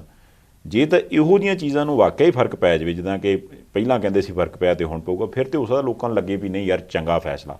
ਤੇ ਜੇ ਇਹਦੇ ਤੋਂ ਬਾਅਦ ਵੀ ਕੁਝ ਉਹੋ ਜਿਹਾ ਨਿਕਲਣ ਲੱਗ ਪਿਆ ਵੀ ਯਾਰ ਜਿਹੜੇ ਅਮੀਰ ਤਰੀਨ ਲੋਕ ਸੀ ਉਹਦਾ ਰਾਤੋਂ ਰਾਤ ਵਟਾ ਕੇ ਚਲ ਗਏ, ਉਹ ਜੀ ਮਾਤੜ ਬੰਦੇ ਨੂੰ ਤੇ 20,000 ਨਹੀਂ ਵਟਾ ਕੇ ਦਿੰਦੇ, ਫਲਾਨਾ ਇੱਕ ਬੰਦਾ ਆਇਆ ਉਹ ਲੱਖ ਰੁਪਈਆ ਵਟਾ ਕੇ ਲੈ ਗਿਆ, ਉਹ ਜੀ ਬੈਂਕ ਮੈਨੇਜਰ ਰਲਿਆ ਸੀ, ਜਦੋਂ ਪਹਿਲਾਂ ਵੀ ਖਬਰਾਂ ਆਈਆਂ ਸੀ, ਉਹੋ ਜਿਹੀਆਂ ਖਬਰਾਂ ਆਈਆਂ ਤੇ ਫਿਰ ਲੋਕਾਂ ਦਾ ਦਿਲ ਦੁਖੂਗਾ। ਦੇਖੋ ਸੰਧਾਲੀਆ ਸਾਹਿਬ, ਇੱਕ ਗੱਲ ਤਾਂ ਪੱਕੀ ਆ ਕਿ ਜਦੋਂ 2016 ਦੇ ਵਿੱਚ 8 ਨਵੰਬਰ ਦਾ ਦਿਨ ਸੀ, ਜਦੋਂ ਮੇਰੇ ਖਿਆਲ ਮੋਦੀ ਸਾਹਿਬ ਨੇ ਨੋਟਬੰਦੀ ਕੀਤੀ, 1000 ਤੇ 500 ਦਾ ਨੋਟ ਬੰਦ, ਕਾਲਾ ਧਨ ਬੰਦ ਕਰਨਾ ਸੀ, ਤੇ ਕਾਲੇ ਧਨ ਦੀ ਬਲੈਕ ਮਨੀ ਦੀ ਸਭ ਤੋਂ ਵੱਧ ਸੰਭਾਵਨਾ ਹੁੰਦੀ ਹੈ ਕਿ ਵੱਡੇ ਤੋਂ ਵੱਡਾ ਨੋਟ ਹੋਵੇ, ਉਹਦੇ ਵਿੱਚ ਨੋਟ ਕੈਰੀ ਕਰਕੇ ਰੱਖਣੇ ਸੌਖੇ ਆ, ਇੱਕ ਥਾਂ ਤੋਂ ਦੂਜੀ ਥਾਂ ਲਿਜਾਣੇ 2 ਨੰਬਰ ਦੇ ਵਿੱਚ ਨੋਟ ਸੌਖੇ ਆ, ਆਦਾਨ ਪ੍ਰਦਾਨ ਸੌਖਾ ਹੈ। ਉਦੋਂ ਇੱਕੋ ਦਮ ਇਹ ਨਹੀਂ ਸੀ ਕਿਸੇ ਨੇ ਸੋਚਿਆ ਕਿ ਇੰਨੀ ਕਮੀ ਆ ਜਾਊਗੀ, ਕਿਉਂਕਿ 500 ਤੇ 1000 ਦੇ ਨੋਟ ਕੁੱਲ ਭਾਰਤੀ ਕਰੰਸੀ ਦਾ 83% ਬਣਦੇ ਸੀ। ਇੱਕੋ ਦਮ 83% ਕਰੰਸੀ ਬਾਜ਼ਾਰ ਦੇ ਵਿੱਚੋਂ ਬਾਹਰ ਹੋ ਗਈ, ਲੋਕਾਂ ਕੋਲ ਕਮੀ ਹੋ ਗਈ, ਲੋਕਾਂ ਕੋਲ ਪੈਸਾ ਕੋਈ ਨਾ, ਲੰਮੀਆਂ ਕਤਾਰਾਂ ਲੱਗ ਗਈਆਂ। ਹਾਲਾਂਕਿ ਐਤਕੀ ਕੋਈ ਕਤਾਰ ਨਹੀਂ ਲੱਗਣੀ, ਇਦਾਂ ਦਾ ਕੋਈ ਰੌਲਾ ਪੈਣ ਵਾਲੀ ਨਹੀਂ ਗੱਲ, ਪਰ ਹੁਣ ਜਦੋਂ ਕਤਾਰਾਂ ਲੱਗ ਗਈਆਂ, 83% ਕਰੰਸੀ ਬਾਹਰ ਹੋ ਗਈ, ਤਾਂ ਯਕਦਮ ਫਿਰ 2-2000 ਦੇ ਨੋਟ ਛਾਪਣੇ ਪਏ। ਹਾਲਾਂਕਿ 4 ਸਾਲ ਹੋ ਗਏ 2000 ਦਾ ਨੋਟ ਨਹੀਂ ਕੋਈ ਛਪ ਰਿਹਾ ਨਵਾਂ, ਬੰਦ ਕੀਤੇ ਹੋਏ ਆ। ਹੁਣ ਜਦੋਂ 2-2000 ਦੇ ਛਪੇ, ਉਹ ਤਾਂ ਬਲੈਕ ਮਨੀ ਦੇ ਰੂਪ ਦੇ ਵਿੱਚ ਰੱਖਣੇ ਹੋਰ ਵੀ ਸੌਖੇ ਹੋ ਗਏ ਸੀ, ਕਿਉਂਕਿ ਤੁਸੀਂ 20 ਨੋਟ 2-2000 ਦੇ ਰੱਖਦੇ ਹੋ ਤਾਂ ਕਿੰਨੇ ਬਣ ਗਏ, ਕਿੱਥੇ ਤੱਕ ਗੱਲ ਜਾਂਦੀ ਹੈ, 100 ਨੋਟ ਰੱਖਦੇ ਹੋ ਤਾਂ ਕਿੱਥੇ ਤੱਕ ਗੱਲ ਜਾਂਦੀ ਹੈ। ਹੁਣ ਇਸ ਹਾਲਾਤ ਦੇ ਵਿੱਚ ਉਹਨਾਂ ਨੇ ਹੌਲੀ-ਹੌਲੀ ਕਰਕੇ ਨੋਟ ਜਿਹੜੇ ਜਿੰਨੇ ਬੈਂਕਾਂ ਜਾਈ ਗਏ ਉਹ ਬਾਹਰ ਨਹੀਂ ਨਿਕਲਣੇ। ਹੁਣ ਬੈਂਕ ਨੋਟ ਲਊਗੀ, 2000 ਦਾ ਨੋਟ ਤੁਹਾਨੂੰ ਦਊਗੀ ਨਹੀਂ। 20,000 ਦੀ ਲਿਮਟ ਵੀ ਉਹਨਾਂ ਨੇ ਤਾਂ ਰੱਖੀ ਹੈ ਰਿਜ਼ਰਵ ਬੈਂਕ ਆਫ ਇੰਡੀਆ ਨੇ, ਕਿ ਇਹ ਨਾ ਹੋਵੇ ਕਿ ਇੱਕ ਬੰਦਾ 5 ਲੱਖ ਦੇ 2-2000 ਦੇ ਨੋਟ ਲੈ ਆਵੇ, ਉਹਨੂੰ ਬੈਂਕ ਦੇ ਵਿੱਚ ਜਿੰਨਾ ਕੈਸ਼ ਪਿਆ ਸਾਰਾ ਦੇਣਾ ਪੈ ਜਾਵੇ, ਬਾਕੀ ਖੜੇ ਰਹਿ ਜਾਣ। ਤੁਸੀਂ ਆਪਣੇ ਖਾਤੇ 'ਚ 30 ਸਤੰਬਰ 2023 ਤੱਕ 2-2000 ਦੇ ਜਿੰਨੇ ਮਰਜ਼ੀ ਨੋਟ ਜਮ੍ਹਾਂ ਕਰਾ ਸਕਦੇ ਹੋ। ਜੇ ਤੁਸੀਂ ਚੇਂਜ ਕਰਾਉਣੇ ਆ, ਛੋਟੀ ਕਰੰਸੀ ਲੈਣੀ ਹੈ, ਤੁਸੀਂ ਜਿਹੜੀ ਮਰਜ਼ੀ ਬੈਂਕ ਦੇ ਜਿਹੜੀ ਮਰਜ਼ੀ ਬ੍ਰਾਂਚ 'ਚ ਜਾ ਸਕਦੇ ਹੋ, ਭਾਵੇਂ ਉੱਥੇ ਤੁਹਾਡਾ ਖਾਤਾ ਹੈ ਜਾਂ ਨਹੀਂ ਹੈ, ਇੱਕ ਆਈ ਕਾਰਡ ਕੋਲ ਲੈ ਜਾਇਓ, ਉਹ ਤੁਹਾਨੂੰ 10 ਨੋਟ 2-2000 ਦੇ ਉਹ ਬਟਾ ਕੇ ਛੋਟੀ ਕਰੰਸੀ ਜਿਹੜੀ ਉਹ ਦੇ ਦੇਣਗੇ। ਹਾਂ, ਇੱਕ ਗੱਲ ਦਾ ਖਿਆਲ ਰੱਖਿਓ, ਆਪਦੇ ਖਾਤੇ 'ਚ ਇਹ ਨਾ ਹੋਵੇ ਕੋਈ ਬੰਦਾ ਕਹੇ ਯਾਰ 5 ਲੱਖ ਮੇਰਾ ਜਮ੍ਹਾਂ ਕਰਾ ਦੇ, ਉਹ ਤੁਹਾਡੇ ਖਾਤੇ 'ਚ ਪੈ ਗਿਆ, ਕੱਲ੍ਹ ਨੂੰ ਤੁਹਾਡੇ ਤੋਂ ਅਗਲੇ ਹਿਸਾਬ ਮੰਗ ਸਕਦੇ ਇੰਨੇ ਨੋਟ ਤੁਹਾਡੇ ਕੋਲ ਆਏ ਕਿੱਥੋਂ। ਇਸ ਕਰਕੇ 3-4 ਮਹੀਨੇ ਤੁਹਾਡੇ ਕੋਲ ਹੈਗੇ ਆ, ਕੋਈ ਸਮੱਸਿਆ ਨਹੀਂ, ਕੋਈ ਕਤਾਰਾਂ ਦੇ ਵਿੱਚ ਹੁਣੇ ਹੀ ਲੱਗਣ ਦੀ ਲੋੜ ਨਹੀਂ। ਜਿਹੜੇ ਬੰਦੇ 10-9 ਦੀ ਕਿਰਤ ਕਰਦੇ ਆ, ਜਿਨ੍ਹਾਂ ਬੰਦਿਆਂ ਨੇ ਸੱਚੀ ਕਿਰਤ ਕਮਾਈ ਕੀਤੀ ਹੈ, ਉਹਨਾਂ ਨੂੰ ਕੋਈ ਰੌਲਾ ਨਹੀਂ, ਮਾਤੜਾ ਨੂੰ ਉਹ ਜ਼ਿਆਦਾ ਰੌਲਾ ਹੋਵੇ। ਮੈਂ ਤਾਂ ਇਹ ਵੀ ਸੋਚਦਾ ਵੀ ਜਦੋਂ ਪਿਛਲੀ ਵਾਰ ਜਦੋਂ ਇਹ ਹੋਈ ਸੀ ਨਾ ਨੋਟਬੰਦੀ ਜੀ, ਤੇ ਉਦੋਂ ਰਾਤ ਨੂੰ ਲੋਕ ਅੱਧੀ ਰਾਤ ਤੱਕ ਸੋਨੇ ਦੀਆਂ ਦੁਕਾਨਾਂ ਖੋਲੀਆਂ, ਗਹਿਣੇ ਲੈ, ਗੱਟੇ ਲੈ। ਹੋ ਸਕਦਾ ਜਿਨ੍ਹਾਂ ਨੇ ਉਦੋਂ ਹੱਥ ਰੰਗੇ ਹੁਣ ਉਹ ਕਹੀ ਯਾਰ ਗੱਲ ਬਣ ਗਈ। ਉਹਦਾ ਪੰਜਾਂ ਚੋਂ ਨੂੰ ਫੋਨ ਵੀ, ਸ਼ਾਹ ਜੀ ਉਹ ਖਬਰ ਤੇ ਸੁਣ ਲਈ ਹੋਣੀ ਤੁਸੀਂ? ਉਹ ਕਹਿੰਦੇ ਜੀ ਕਿਹੜੀ? 2-2000 ਵਾਲੇ ਜੀ। ਮੈਨੂੰ ਇਹ ਸੀ ਵੀ ਮੁੜ ਕੇ ਫਿਰ ਰਸ਼ ਜਿਹਾ ਹੋ ਜਾਂਦਾ ਜੇ ਤੁਸੀਂ ਆਉਣਾ ਤੇ ਦੱਸ ਦਿੰਦੇ। ਇੱਕ ਸੰਧਾਲੀਆ ਸਾਹਿਬ ਹੋਰ ਇਹਦੇ ਵਿੱਚ, ਬਾਜ਼ਾਰ ਦੇ ਵਿੱਚ 2000 ਰੁਪਏ ਦੇ ਨੋਟ ਦੇ ਨਾਲ ਕਿਸੇ ਵੀ ਤਰ੍ਹਾਂ ਦਾ ਕਾਰੋਬਾਰ ਕਰਨ ਤੇ ਕੋਈ ਪਾਬੰਦੀ ਨਹੀਂ। ਮਤਲਬ ਉਹ ਚੱਲਦਾ ਨੋਟ, ਕੋਈ ਇਹ ਨਾ ਸਮਝੇ ਵੀ ਜੇ ਆਖੇ ਵੀ ਆ 2000 ਦਾ ਨੋਟ ਬੰਦ ਹੋ ਗਿਆ, ਬੰਦ ਨਹੀਂ ਹੋਇਆ। ਦੂਸਰੀ ਗੱਲ, ਪ੍ਰਵਾਸੀਆਂ ਦੇ ਬਾਰੇ ਅਜੇ ਕਲੀਅਰ ਨਹੀਂ ਕਿ ਜਿਹੜੇ ਲੋਕ ਵਿਦੇਸ਼ 'ਚ ਨੇ, ਕਿ 2-4 ਨੋਟ ਬੰਦਾ ਕੋਲ ਲੈ ਆਉਂਦਾ, ਕਿ ਕੱਲ੍ਹ ਨੂੰ ਏਅਰਪੋਰਟ ਤੇ ਕੋਈ ਲੈਣ ਆਇਆ ਬੰਦਾ ਲੇਟ ਹੋ ਜਾਵੇ, ਟੈਕਸੀ ਕਰਕੇ ਜਾਣਾ ਪਵੇ, ਉਹਨਾਂ ਦੇ ਨੋਟਾਂ ਦਾ ਕੀ ਬਣੂਗਾ, ਉਹ ਅਜੇ ਸਥਿਤੀ ਸਪਸ਼ਟ ਨਹੀਂ। ਬਿਲਕੁਲ ਸਹੀ। ਚੱਲੀਏ ਹੁਣ ਆਪਾਂ। ਬਹੁਤ ਸ਼ੁਕਰੀਆ ਜੀ। ਲਓ ਜੀ, ਫਿਰ ਇਹਦੇ ਨਾਲ ਹੀ ਇਸ ਪ੍ਰੋਗਰਾਮ ਨੂੰ ਇੱਥੇ ਸਮਾਪਤ ਕਰਦੇ ਹਾਂ। ਤੁਸੀਂ ਆਪਣੀ ਫੀਡਬੈਕ ਭੇਜਦੇ ਰਿਹਾ ਕਰੋ, ਦੇਖਦੇ ਰਹਿਣਾ ਪ੍ਰਾਈਮ ਏਸ਼ੀਆ TV, ਤੁਹਾਡਾ ਆਪਣਾ ਤੁਹਾਡੇ ਲਈ।